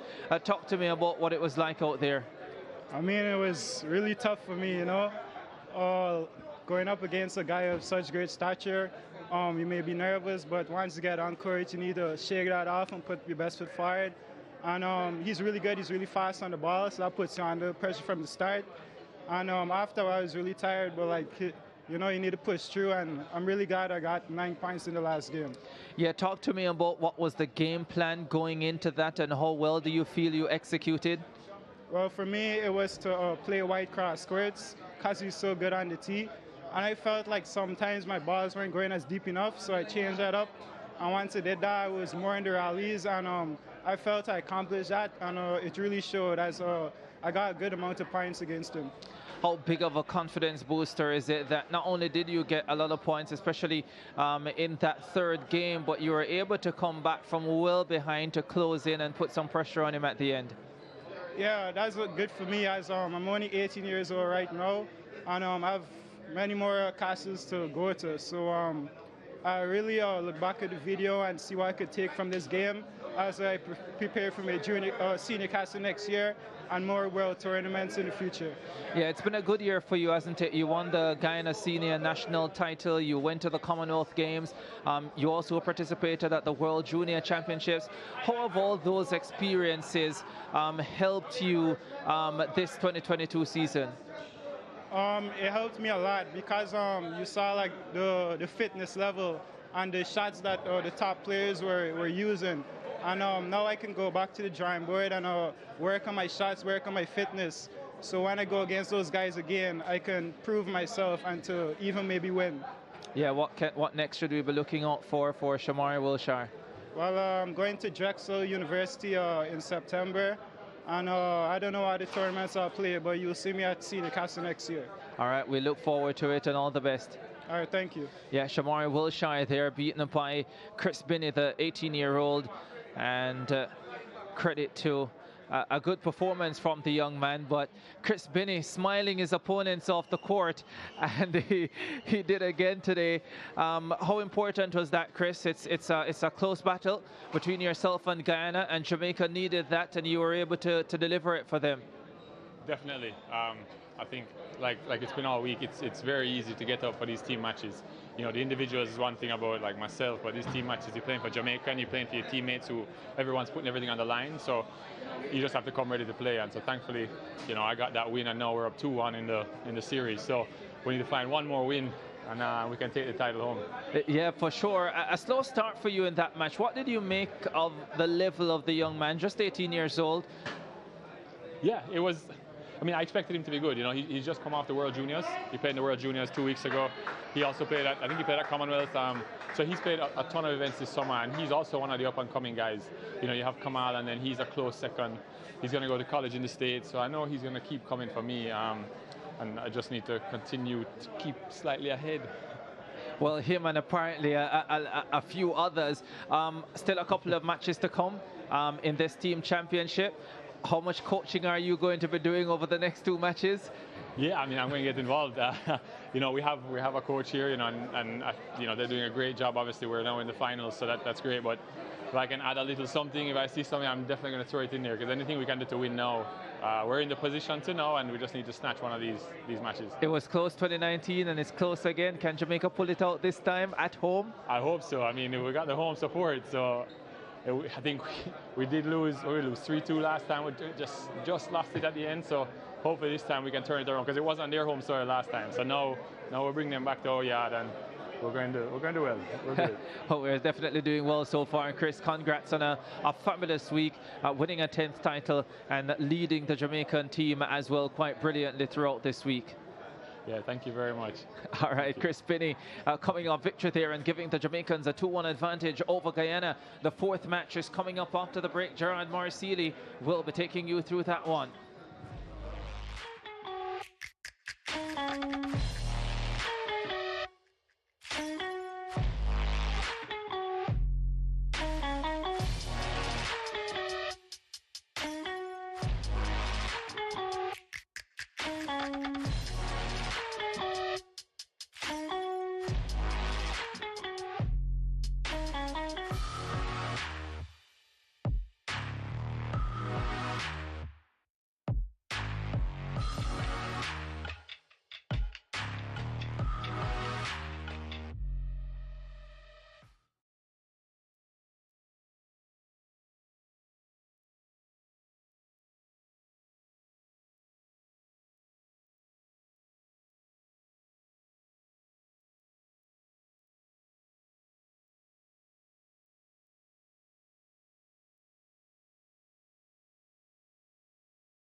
We are swiftly approaching the end of the Caribbean Senior Championships in squash for 2022. And now we move on to game 4 of the men's tie between Jamaica and Guyana. Tajay Lumley of Jamaica taking on Jason Ray Khalil, the brother of Ashley Khalil, who would have taken honors in the, well, top honors in the women's singles. And I'm still joined by Sean Simpson and Bruce Levy, who's over on the far end. And this one is shaping up nicely, gentlemen. Yes. I think everybody believes that Jason Khalil is the favorite. But as a Jamaican supporter, Taj is our dark horse, and we are quite optimistic of our chances. Jason is a fantastic player. I suspect both Sean and I have played him. I probably played him about 12 years ago. Very competitive. I believe he beat me. I don't know if Sean has any experience playing him, but he's a fantastic athlete. Well, just before you comment on that, Sean, that's Tajay Lumley. Taj is called for short, his affectionate name in the squash circles. And Sean, you would have played this young gentleman, or would have you played him? And I'm for sure talking about Jason Ray. But what about these two gentlemen? And Jason Ray joined the court now. I played Jason maybe about eight years ago or so, and I think I had a positive outcome against him. But Taj, I'm not so sure I've played him before. Just that age gap, you know. He's just left juniors a few years ago.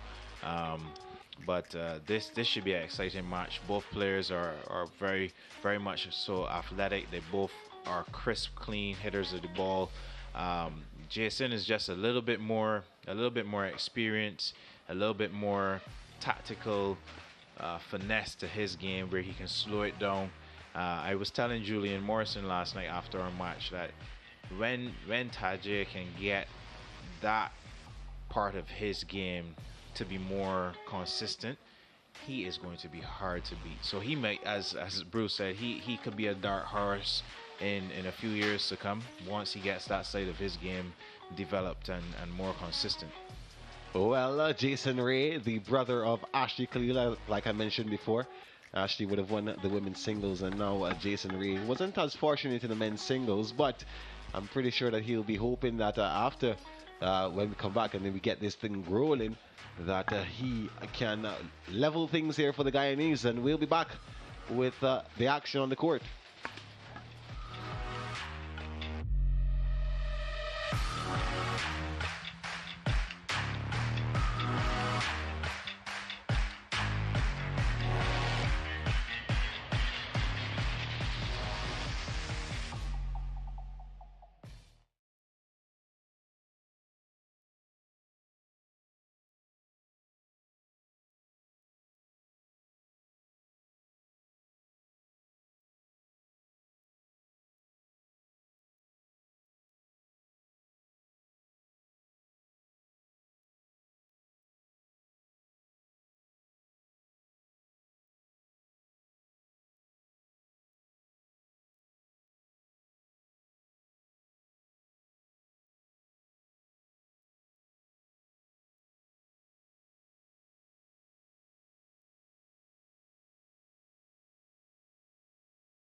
Hello, testing. Working.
Back at the Ligony Club where we are getting ready for match number 4 of the tie in the men's team category.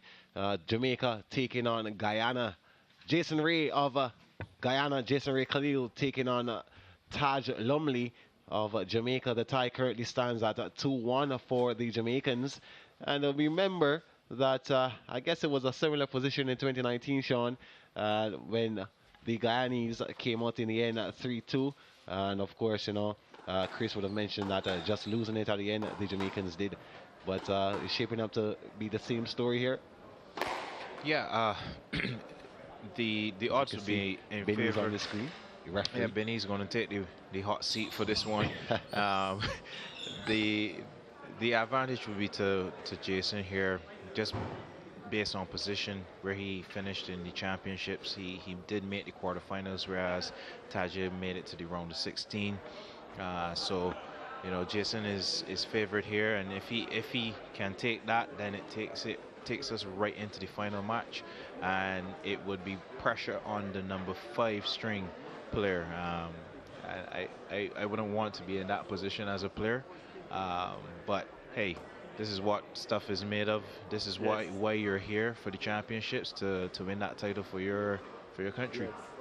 If Taj is able to play very consistently, and take his game through from start to finish, I think he has a chance. It's just whether or not he can sustain it without making the unforced errors and stick to his game plan to create a chance for himself to win. Well, unforced errors has been the story for many players here, and in these ties. And Jason Ray would have gone to the Commonwealth Games that have recently concluded in Birmingham earlier this month, and I think he would have been pretty okay with his performance. I think they made it to the semi-finals, if I'm not mistaken, of the plate round. So it was a pretty good showing at the Commonwealth Games, and these boys now are getting ready to get the first game on. Looks like Khalil will be drawing first blood with the serve. Yeah, attempted to draw first blood. Hopefully this game starts off with some nice consistent rallies, and it needs to set the tempo of the match.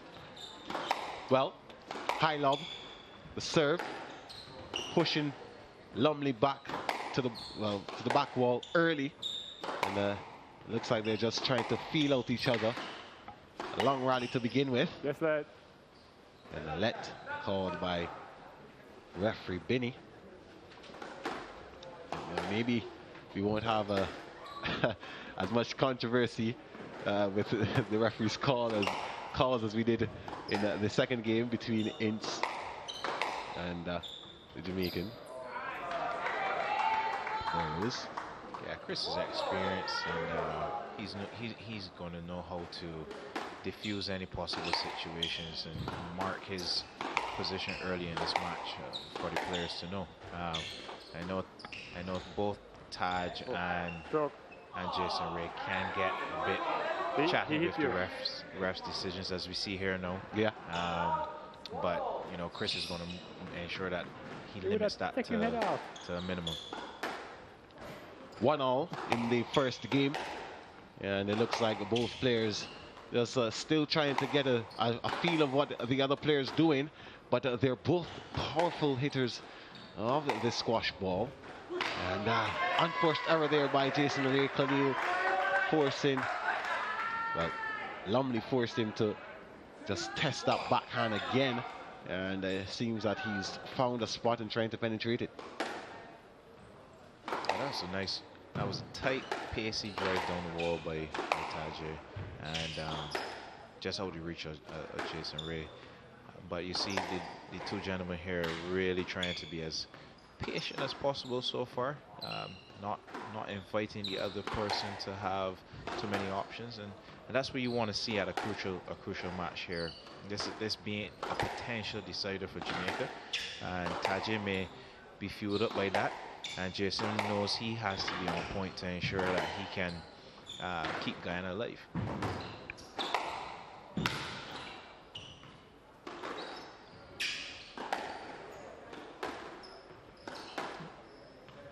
Very long and patient rally by both players. Yeah, just trying to see what they can do and force the mistake from the other player. Playing out very carefully in this first game. I think they both consider the first game to be very important for them. Certainly if Tajay wants to have a chance to win the match, he will want to win the first game.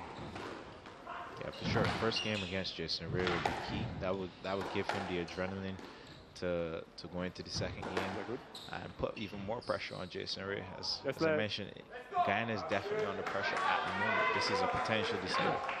Yeah, that's right. As you know, if the Jamaicans win this one, then they take the team title for the men. Lumley will be searching for that win, while Khalil would want to stop it and keep Guyana alive into the fifth and final game. These championships are rapidly coming to an end, and I must say it's a bittersweet moment, mostly bitter, of course, but it's been a fantastic week of squash action. So happy to be a part of the team here at SportsMax, bringing the coverage for the first time in the game's history, which is a very big achievement. Yeah, I can tell you I'm quite happy that SportsMax is here at these championships. The level of commentary, the level of video coverage of these games has been great.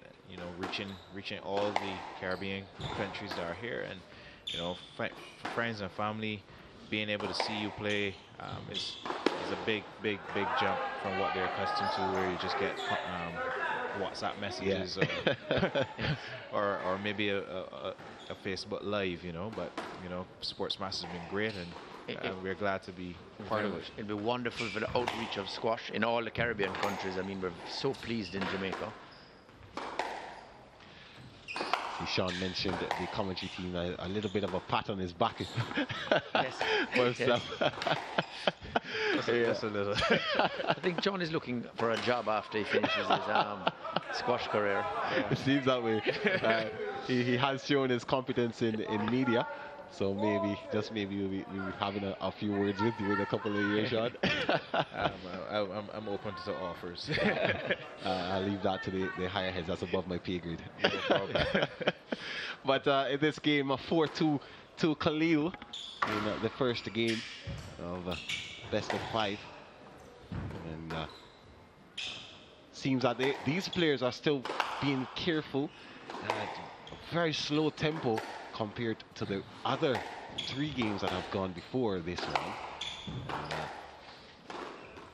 The action, though, is still mouth-watering, and as we can see, these players are not giving away anything. Every point that is earned here has to be won convincingly, thanks to some good skill. Yes, it's a bit of a chess game at the moment. Yeah. Both extremely athletic and talented players here. They don't want to give too many opportunities to the other. Double bounce. Double bounce, the call there. Yeah. From Benny. Referee Benny. Taj is using the boss to great effect, just putting that extra mileage on Jason Ray's legs at the moment. But let's see if he can get another point and potentially square it up. And another boss coming in, just trashing Jason Ray. Tempo up to a little bit here now, and drop shot there by Khalil, and too good of a shot. It's too good. Not enough for Lumley.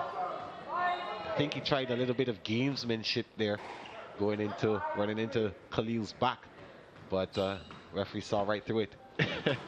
That was a no-let every day of the week.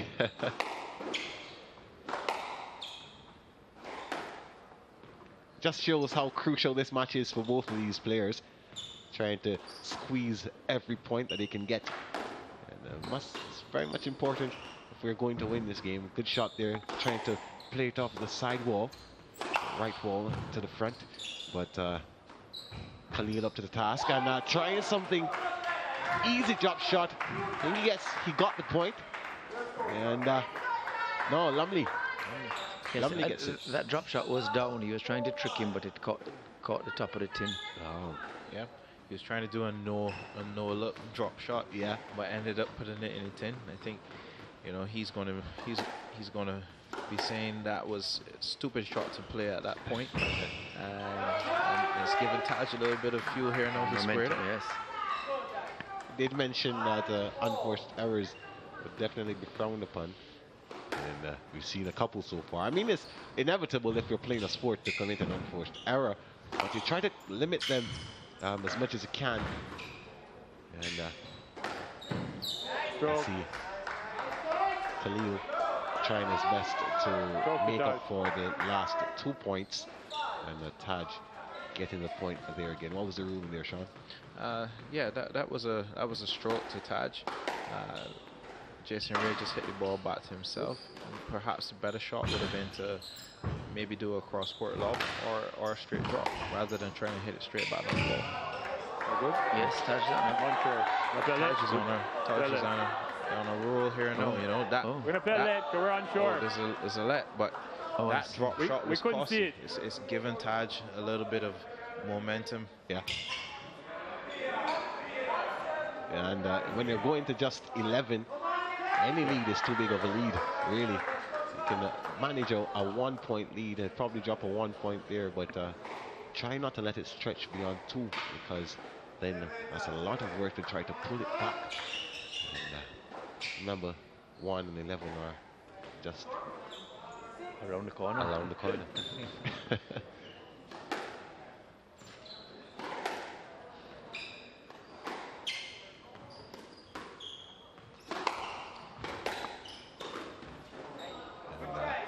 Error there by Lumley. All square now again.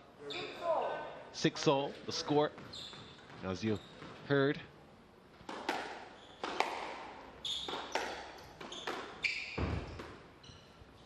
Tempo picked up a bit by Lumley, trying to test Khalil, and the test failed by the Guyanese, and Lumley with the advantage once again. 7-6 the score in game 1. Expected this first game to be quite tight.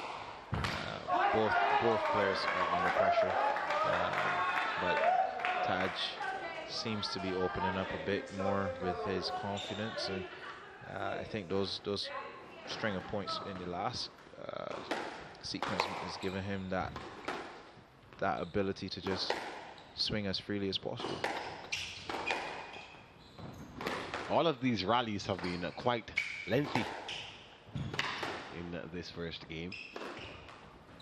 Should we expect to see that decrease, Bruce? I think you're going to get quite a few long rallies for several of the early games. What may happen later on is you may get a few looser shots and some interesting situations in terms of calls with the players perhaps getting in each other's way. Down. See the referee stopping the contest there and saying, well, not stopping the contest, but stopping that rally, halting play a bit, and saying balls down. Balls down. And a point to the Guyanese. To Taj. To Taj, point to Taj. Yeah. 9-7, 2 points away from taking this first game is Lumley, and Lumley will be happy with how the game is playing so far in his favor, and Khalil, lots of work to do still. It's a very important rally for both players. That's right, really can't allow anything. And, again, a bit of gamesmanship. Does it work in Lumley's favor? I think it did. Yeah. And now he's up to his first first game ball of the game. No, I think it's a let. It's just a let in this instance. Oh, yeah? Yeah, just a let in this instance. My apologies, viewers, yes. Just a let this time.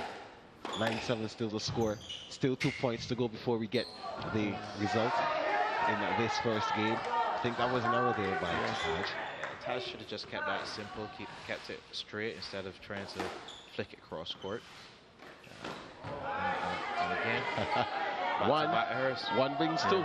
Yep. One brings two. We've seen that a couple times today. That's right. First in Daniel Ince's match, and now here with Taj. So 9-all the score.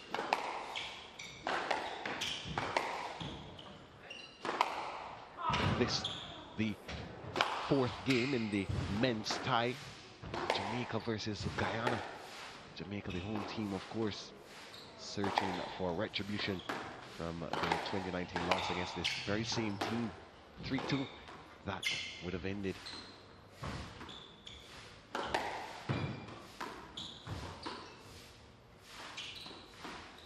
They're leading the tie 2-1 after wins by Burrows, and Chris Guinea. And point there for the Guyanese. And now he takes the lead. Game ball for him. Yeah. Jason Ray has just been a little bit more patient here in the back end of this first game, whereas Taj is trying to force some winners.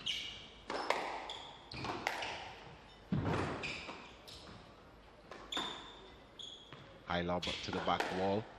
Glad to see Taj kind of reset here. Oh. Yeah, he was trying to reset it even further. Yeah. But committing an error there. And that's it for the first set, the first game. Jason Ray Khalil of Guyana taking the first game 11-9. It was close indeed, but we'll come back and see how things shape up for the second game.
Almost time for game number 2 in this matchup between Jamaica's Tajay Lumley and Jason Ray Khalil of Guyana. Khalil taking the first game 11-9, and it was a pretty cold, lukewarm kind of game, and I'm pretty sure that the tempo, whether you raise from here? I think Jason will maybe employ the same tempo. Taj may try to up the ante a bit, but as I said, Jason has that experience and that ability to just mix his game a bit more, and you want that in this game at this level. You want to be able to know when to inject pace and when to slow it down. But that was a very close first game, and that's what you expect when all the chips are on the table. And Jason was just a little bit more patient at the back end of that game to take it home, whereas Taj snatched out a few balls and made a couple bad decisions. Even though in the last rally he tried to reset, he just lifted it a little bit too much, whereas he could have just kept that a little safer. I think Taj will be a little disappointed, but I think he may also take some confidence coming out of the game because he realized he had a winning chance. So. Well, the second game of this encounter is off and running.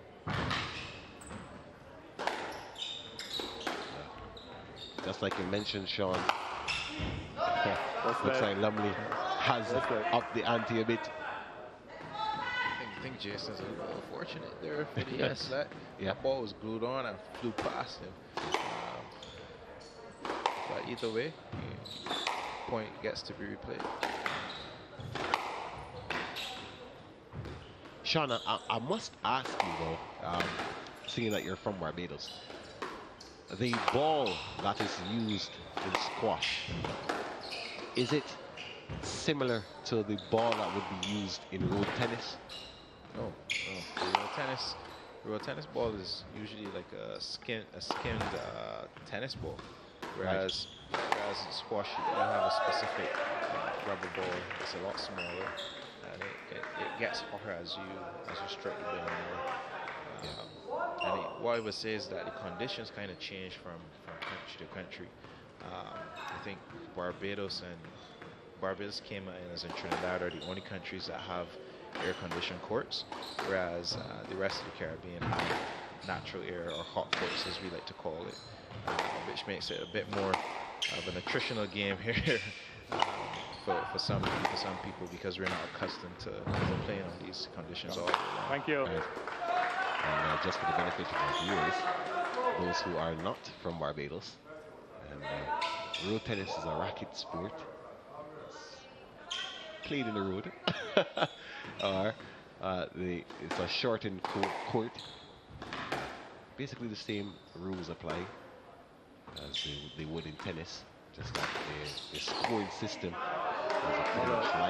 Is there both singles and doubles? I'm not familiar with the game. Is it both singles and doubles?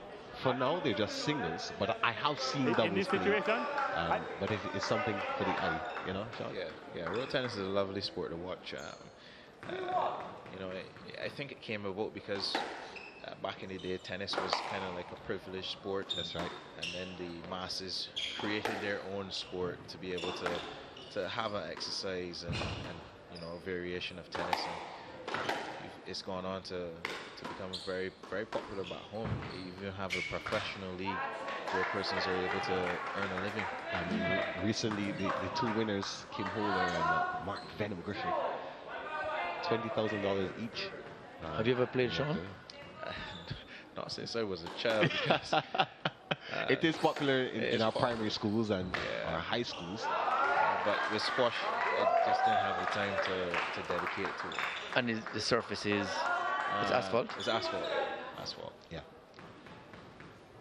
Even though they have moved to build the gymnasium and created a nice surface for the players here, and even designing different kinds of balls now, some with color, other than the traditional skin tennis ball. Yeah. A great sport, though. Great sport. In this game, though, back to squash. Taj is showing himself to be competitive in this match so far. Yeah, 4-2. He's leading right now.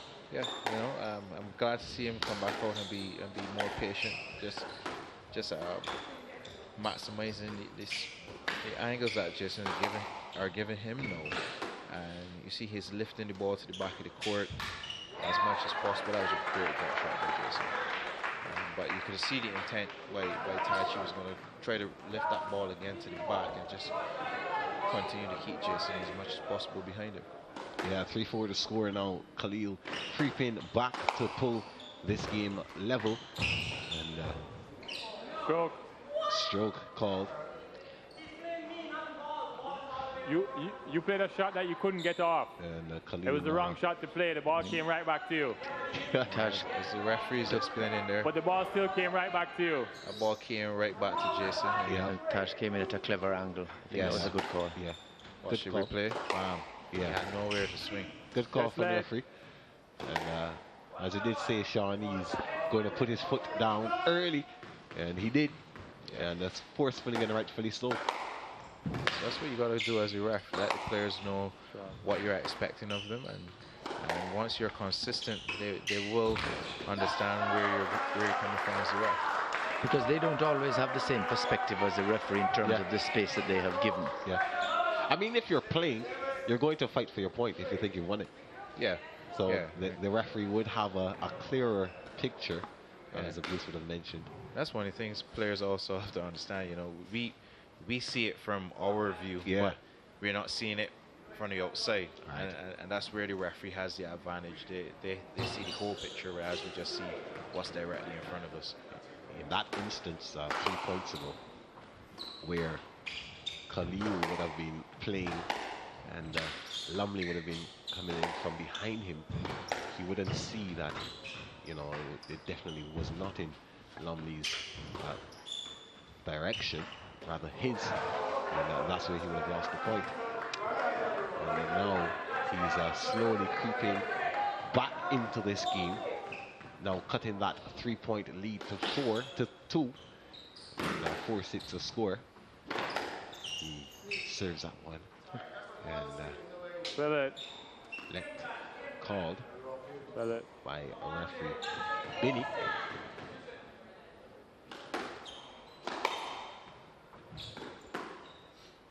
High lob to the back wall. Catch. Another lob, and this time doesn't go as planned. You know, Taj is showing his intention here. He's changing the pace, changing the height, and then injecting pace again. Yeah. And that's going to catch Jason Ray a couple of times, but I'm quite sure Jason Ray will be able to make some changes as well. And this is going to be a nice game here. Right now it seems as if Khalil just doesn't have the answer. It's like every shot he tries, Lumley's there to pick it up, and Khalil sometimes just forced to make that error. But on this occasion, Lumley was the one forced to make the error. But what do you think is going through Khalil's mind right now? I think he's trying to convince himself to stay patient and earn the errors from Tajay by keeping the rallies going. Yeah, he also needs to not get too caught up with arguing with the ref. Just focus on the actual squash, and you will get your results once you keep focusing on what you need to do and managing the game. This is a very crucial part of the game, 8-5. So if Jason Ray if he wants to win this game, he needs to buckle down and start to chip away at this lead.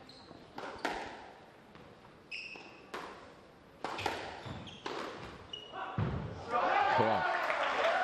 Changing the height, injecting the pace again, and that tactic has been absolutely fruitful for the Jamaican. And 9-5 are just 2 points away from leveling things in this encounter. Yeah, Taj needs to do something different in this game, and he's found something that's working for him.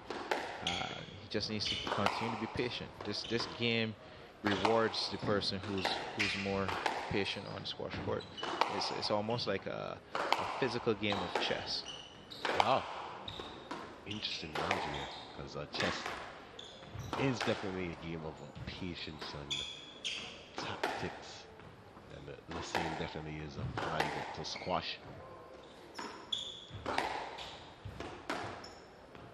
Whereas in other sports, you would have to go in for the kill from early. Squash is a wait and see kind of sport. And if you do have the upper hand against your opponent, from the get-go, you just go in for the kill.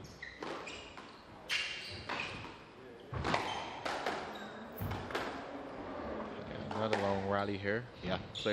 Both players trying to outmaneuver the other. And you're seeing Taj just reset, not playing too risky. Long rallies take their toll on both players. They often define matches. Elect call by Billy. Like I said, Jason Ray just needs to get on with his squash at this point. You know, don't worry too much about the ref. You're down. Just focus on flying back.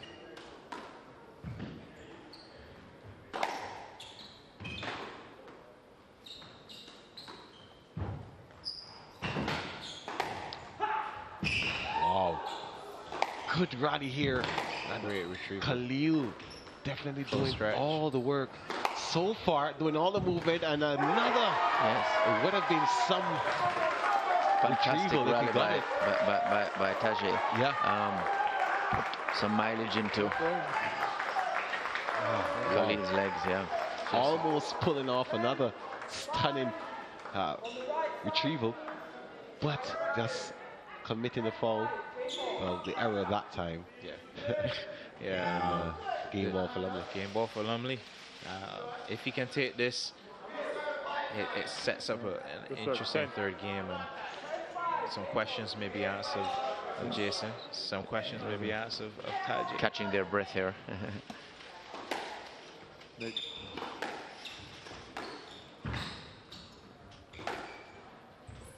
now we can see that Khalil forced to make another error. And 11-5, we're square. It's a very big game for Jamaica in this tie. Yeah, and this is the first game that has been tied for the day. So 11-5, that one finishes in favor of Lumley. And we'll take a break, just like Khalil is taking a break now and sipping on his juice. We'll sip in our parade and take a break and come right back with more action.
And welcome back to the Ligony Club here, the fourth match in the men's tie between Jamaica and Guyana.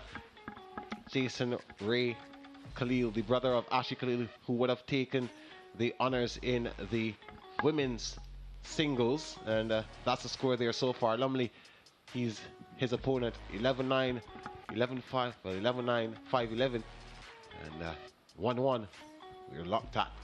And getting ready to get the third game underway, and both of these men pacing the court, just trying to get themselves back in that frame of mind. This set is going to be absolutely crucial for both of them.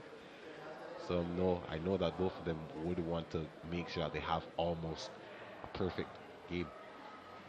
Yeah, I think if you're looking at it from Jamaica's point of view, Taj could have potentially be up 2-love here, having just narrowly lost the first game. I think out of the two players, he may be the one right now in the flow. And like I said, this third game is going to be crucial. If Taj can be as patient as he was in that second game, just employing that strategy, knowing Jason may try to disrupt it. Let's see how this goes. And early, see that. That was a good serve from Taj, just putting Jason on the defensive. Lumley picking up where he left off in the last set, last game. Continuing his dominance and continuing to set the pace of this match. Yeah, the Guyanese teammates, they're just looking a little stressed by what they're seeing. Stroke. He couldn't swing. Lumley's jumping out to 3-love. He's just got a stroke there. Yeah. 3-love the score.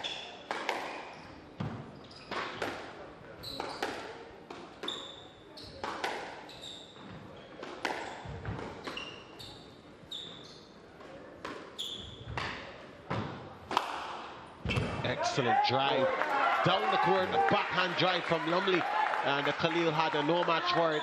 And absolutely, look at that! Oh my goodness! Crisp drive down the line. That's right. Lumley's out to a firecracker of a start here. As I said, he needed to have this, and it puts further doubt into Jason's game. Make that 5-0, 5-love, and Lumley is definitely taking full control of this one. Khalil has some work to do, has to regroup and try to stop Lumley in his tracks somehow.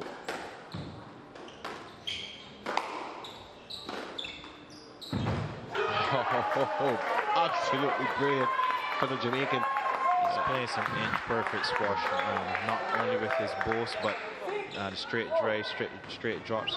If I were him, I would ride this as long as I can, but once the error comes, you need to go back being safe and just continue to work, Jason. Yeah, I was about to ask you, Sean, if he should continue on this trajectory or if he should just change up a bit. Nah, continue until something changes. If it doesn't, you'll be a fool to change. You know what's gotten you to this point, you need to continue to do.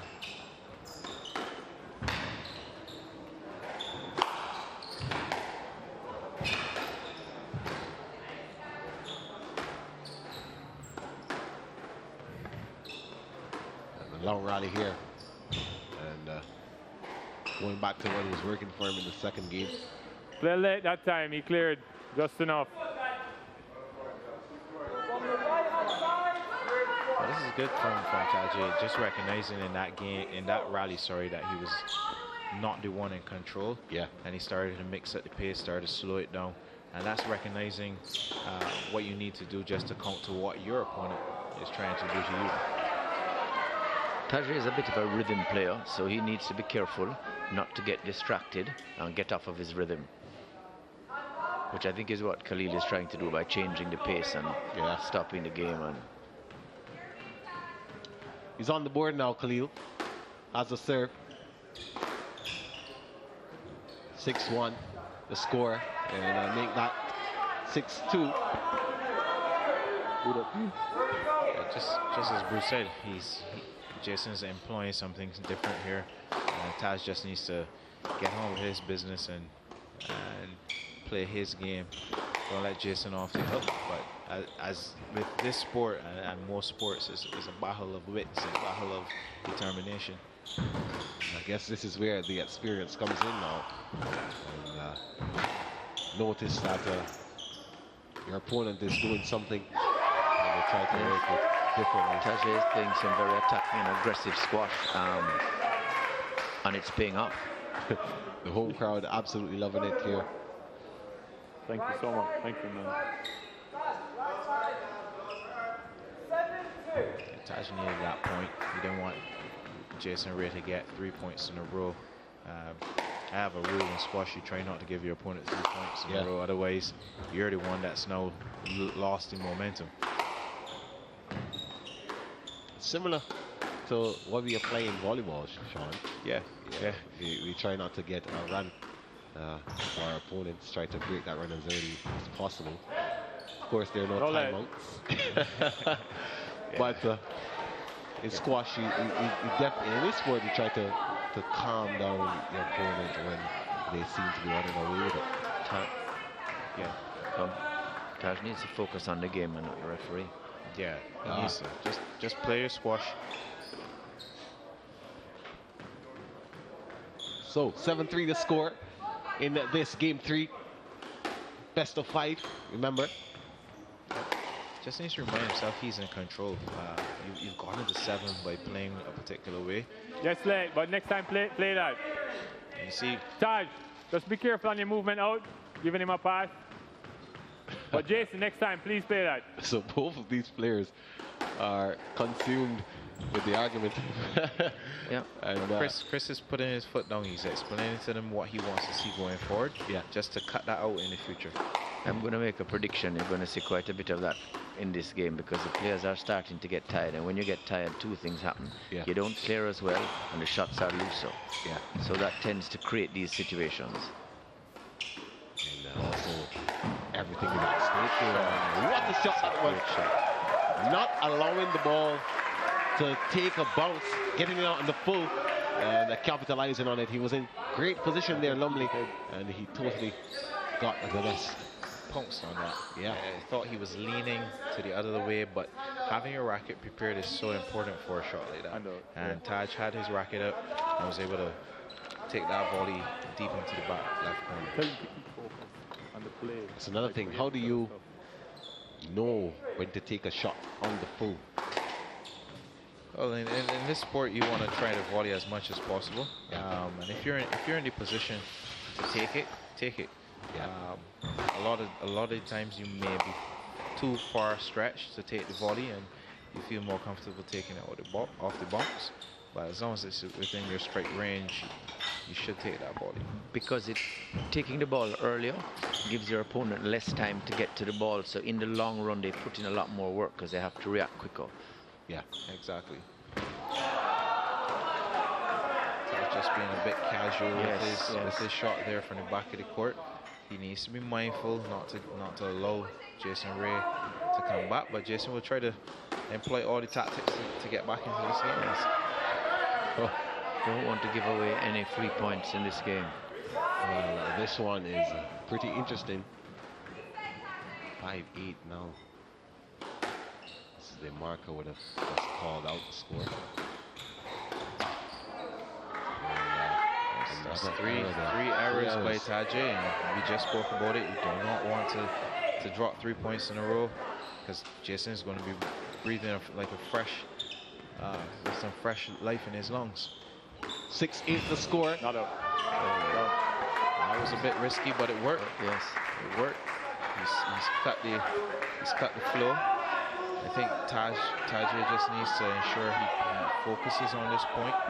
Both players want to get this next point, but Tajay needs to get it for himself and for Jamaica, and Jason needs to get it for himself and Guyana to stay alive. Lumley with the serve. 9-6 the score. Trying to get that crucial 10th point so that he can go up and feel a little bit more comfortable in the reaching 11 first. Lovely drive there from backhand, and well-earned point by Tajay. Well done to Lumley. Digging Khalil in a deeper hole, and then now he has to fight to crawl himself out. But in squash, it's never over till it's over. Yeah, I think I suffered that same consequence yesterday against Alex Arjun. I was at 10-6 and he came back and won. Yeah. So I know how that saying goes. Yeah, complacency happens when you're in a comfortable spot. Sometimes you pay the price, ultimate price for that cardinal sin. And sometimes, some players are looking at the barrel of a gun and say, I have to survive. And they pull something out of their hat. Squash is a funny sport because it's not always easy to actually win a point. Yeah. You have to earn it. So, well, it was easy on that occasion for Khalil. And Lumley kind of letting that go right now, and he has to be careful. Stroke. 3 points here again. Taj really needs to reset. He needs to reset here. 9-10. We did mention that you need to go in for the kill. These things happen. Squash is never over till it's over. And Khalil putting that theory to the test now as he tries to fight his way back in for the Guyanese and take a 2-1 lead in this game.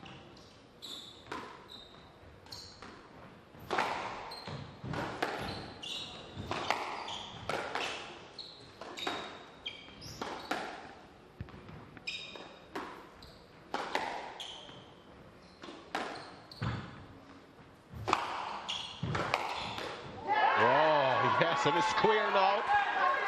10-10 the score. And Lumley was actually going to his right, but just misjudged that one a bit. Yeah, Jason sprayed that ball through the middle, and Taj tried to do a behind the back shot, but caught the frame of the racket. It's 10-all. It's 10-all, people. We have a game on our hands.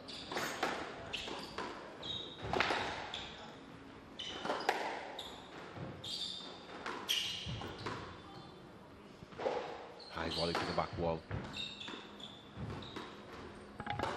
Both men now just trying to take the upper hand on this point in this rally. Drop shot after drop shot. High volley now to the back wall. Sending Lumley behind him is Khalil. Just looking for the right moment. Patience is key now. Yes, lad. And the left call. It was right back to you. It was nearly a stroke. But it's a let. Wow. That was close to a stroke. I would agree with the ref there. My first inclination was thinking it was a stroke as well, but Chris gave him a let, and he gave his explanation as to why. But you'll see that Jason didn't step out of the way as he normally does because the tiredness, I think, is setting in. Yeah. Yeah, Bruce, you made that point. You know, you're going to feel it here in the third. These two young men have played at a pretty high tempo. They've had some really long rallies, and you're going to see that starting to hit them in the legs as well as hit them in the lungs. Well, you can see Lumley is a bit tired. That's good, thank you. He's trying to get himself ready. And Khalil stamping across the court. Making sure that the grip on his shoes is still working. Yeah, it's a bit wet, you know. They had some rainfall here, and court was a bit slippery. Plus, the sweat dripping off these gentlemen. Let's let call. Every point is crucial for these men. Every point. It's a big match. It's a big match. They are fighting tooth and nail for these points, making sure they don't lose anyone unnecessarily. I think they just have to apply that to their game as well, ensure that they don't commit any unforced errors like that one. Off the tip. And Jason Reyes reeled off 5 consecutive points here when Taj just needed 1. No. That's a good observation. Can he get a break here and square it up again? So now Khalil coming from 10-6 and 11-10 the score.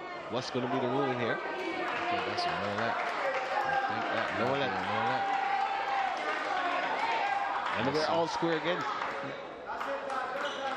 That's great reflexes by Taj again. Just having his racket prepared allowed him to be able to play that ball. Oh, it seems. Have they given a letter? Well, let's see. Is it deliberation. the wetness on the court? I think it's. Yeah, I think they're talking about the. Yeah, I think they're talking about the perspiration that's dripping off of Jason Ray. Yeah. I suffered that as well last night. I had to change my shirt and just kind of like pat my pants and to soak up as much sweat as possible. And I think Jason Ray may need to have to do that today. Just change his shirt, try to dry up his pants as much as possible. If he has extra pants, so be it. Yeah, you know, in these sports where you have lots of movement, back and front and lateral movement is very, especially when you're playing on the wood surfaces like these ones, it's really easy to get an injury, fall, and they're moving so fast. These players, yeah. Some players come off breaks like this, play much better than others. It's a part of the game that players should actually work on. Some come out of these mini breaks better than others. Yeah, I think last night, when I came out and I had to make my change, I was slightly down in the game, and I came back and I went on to win that game. So let's see how this goes. If this little 2 minutes 90 seconds just settles either player, and let's see how it goes, man. They look like they're both happy for the break, though.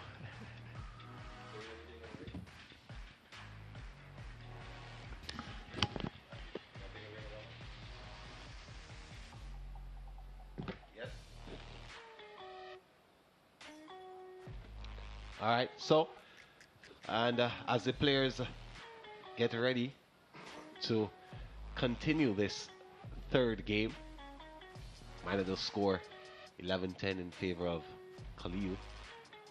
Still dripping a bit. Shoes changed, ready to go, but it has been such a tick for tack encounter so far, as the scoreline suggests. 1-1 it is in sets, in games, and this is a best of 5, but at one point it's not really clear cut a winner to pick from this one. Yeah, definitely both players are going to be chomping at the bit to get this third game to go 2-1. It's 1-1 right now, and whoever can take this third game will be in the driver's seat coming into the fourth.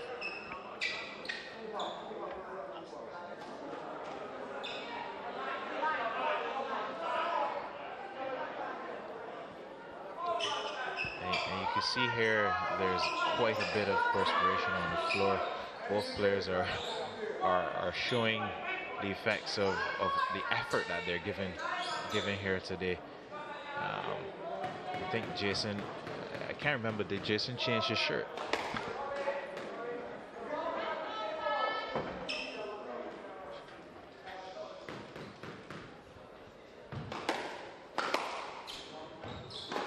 (12-11), and Khalil marching back in this one. 12-12 is the score. Still locked in games, and we're locked in points in this game, the third one, and it's going to be a long evening for these gentlemen, so they have a lot more wiping of perspiration to do. That one is high. Khalil gets it on the volley.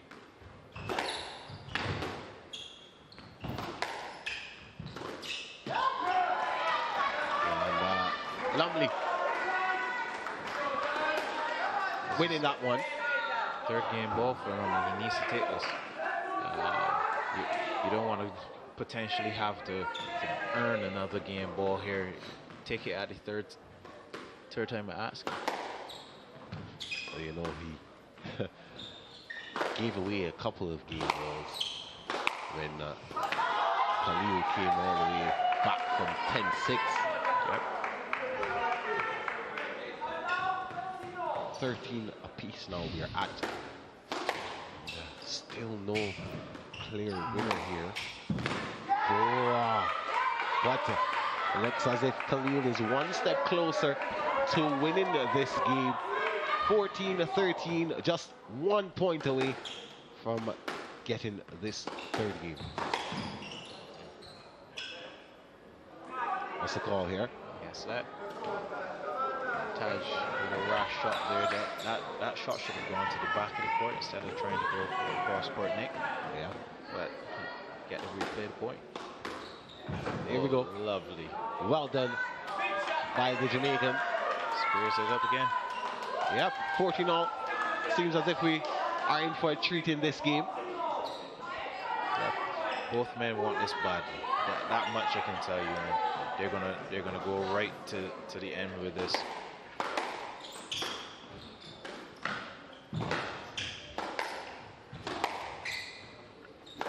Bruce, do you recall being in this position at any point in time in your career? Yes, several times. Yeah. Some very positive and some not so positive. It's such a big thing to be representing your country. And, you know, when the team's end result is on your shoulders, sometimes this match is actually more pressure than the actual final match, because Tajay realizes that, you know, he could bring it home for Jamaica and not leave it on the shoulders of you know, our number 5 player.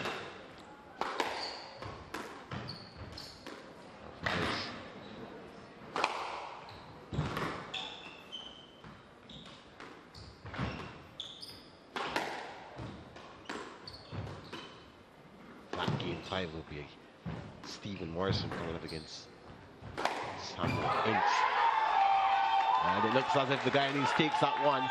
And that takes the lead, 16-14, stretching it from 11-11. 10-6, he was 10-6, trailing at 1 point, but coming up back and winning this game 16-14. And we have more. Tajay will believe he can win this match. Yeah, I just hope he has enough in the tank. Well, we'll see on the other side of this break.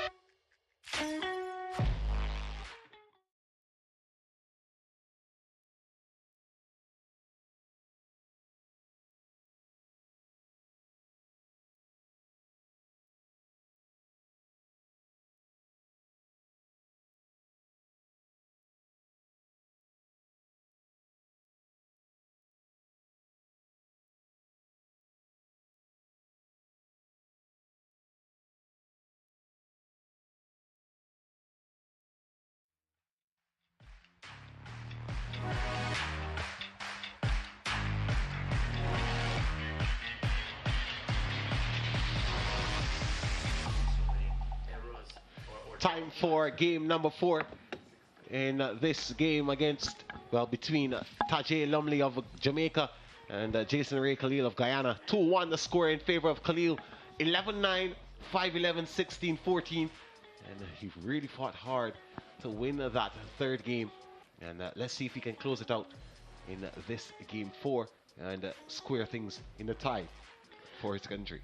The team games are often more exciting than the individual tournament, you know, because so much is riding on them. Yeah. And 5 players coming together, joining the team, conjuring a team, and fighting for supremacy.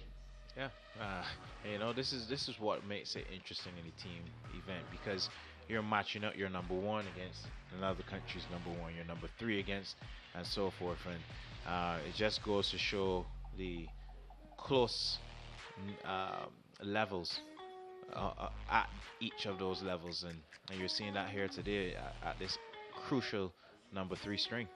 Yeah, well, these 2 players have been toe-to-toe, and throughout this game it was a battle for each and every point, sometimes getting the referee involved and questioning his calls, but Chris Binney firm, and a change of shirt and probably shorts as well for the Guyanese. And now the Jamaican Lumley has some work to do to square things up again.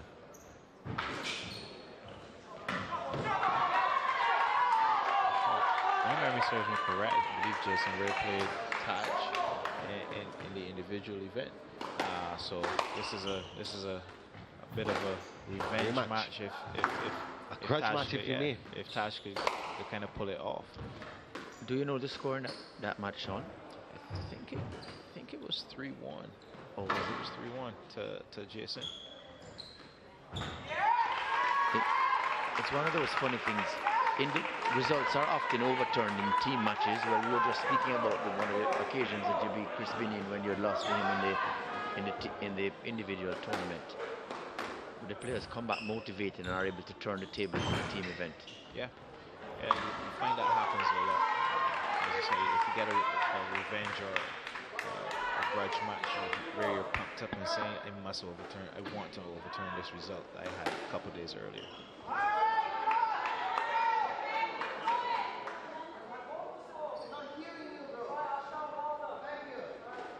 3-0. And Jason Ray did play Tajay Lumley in the round of 16. Taj needs to focus on working himself back into this match. Yeah, just going back to that round of 16 match, it wasn't as competitive as this one, but I guess a lot more riding in this encounter. But that game would have been 3 games to 1 in favor of Khalil. 11-6, 11-4, 6-11, 11-7.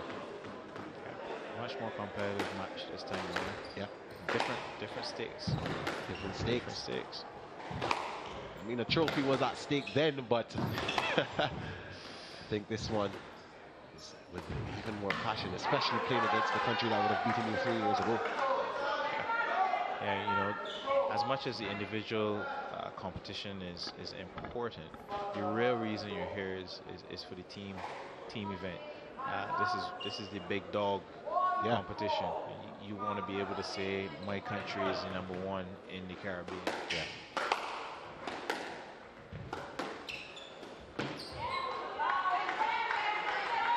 He's losing a bit of composure in this crucial game here. He needs to settle back down and be patient. I think the long rallies, as Bruce would have mentioned earlier, starting to take a toll on the young Jamaican. And you can see his movement is a little bit handicapped. He's tired. Fatigue is about to kick in. And Khalil is sitting back and actually waiting on his chance to pounce on and go on the offense. And it's working for him thus far. 5-2, he's up. 2 games up in search of the close. Patient rally by Ty. Want to creep his way back into them. That cross court was just too short. Open up too many angles for Jason Ray. Yeah, and he easily obliged. And winning this one, winning that rally, and moving 6-2. Make that 7-2, 5 points clear. Errors. Just is slipping away from Tajay, and Jason's regrouped beautifully, and he's on a crescendo, you know. And after such a long game 3, just kind of give it away like this. I'm not sure that Lumley will like that very much.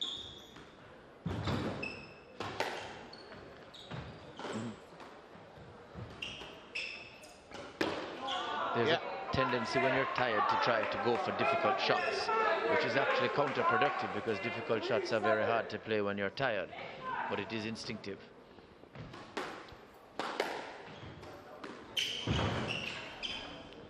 Sure. Tajay is making this interesting. He's won the last 2 points. I think if he could get this one, you know, again, that would be another 3-point run, just to creep back into the mix of things. Which is what he needs. Yes, he does. Otherwise, Jason will be just chipping away, trying to get to the game ball. 4-7, the score. Drop shot by both of them. And Lumley once again with the error. And that is now 8-4. And the Guyanese supporters here absolutely loves it. I thought from the loud roar that it was the home crowd that was cheering, but the Guyanese out in their numbers. Yeah. I think Taji is feeling a bit physically here, and as Wu said, he's trying to finish off the points quickly, which is not a good idea when you're tired. So he's getting a little bit loose now with his stroke play.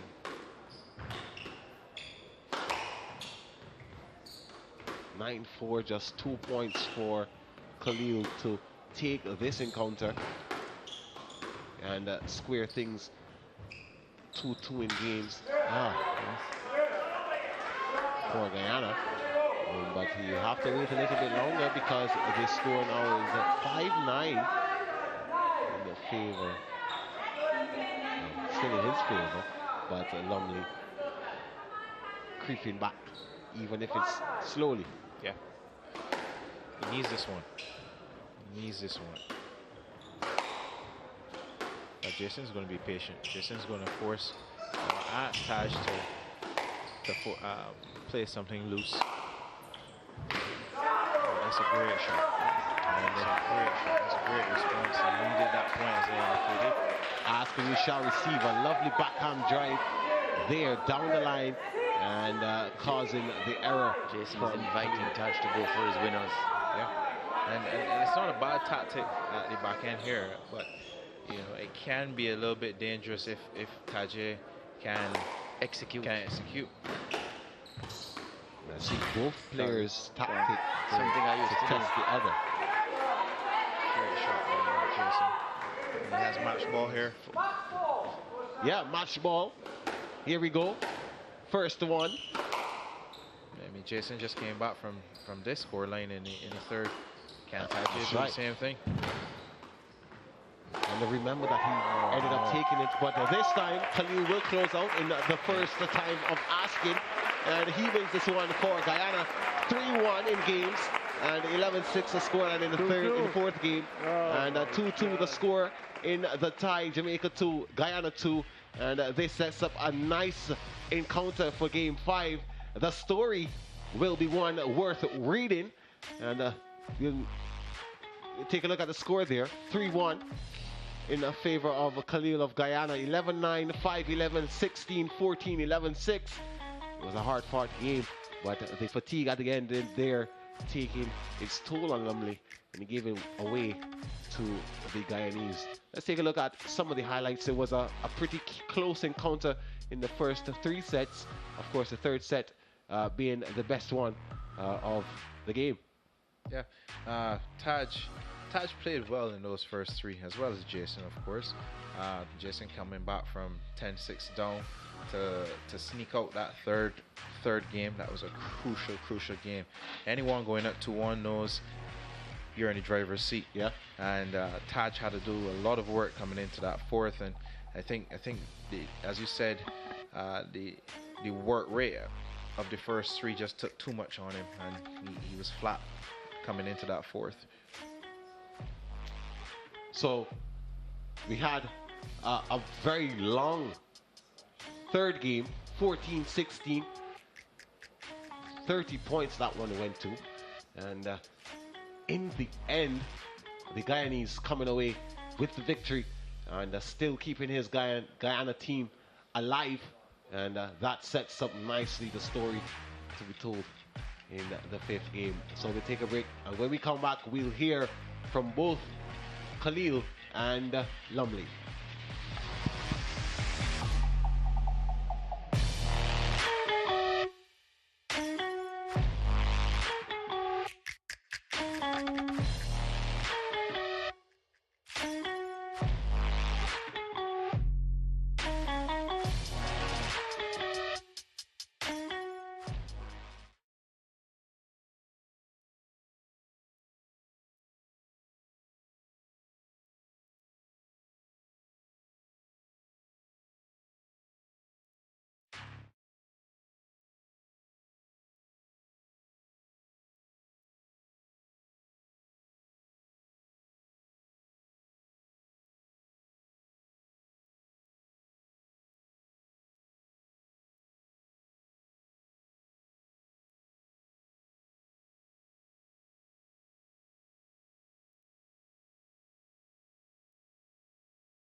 back here at the Ligonier Club as the game 4 in the men's tie between Jamaica and Guyana just concluded. Tajay Lumley is with me. Taj, you must be a little bit disappointed with the outcome, but you fought hard in every single game to come up with a win for your country, but just coming up short. Yeah, you know, it's a disappointment that I couldn't come up with a win today and possibly the championship for my country. But also, you know, I have to give Jason Ray credit for his match. He played absolutely amazing. I gave it 110%. I gave it everything I had in me today. It was a hot day. It rained, so the humidity is high. As you can see, I'm drenched in sweat, but it was a tough battle. Yeah, I saw that you were trying to pull some points out of Chris Binney when he made some calls. Is that a part of the game, the tactic to try to win those points, or was it that you knew that you would have lost the point, but just trying a little bit of gamesmanship to pull them back? Well, you know, sometimes if you decide that, you know, you want to ask the ref why a certain decision was made, you know, you can ask, but it's not in my intention to say, you know, it's a tactic to say I want to distract my opponent or anything of that sort. You know, I'm not one to try and bully the ref into why he made a bad decision or a good decision, because really and truly it's all perspective. So yeah, no, I just wanted a reason as to why some of the decisions went the way they did. Yeah, I saw in the second set that you really fought hard to win that second game. Where do you find yourself, the strength in that game to win it, and what do you think you would have kind of worked on better in the third? Yeah, you know, I had quite a few persons in my corner trying to tell me what they want to see me do on court, which was working and effective.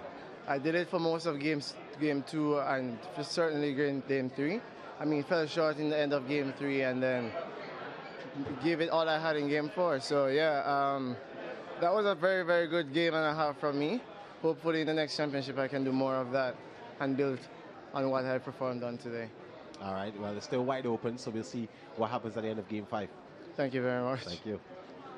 Yeah, so let's have a chat now with the winner of that game, Khalil, Jason Ray Khalil, the brother, once again, of Ashley Khalil, who would have taken the women's title in singles. Jason Ray, and pulling back this one for Guyana in search of getting back that team title that you would have won 3 years ago. And do you think it's a pretty good look from here? It's a fantastic feeling to get a win, better in a Guyana uniform, but I'm just doing my part to be on the team as well, to try and put my teammate in position to help him to set up a potential game clinching win. Well, we saw in the first game, you took your time to get to know your opponent. Yeah. And where do you think you went in for the kill afterwards? Where were you comfortable? I wouldn't say I was comfortable at no point. It was a hard fought victory. Taj is an amazing player. Got to give him his props. But at the end of the second, which he won, I had to switch some tactics up. And it just came, the ball rolled my way today.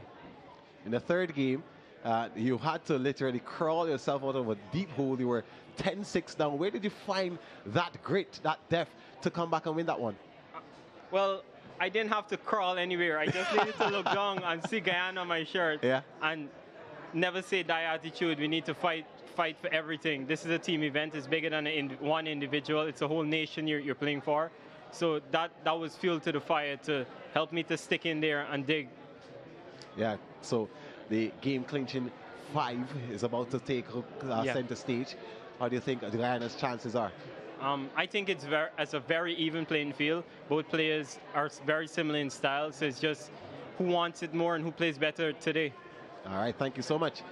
Thank you for your time. Thank you. Yeah, and that game 5 will be on the court when we come back from this break. Ricardo Chambers is going to be the man taking you through the action in that one. Don't go anywhere, people. It promises to be an exciting encounter.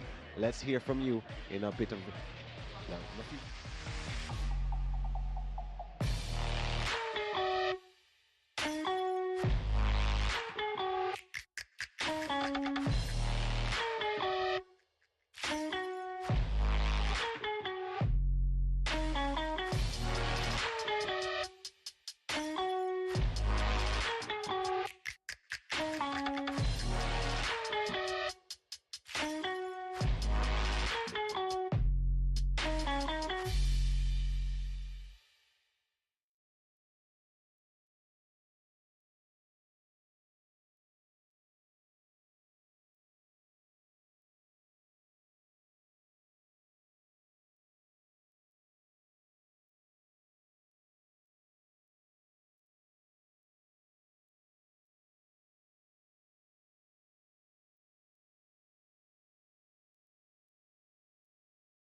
We anticipated it, now we have it. The men's team title at the 2022 Caribbean Squash Championship has come down to a fifth and deciding match. Jamaica 2, Guyana 2, and these are the two men who have all the pressure. Stephen Morrison of Jamaica and Samuel Ince Carnival of Guyana, and they are the ones to decide who will win the men's team title for the 2022 Caribbean Senior Squash Championships. Ricardo Chambers alongside Bruce Levy and Sean Simpson. And gentlemen, we thought this could happen. It has happened.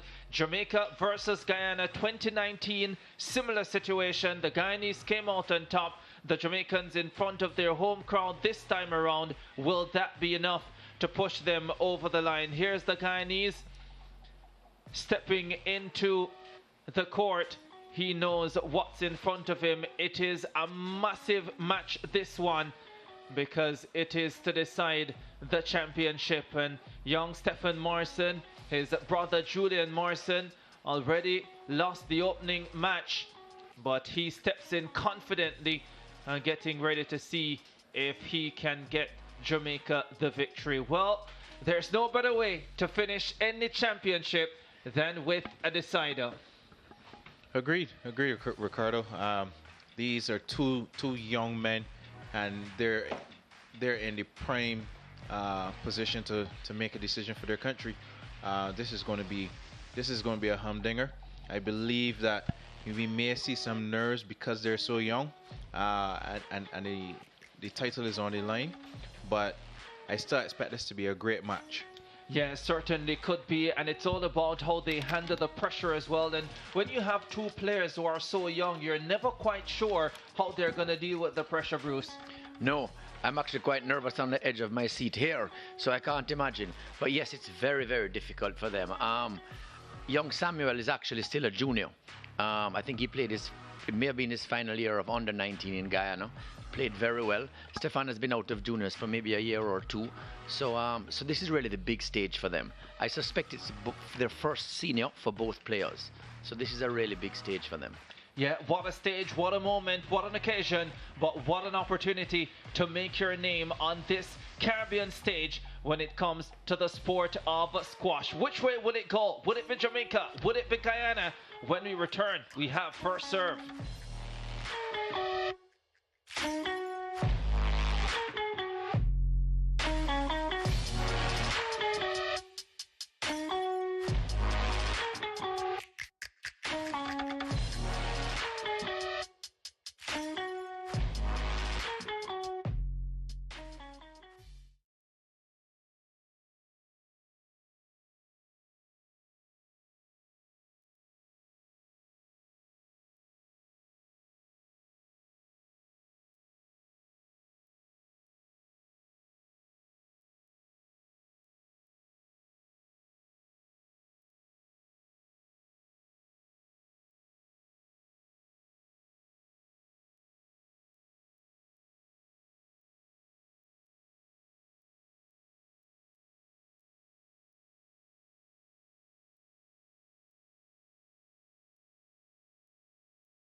The battle for the men's team championship title here at the 2022 Caribbean Senior Squash Championship has come down to this final match. Stephen Morrison of Jamaica versus Samuel Ince Carvajal of Guyana. Which of these two men has what it takes to come away with the victory and take their country to championship title success? Ricardo Chambers alongside Bruce Levy and Sean Simpson. I don't know if they have a favorite. I know I have a favorite, but I want to hear what these two men have to say. Well, you know, there's only one player for me in it, Stephen Morrison. He actually knocked me out of the individual tournament. He's playing great squash. It's his first senior CASA event. A lot riding on his shoulders, but I am going to predict a victory for him. You know, Bruce, I don't know what else you could say from he's playing great squash if he beat you. Yes, indeed. I'm not sure he had to play great squash to beat me, but we will discuss that at another time. Yeah, I think my odds will go to Stefan here. But Samuel is a great junior player, having done well at the Junior Casa last month. But I think Stefan may be a little bit more favored in this matchup. And if the Jamaican crowd was not into it before, they certainly will be for this final match. There is an advantage Samuel will have, and that is he's coming off of the junior championships, which means he will be a lot less ring rusty. Stefan will not have had much competition in the last few months other than training. Carvajal with the early lead.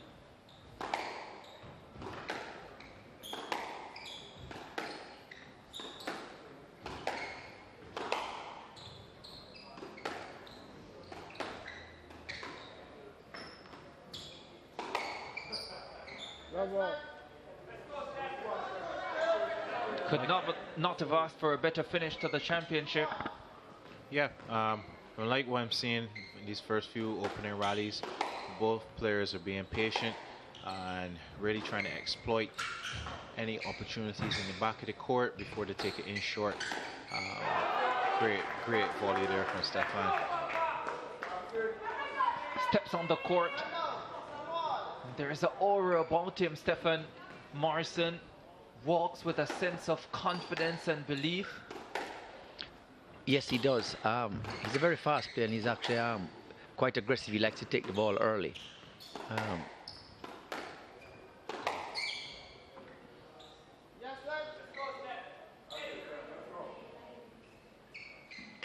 Even Stevens so far. What do you think their strategies are, Sean?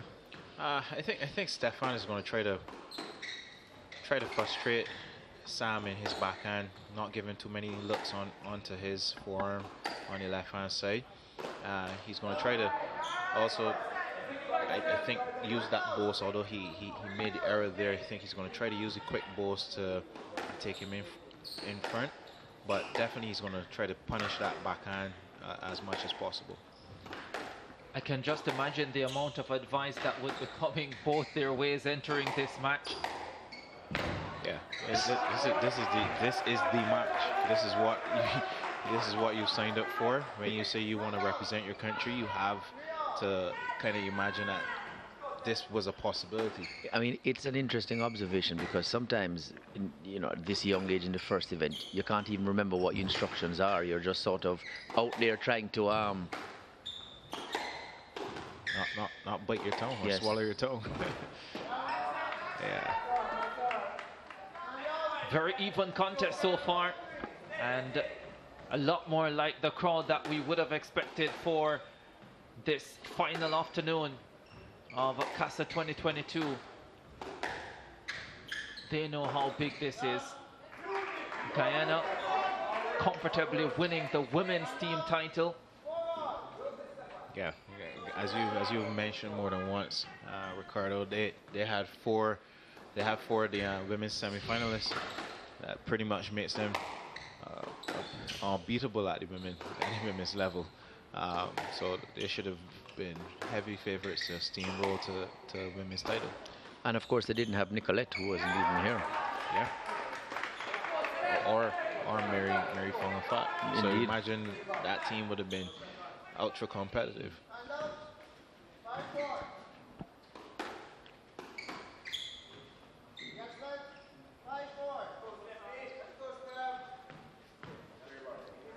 Carvajal with the 1-point lead. First game. Oh, make that 2. That was a good shot from Stefan. He put it deep in the back corner, but Sam was able to get a nice post into the net.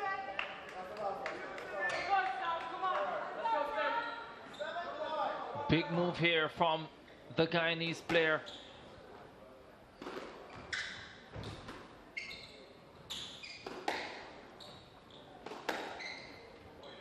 This is where it's important to stay in the moment, because it's very easy for the occasion to get the better of you, especially when you've fallen behind early in a contest. Stefan is also somewhat of a rhythm player. I play with him quite a bit. He's somewhat of a rhythm player, so. You know, he's won those last 2 points to chip into that lead, and it's now down to a much more manageable 1-point lead for Samuel. It's a very good shot. That's a great volley drop.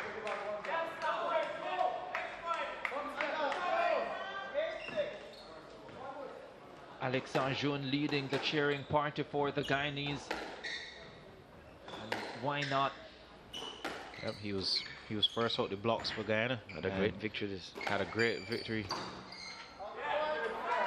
You tied out Julian last night, Stefan, so Jamaica is not very happy with you. I mean Sean, sorry. I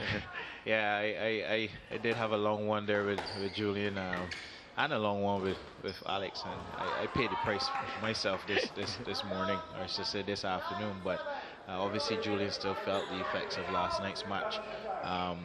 But this is what you get at the Caribbean Championships. You're expected to have some hard battles, and when you get down to your final day or second last day, those are when those matches creep in. Game ball here for Ince Carvajal of Guyana.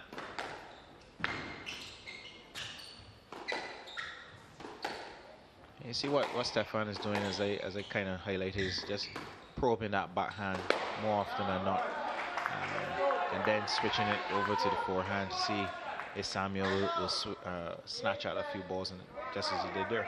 Yes. Saves 1 game ball. Yeah. Let's see if he can continue to probe away at that backhand. Don't give Samuel too many look-ins on the forehand.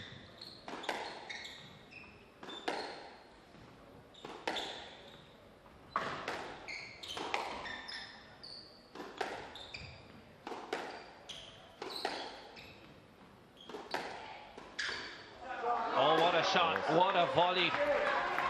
Back-to-back rallies. Stefan again just probing that backhand, just probing it, and then taking it in short here on the forehand, on the left side of the court. Real clutch, that big moment in the contest. Here's another big moment coming up. Another game ball.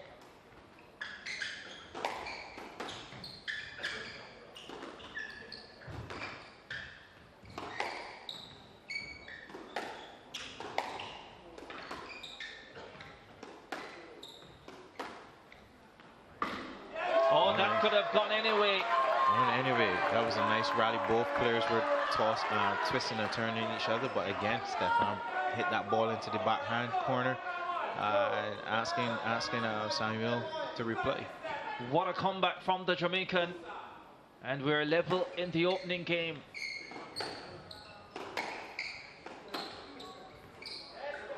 Stroke to Jamaica. Stefan settled down here. He's hyped up. He's slapping the wall. Let's see if he can just settle down and win this next point. Big call. What a comeback this would be. Can't close it out. Tried to be cheeky there. He just needed to put that ball onto the front wall. It was that loose that Samuel would have had a great distance to cover to pick it up.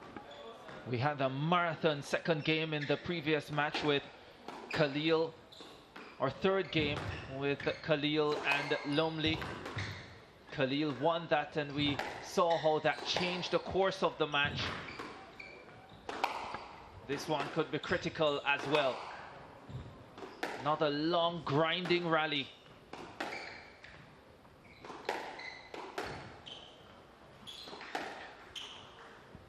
Yes, neither players really exerted dominance in this game. So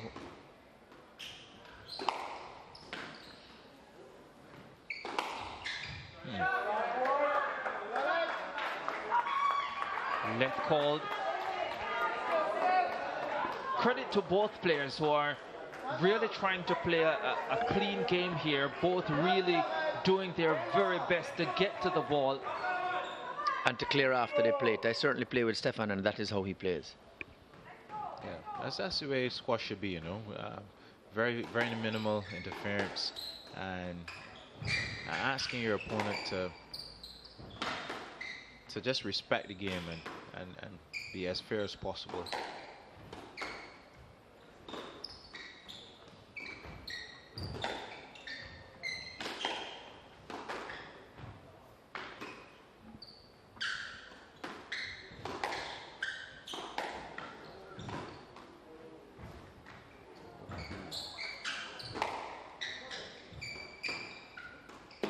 My goodness me, what a rally. Terrific from the Jamaican Morrison. Somehow he was able to get a ball that I think Carvajal thought had double bounced as well. Yeah, I would love to see that replay. It looked a bit, but you know, you have to play until that referee calls.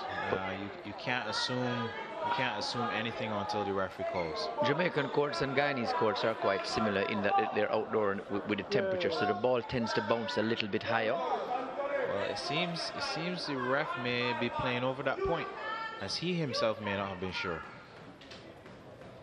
No.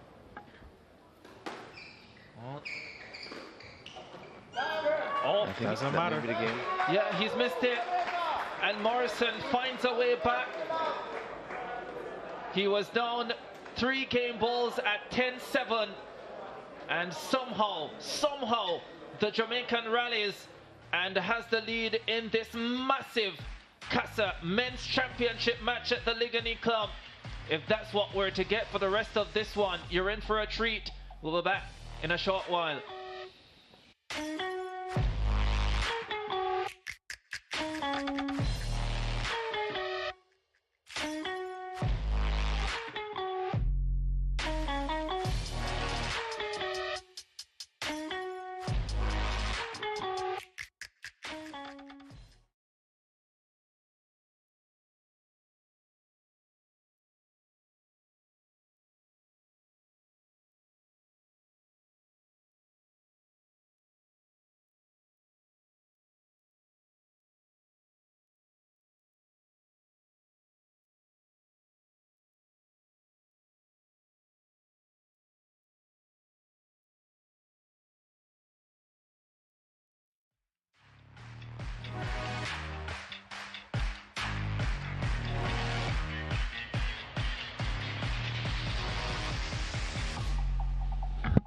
Back on your home of champions from the 2022 Caribbean Senior Squash Championships at the Ligani Club. We're down to the 5th and deciding match for the men's team championship title. Stephen Morrison of Jamaica taking the lead 13-11 over Samuel Ince Carvajal of Guyana. And what an opening game it was.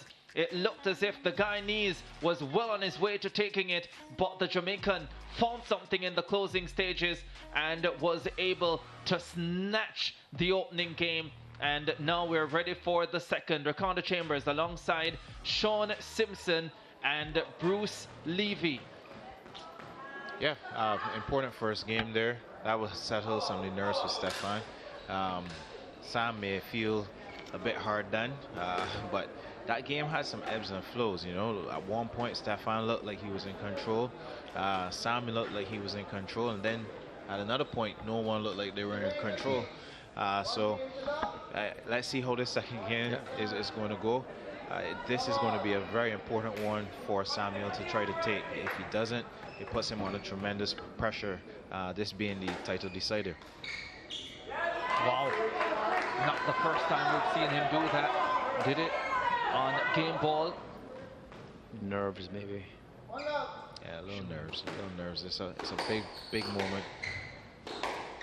And I was just about to say, one of the things I liked about that opening game is that for the most part, they were both hitting really good shots and finishing off the points with really good shots as opposed to a slew of unforced errors. Yeah, and that's what you want. That's what you see kind of happen at these pressure moments, and I'm glad to see it. We're at the position 5. That's the bottom of the team, but you're still able to see good quality squash, and that's important for any strong team in a competition. Morrison with some really good reflexes there.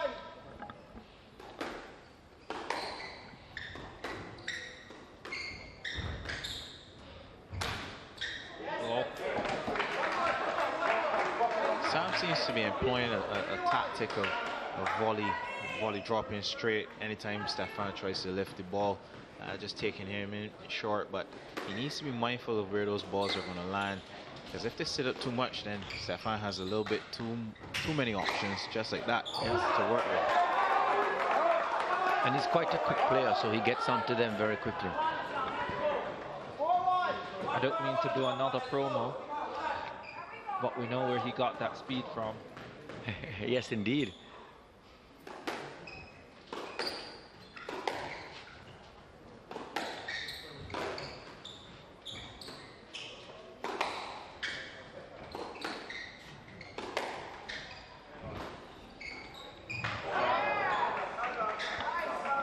Another great drive by Morrison, but Sam pulled out something out of his hat with a nice boost into the neck. One of the important things as well for both players is that they're able to stay in the moment and concentrate on the match, because this is the type of match and the type of occasion where every point seems bigger than it is sometimes. Yes. Yep. I remember actually in 2009, Barbados, we were playing Trinidad for the men's team title, and it went all the way down to the last match as well. So, you know, when you're in this kind of situation, it's nerve-wracking as a player, it's nerve-wracking as a supporter. But as you said, you know, as a player, you're on there, and you're the one that has to go out there and execute.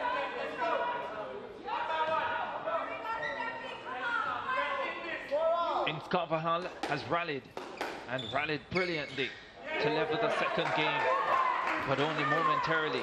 A few nicks have been found in this game, Sean. Yeah, both at the front and the back of the court. And this court hasn't been that favorable to providing nicks. However, today it's been quite a few. Brilliant finish. Tense crowd is faces. Nervous, yes. Yeah, that was Daniel Ince there, Sam's cousin, just cheering him on.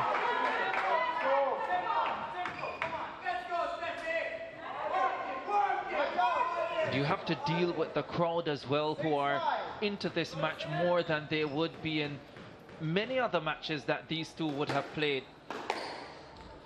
Yeah, for my one part, I try not to listen to the crowd. Just kind of block everything else and tunnel vision. Remember what your task is at hand. But it can be hard when you're hearing that repeated barrage of voices coming over the glass. And sometimes it requires a certain level of experience to get to that stage as well. It's not something that necessarily happens overnight. Agreed. It took me a few years playing on senior level to be able to do that. But I can tell you it pays dividends. I mean, you don't allow the emotions of the crowd to dictate your play. You just go on your task. Sometimes you could play a big shot and just hearing or looking back at somebody in particular in the crowd could rile you up, but try not to let the crowd distract you too much. Stay in the moment. Both players doing a good job of it at the moment. And Ince Carvajal levels it again. It's 7-all in this second game. It's point in this game. If you can make a break at this stage, could be critical. Sometimes the strategy goes out the window when you're playing point by point. You just feel like you're surviving. That's the second one for Stefan. Second return cross court into the same corner. for Nick. He struggled in that corner in Carvajal. Even on a couple returns of serves, we've seen him miss. Yeah, that's his backhand, and the backhand tends to be a bit of the weaker side for players. I don't know if Stefan is aware of what he's doing, but if I were him, I would continue to target. I believe Stefan is targeting his backhand. Yeah. Oh, missed it. Missed the backhand volley. Point for point. Even the commentary booth is tense, folks. That type of an occasion. 8-all in the second game. Stephen Morrison of Jamaica leading by a game to love. This is the deciding match for the men's team title at the 2022 Caribbean Senior Squash Championships. 2019 in a similar situation in Guyana. Guyana came out on top. Can Stephen Morrison be the hero for Jamaica this time around in the land of wood and water? Glorious. Absolutely fabulous backhand drive. And with that, the 1-point lead. Yeah, I would like to see how young Samuel responds to this. A great return to serve, but he needs to stay in the moment. He needs to be just patient. Just be patient and Morrison comes up big. 2 game balls. Quiets the Guyanese crowd for the moment. This is where you just settle, take all the time that you can get, and think about what needs to be done.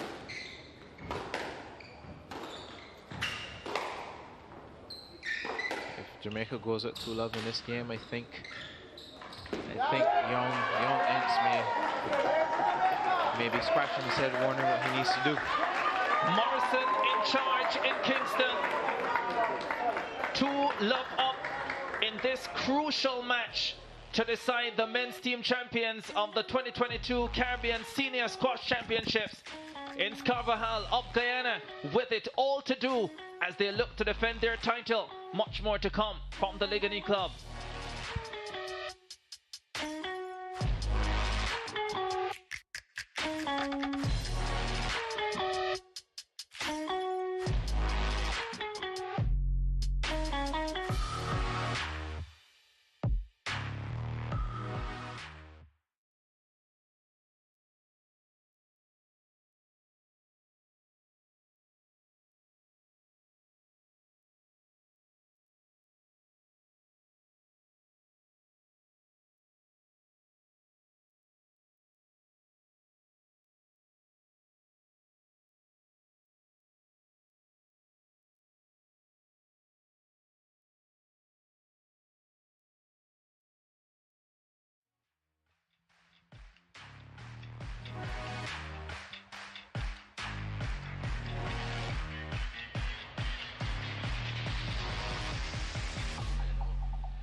Back on your home of champions for this deciding match for the men's team championship title at the 2022 Senior Caribbean Squash Championship. Stephen Morrison of Jamaica leading Samuel Ince Carvajal of Guyana by 2 games to love, 13-11, 11-8, and the Jamaican pulling out all the stops to get those first 2 games, but it definitely was competitive and could have gone to either player as they return to the court for this 3rd game. Of course, earlier I had spoken about Stephen Morrison and where he gets his speed from. Apparently there are a few persons who thought I was suggesting he went to Calabar. No, his father did, and he got that genes from his father. So there you go, that's the explanation. Well, his brother has some speed as well, Julian. Yeah, they're both quick on their feet and great athletes. Well, here we go for the 3rd game. So, what do you think Samuel's strategy is, Sean? What do you think the coach told him? I think the coach is going to try to get him to disrupt what Stefan is trying to do, and perhaps pin Stefan more to the back of the court and then set up those volley drops that he was playing earlier on. I think the coach is also going to ask him to just be a little bit more patient, wait for a clear-cut opportunity rather than going straight in for any half opportunities and forcing it. Yeah. That's a big thing at this senior level. You can't force opportunities. Yeah, great start for Morrison. You know, Bruce, I get the feeling that you're specifically trying to pick Sean's brain for a reason. Yes, for our road tennis match next year, our challenge match. No, but I'm always interested in the advice given to sort of junior players, because it's a very difficult moment. They're down 2-love. They have to find a way to come back into it. Stefan Morrison has come up really big here for the Jamaicans. Could have easily lost that opening game. Yeah, it's not much in between these two players, even though the score line says 2-love. That's why I say Sam just needs to be a bit more patient, believe he has a chance, and something could happen for him. Of course, Jamaica will want to close this out as quickly as possible, but you know, these are two players of equal skill level. And that's what Samuel has to be telling himself right now. I was in the opening set, I had opportunities to win it. I was in the second game as well. It's just about reproducing that quality and just being more clutch in the big moments.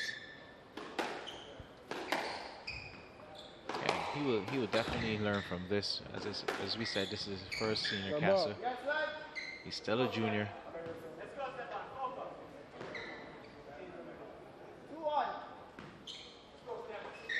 And that's why you see him wearing the goggles, because he's under the age of 19.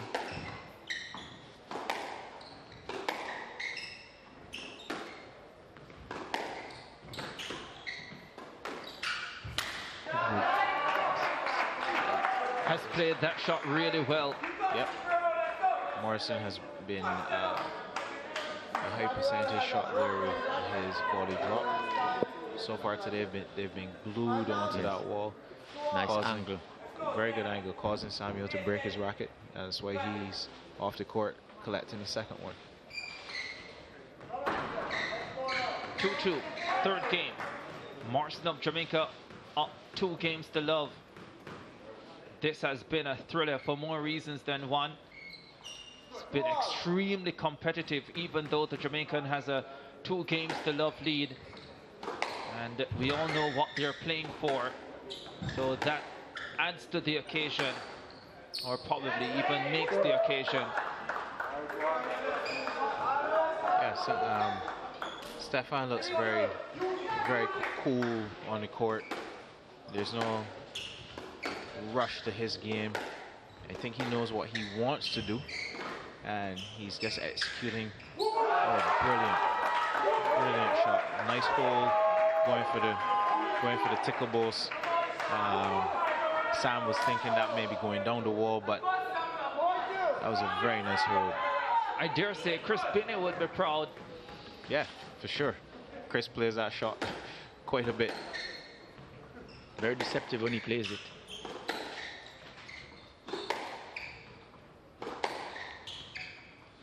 For the Jamaican.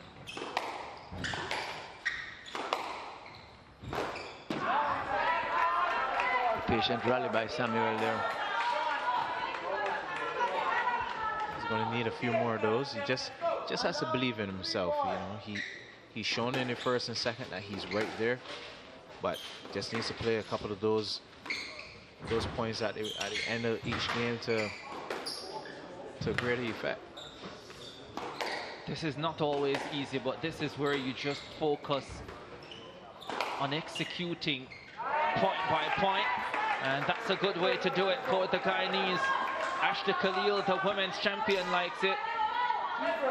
Yeah, 2 critical points here by Samuel. He just needs to keep playing, keep being smart about his decision making, and see if he can rattle Stefan a bit. Put some pressure on him. He'll get close. The occasion is massive. You never know what will happen if he starts sensing the finish line. Yeah. Just click the 10 there. That was down. Yeah.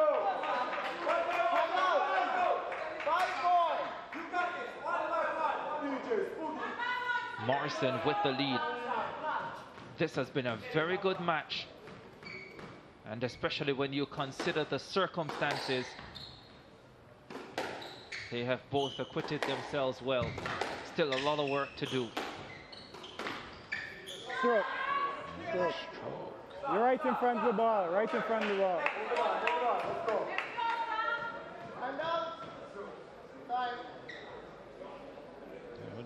Jamaica will be wanting to win this. I believe it's been maybe a few years since Jamaica won the men's team. 2016 or 17 in Cayman. Right, so you know, I'm sure Benny would love to win at home. Yes. And not just Benny, all the team members to will be able to be happy to win at home and regain the team title. Samuel Ince Carvajal in front. Stop. Stefan has been taking some very tight drops. Yeah, he has been. You can see that he's in his groove. His touch is pretty immaculate so far. And, I think Samuel just needs to be mindful of that if he wants to continue. Oh yes, that is a lovely hole from the back. Just getting Stefan to rock back, thinking some pace was being injected, and he just carved that ball into the corner. Yeah, wonderful shot. Yeah, risky. It is risky. Good ball. It is risky. But sometimes you have to take some risks in these big moments. There are those days when you just can't wait for your opponent to lose it. You need to find a way to win it. Yeah. What's the saying? Fortune favors the bull or brave? Which one? I think it's brave. Oh, there we go. But you can always add your spin to it. Yep. That's the Caribbean spin. Stop. That's the Barbados spin. I actually think you need to be more careful. I don't think you should be too brave in squash, otherwise you find yourself making too many unforced errors. Carvajal's bravery got him a 1-point lead, and that has turned into a 2-point advantage. 8-6 for the Guyanese lefty. It's a very key point. A stroke to Samuel. He has some confidence here. He just won that point and started shaking his head. I just want him to continue to settle down. Don't get too caught up in the moment. You still have 2 points to get. You're not home as yet. And even after, if you could pick up this game, you still have to try to win 2 more. Just have to wonder about how Morrison is feeling physically. A couple of occasions in this game, he's been a little bit slow to get out of the way and call for strokes. Oh, lovely shot. Ince Carvajal. Yes. Pushing late and has 4 game balls to stay relevant, and for Guyana to stay relevant in this tie. Oh yes, that is a cheeky way to finish it. The Guyanese comes up strong in the closing stages of that 3rd game, and he pulls one back. Morrison still in front, but the lead cut. It's 2-1.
Back at the Ligonier Club in Kingston, Jamaica. This is the deciding match for the men's team championship title, Jamaica versus Guyana. Jamaica leading 2-1 in this match. Stephen Morrison 13-11, 11-8. Samuel Ince coming up big in the third game to win it 11-6. And now we go to a fourth. The teams locked at 2 matches apiece in this final tie. Stephen Morrison, and let's see if he can compose himself and get the job done for the Jamaicans. But the Guyanese, by no stretch of the imagination, out of this one. Carvajal has very much been in this match, and although he's 2 games to 1 down, he could have won either of those first 2 games, found a way to win the third. And now we go to a fourth. Sean Simpson, Bruce Levy.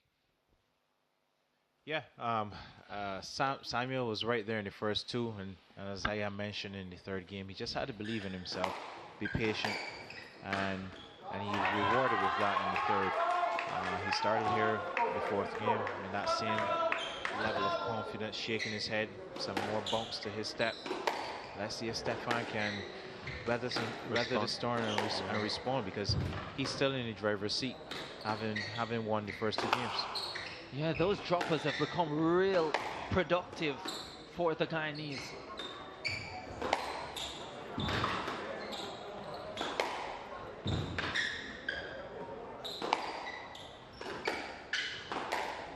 He's stretching Morrison here. Yes. He's getting on the ball quickly, not giving Morrison much time in between shots to turn and make a solid decision. Everything is just coming at him. Do you get the feeling that the momentum is shifting here? I do. I think that Stefan will be feeling the arm.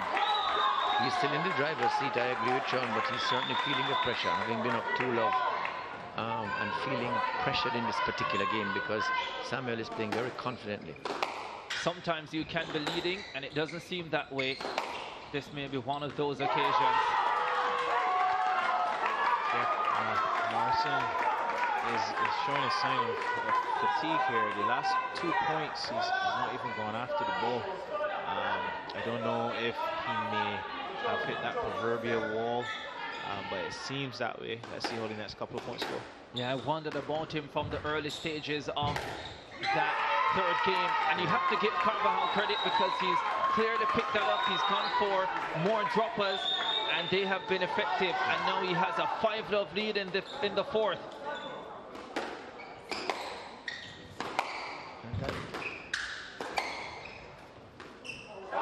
Well, whatever you can do, I can do it too.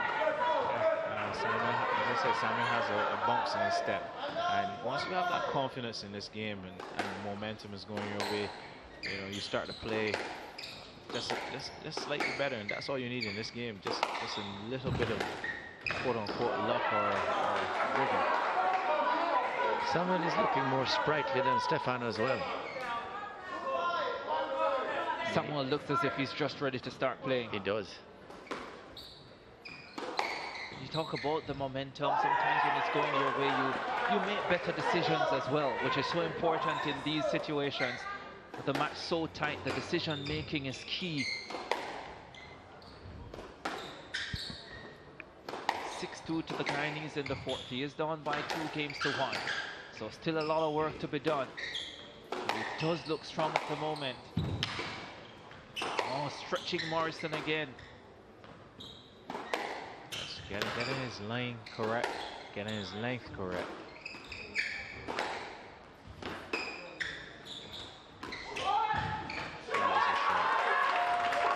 That is a shot. He's got that down to a science now. Samuel Ince Carvajal. He's asking questions of Stefan to get into those corners, and with the mileage that Stefan has had in this game alone, you're seeing that he's starting to skate a bit. This is a little bit more than asking questions now. It's a full-blown interrogation of the Jamaican. And I'm not too sure he's standing up well. He's probably thinking to himself, do I let this game go? and come back in the 5th. He's probably thinking to himself, how did I get here? That too. That too. He was in control, but if you're being an honest person, this game was even, Steven. Yes, it was. Except for 1 or 2 points per game. 8-2. Oh, everything going Carvajal's way now. Including that.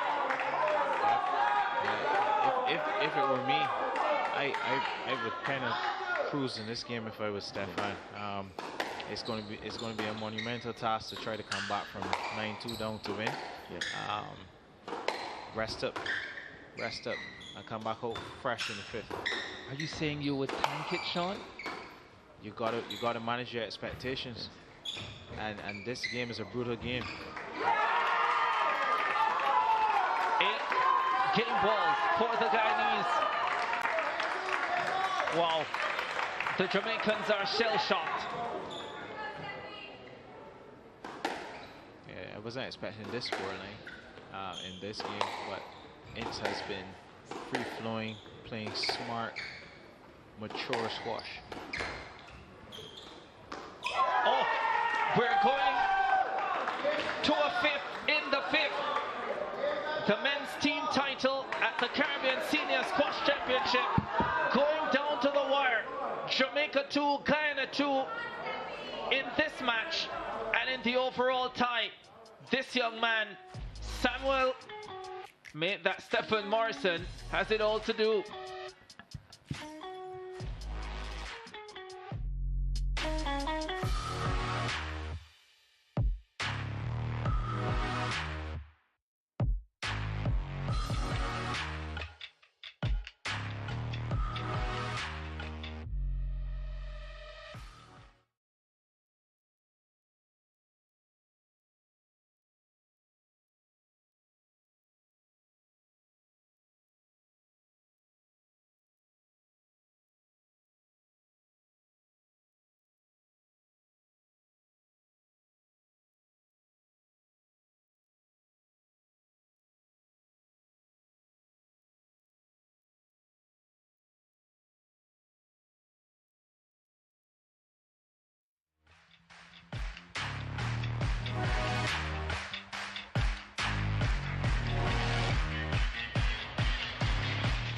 Fifth and final set coming up in the 5th and final match, as the men's team title is to be decided here at the 2022 Senior Caribbean Squash Championships at the Ligony Club. Stephen Morrison of Jamaica ran out to a 2-games-to-love lead, but the Guyanese has pulled it back brilliantly, Ince Carvajal, and now we are all leveling the tie, leveling this match. Yeah, it's as close as you get.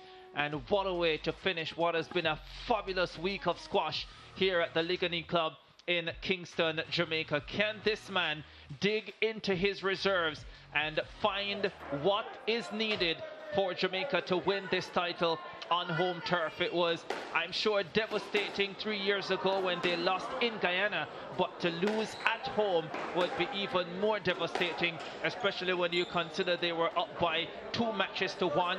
That Lumley was up at one stage in his match, and that Stephen Morrison would have been up by 2 games to love in this deciding contest, and it's not a good start for the Jamaican. No, Jamaica are a little bit up against it at the moment.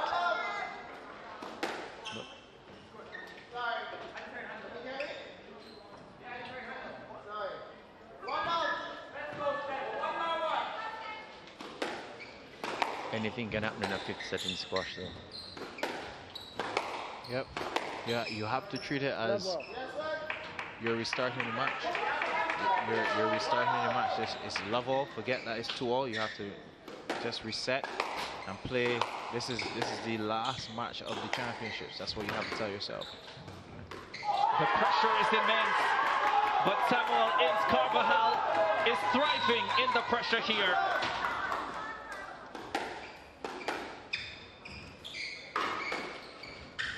This is a magnificent comeback. Yeah, the young man has grown strength to strength. As we noted, you know, he was right there in the 1st and 2nd games.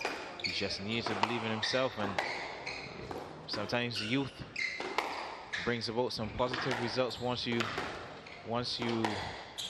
put it into practice. In many ways, it looks a little bit one-sided at this stage. 3-0. Stefan's wheels are wobbling here. His legs, his core doesn't look as strong as it did the first two.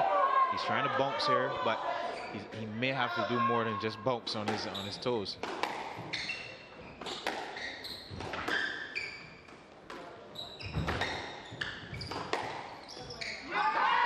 If the Jamaican finds a way to pull this off, and it's looking unlikely at the moment, then we could dub this one Miracle at the Ligony Club. Yeah, he's going to have to change his tactics here. I think what's happening is he's overhitting the ball a bit, and when he's also going into Samuel's backhand, it's sitting up too high and too slow. There's an important point. Yeah, he needed very important point. He needed to get that. He needed to get that. It was like cruise control for Samuel up to that point. The Guyanese fans are sensing it. Still some way to go. Oh, just what he didn't need after getting his first point in the deciding game. Yeah. An unforced error from, in many ways, an advantageous position. Tired legs and tired concentration. Yeah. The backhand issues that Carvajal had in the first two games almost seeming non-existent now. The Jamaican, the man with all the issues. Carvajal can't do a thing wrong.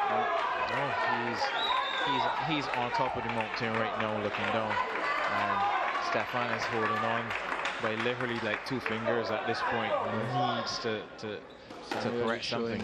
No signs of fatigue. One more point. Stroke to Guyana. Wow.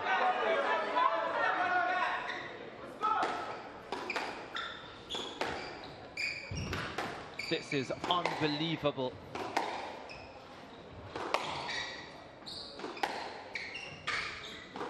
Morrison won the opening 2 games. They were really close.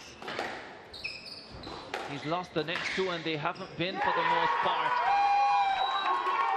And Ince Carvajal is running away with it. Yeah, Samuel is just playing great squash here. He's full of confidence, playing smart squash as well, mature squash. And Stefan just doesn't have an answer right now. Oh, the celebration to match, they are sensing it now. 2 points away. Yeah, we love to do the double here again. We did it last time in Guyana 3 years ago. If my memory serves me right, they won both titles in 2017. So they're going for a repeat with men's and women's team titles. Match ball coming up for Ince Carvajal of Guyana. What a turnaround. Down 2 games to love. And he has bossed this match ever since. And 1 point away, the lefty. Close, but not close enough. Stefan just needs 9 points here. Sounds simple enough. Point by point. Another match ball. Well, a little bit more than match ball. It's championship ball. 8 of them for the Guyanese. Here it is! Kingston belongs to Guyana, and Ince Carvajal is the king. What a performance! He comes from 2 games down, stuns the Jamaicans, and Guyana celebrates, defending their men's team championship title. It looked unlikely, but Ince Carvajal with the stunner. It's Guyana, it's Carvajal. 11-13, 8-11, 11-6, 11-2, 11-2. What a There's your hero. Yeah, you know, this is a young man asked to step in and play his first team match, which is the final of the men's team championship, because of an injury to his teammate, and for you to be down to love, staring defeat in its face, and for you to respond as you just did and bring home another title for your country is an amazing achievement. I'm sure he's gonna go to bed, or probably may not go to bed tonight because of the excitement and of what he's just done. This is what dreams are made of. To all the Thai lot coming into this match, the Jamaican Stephen Morrison coming from 10-7 down in the opening game to win it 13-11. Then he won the second game 11-8, but then Ince took charge. The Jamaican just looking as if he ran out of legs and just could not stay with Carvajal, who used those drop volleys to brilliant effect. And fittingly, I think that's the way he ended the match. What a way to finish. What a match. Bruce, I know you're stunned, but yeah, you have to give credit to this Guyanese youngster. That was some comeback. It was a fantastic performance. He raised his game after the first two games. He's still a junior. He was 2 love down. He came back out in the third game, and the last 3 games he raised the level of his squash. I think Stefan got tired. His legs got tired. But you really have to take your hat off to Samuel. I mean, he raised his game. He won the last 3 games fairly comprehensively. Yeah, he certainly did, and no better way to finish what has been a fantastic week of squash here at the Ligani Club in Kingston, Jamaica. And it's been our pleasure here at the Home of Champions to bring it to you right across the Caribbean. And for those who didn't know about this sport and the excitement that it brings, then you've certainly got a wonderful taste of it. Gerard Morrison has also got a wonderful taste of it, and he has a couple of special individuals. A wonderful taste indeed it was, Ricardo, and I have Stefan Morris here with me. Stefan, not the result that you would have wanted. Where do you think it went wrong for you? Well, really and truly in the third, well, not the third, sorry. Yeah, the fourth and the fifth game. Basically, I lost my composure for what I did in the first 2 games. I had a game plan, I was executing it, but what happened is that the quality of what I was executing fell short in the last couple of games.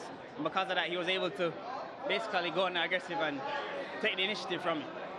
Do you think being 2 games up, you felt a little bit confident that you were going to win the third, and that's where things started to fall apart? Not really, no. It does give a certain room of comfort, but again, as you saw, the game is never over until it's over. So me going 2 up, yes, gave me a confidence boost, but I wouldn't say I was too comfortable that I started falling short. Really and truly, it's just he outlasted me in the game. Well, you played in this deciding game. Of course, a lot of pressure was on your shoulders, but do you think that despite losing, you gave a good account of yourself? Sorry, repeat that question? You think you gave a good account of yourself despite losing? Yes, I tried my best out there. I wouldn't say it was the best squash I've ever played, but again, I have no regrets because I tried my best. I fell short, but what can I do, right? Well, you did try your best indeed, and you have nothing to be ashamed of. It was a good performance. Yeah.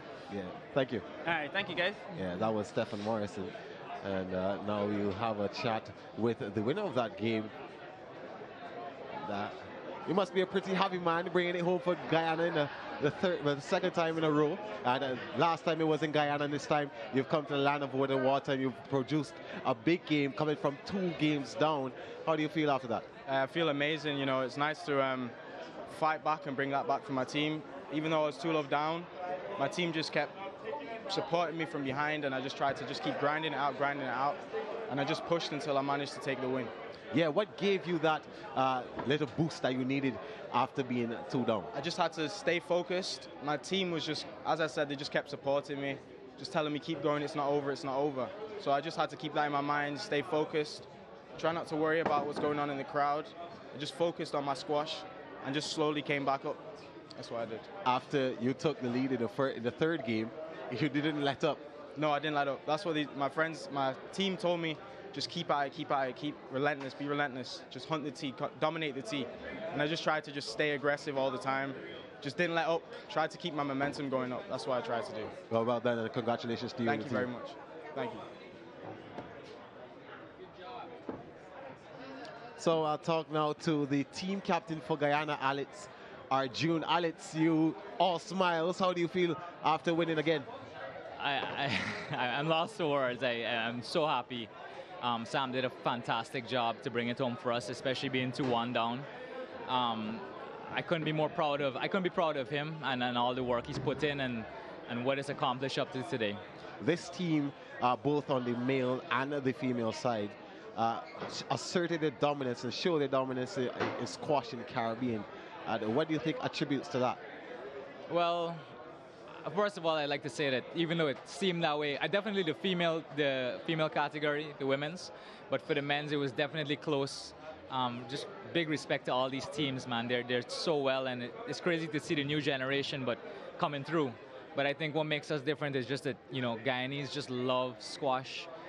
This sport is growing thanks to so many people not directly involved with the team, but on the outskirts, managing all this. We couldn't be here without them. So 100% the people, shout outs to people like DJ Dias and Raman Chanis, who are managers, who've done a fantastic job to get us here.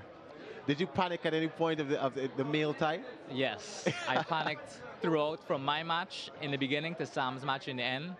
I'm sure you guys, coming around with the camera, saw me coaching and so on. I let my emotions get the better of me at times, but I always had faith in these guys to pull it through, 100%. They deserve it, man. They deserve it more than anything, and we're so happy to have done this. Well, congratulations to you and the team. Thank you. All right. Let's take a break now. When we come back, we have the closing ceremony of the Caribbean Senior Squash Championships.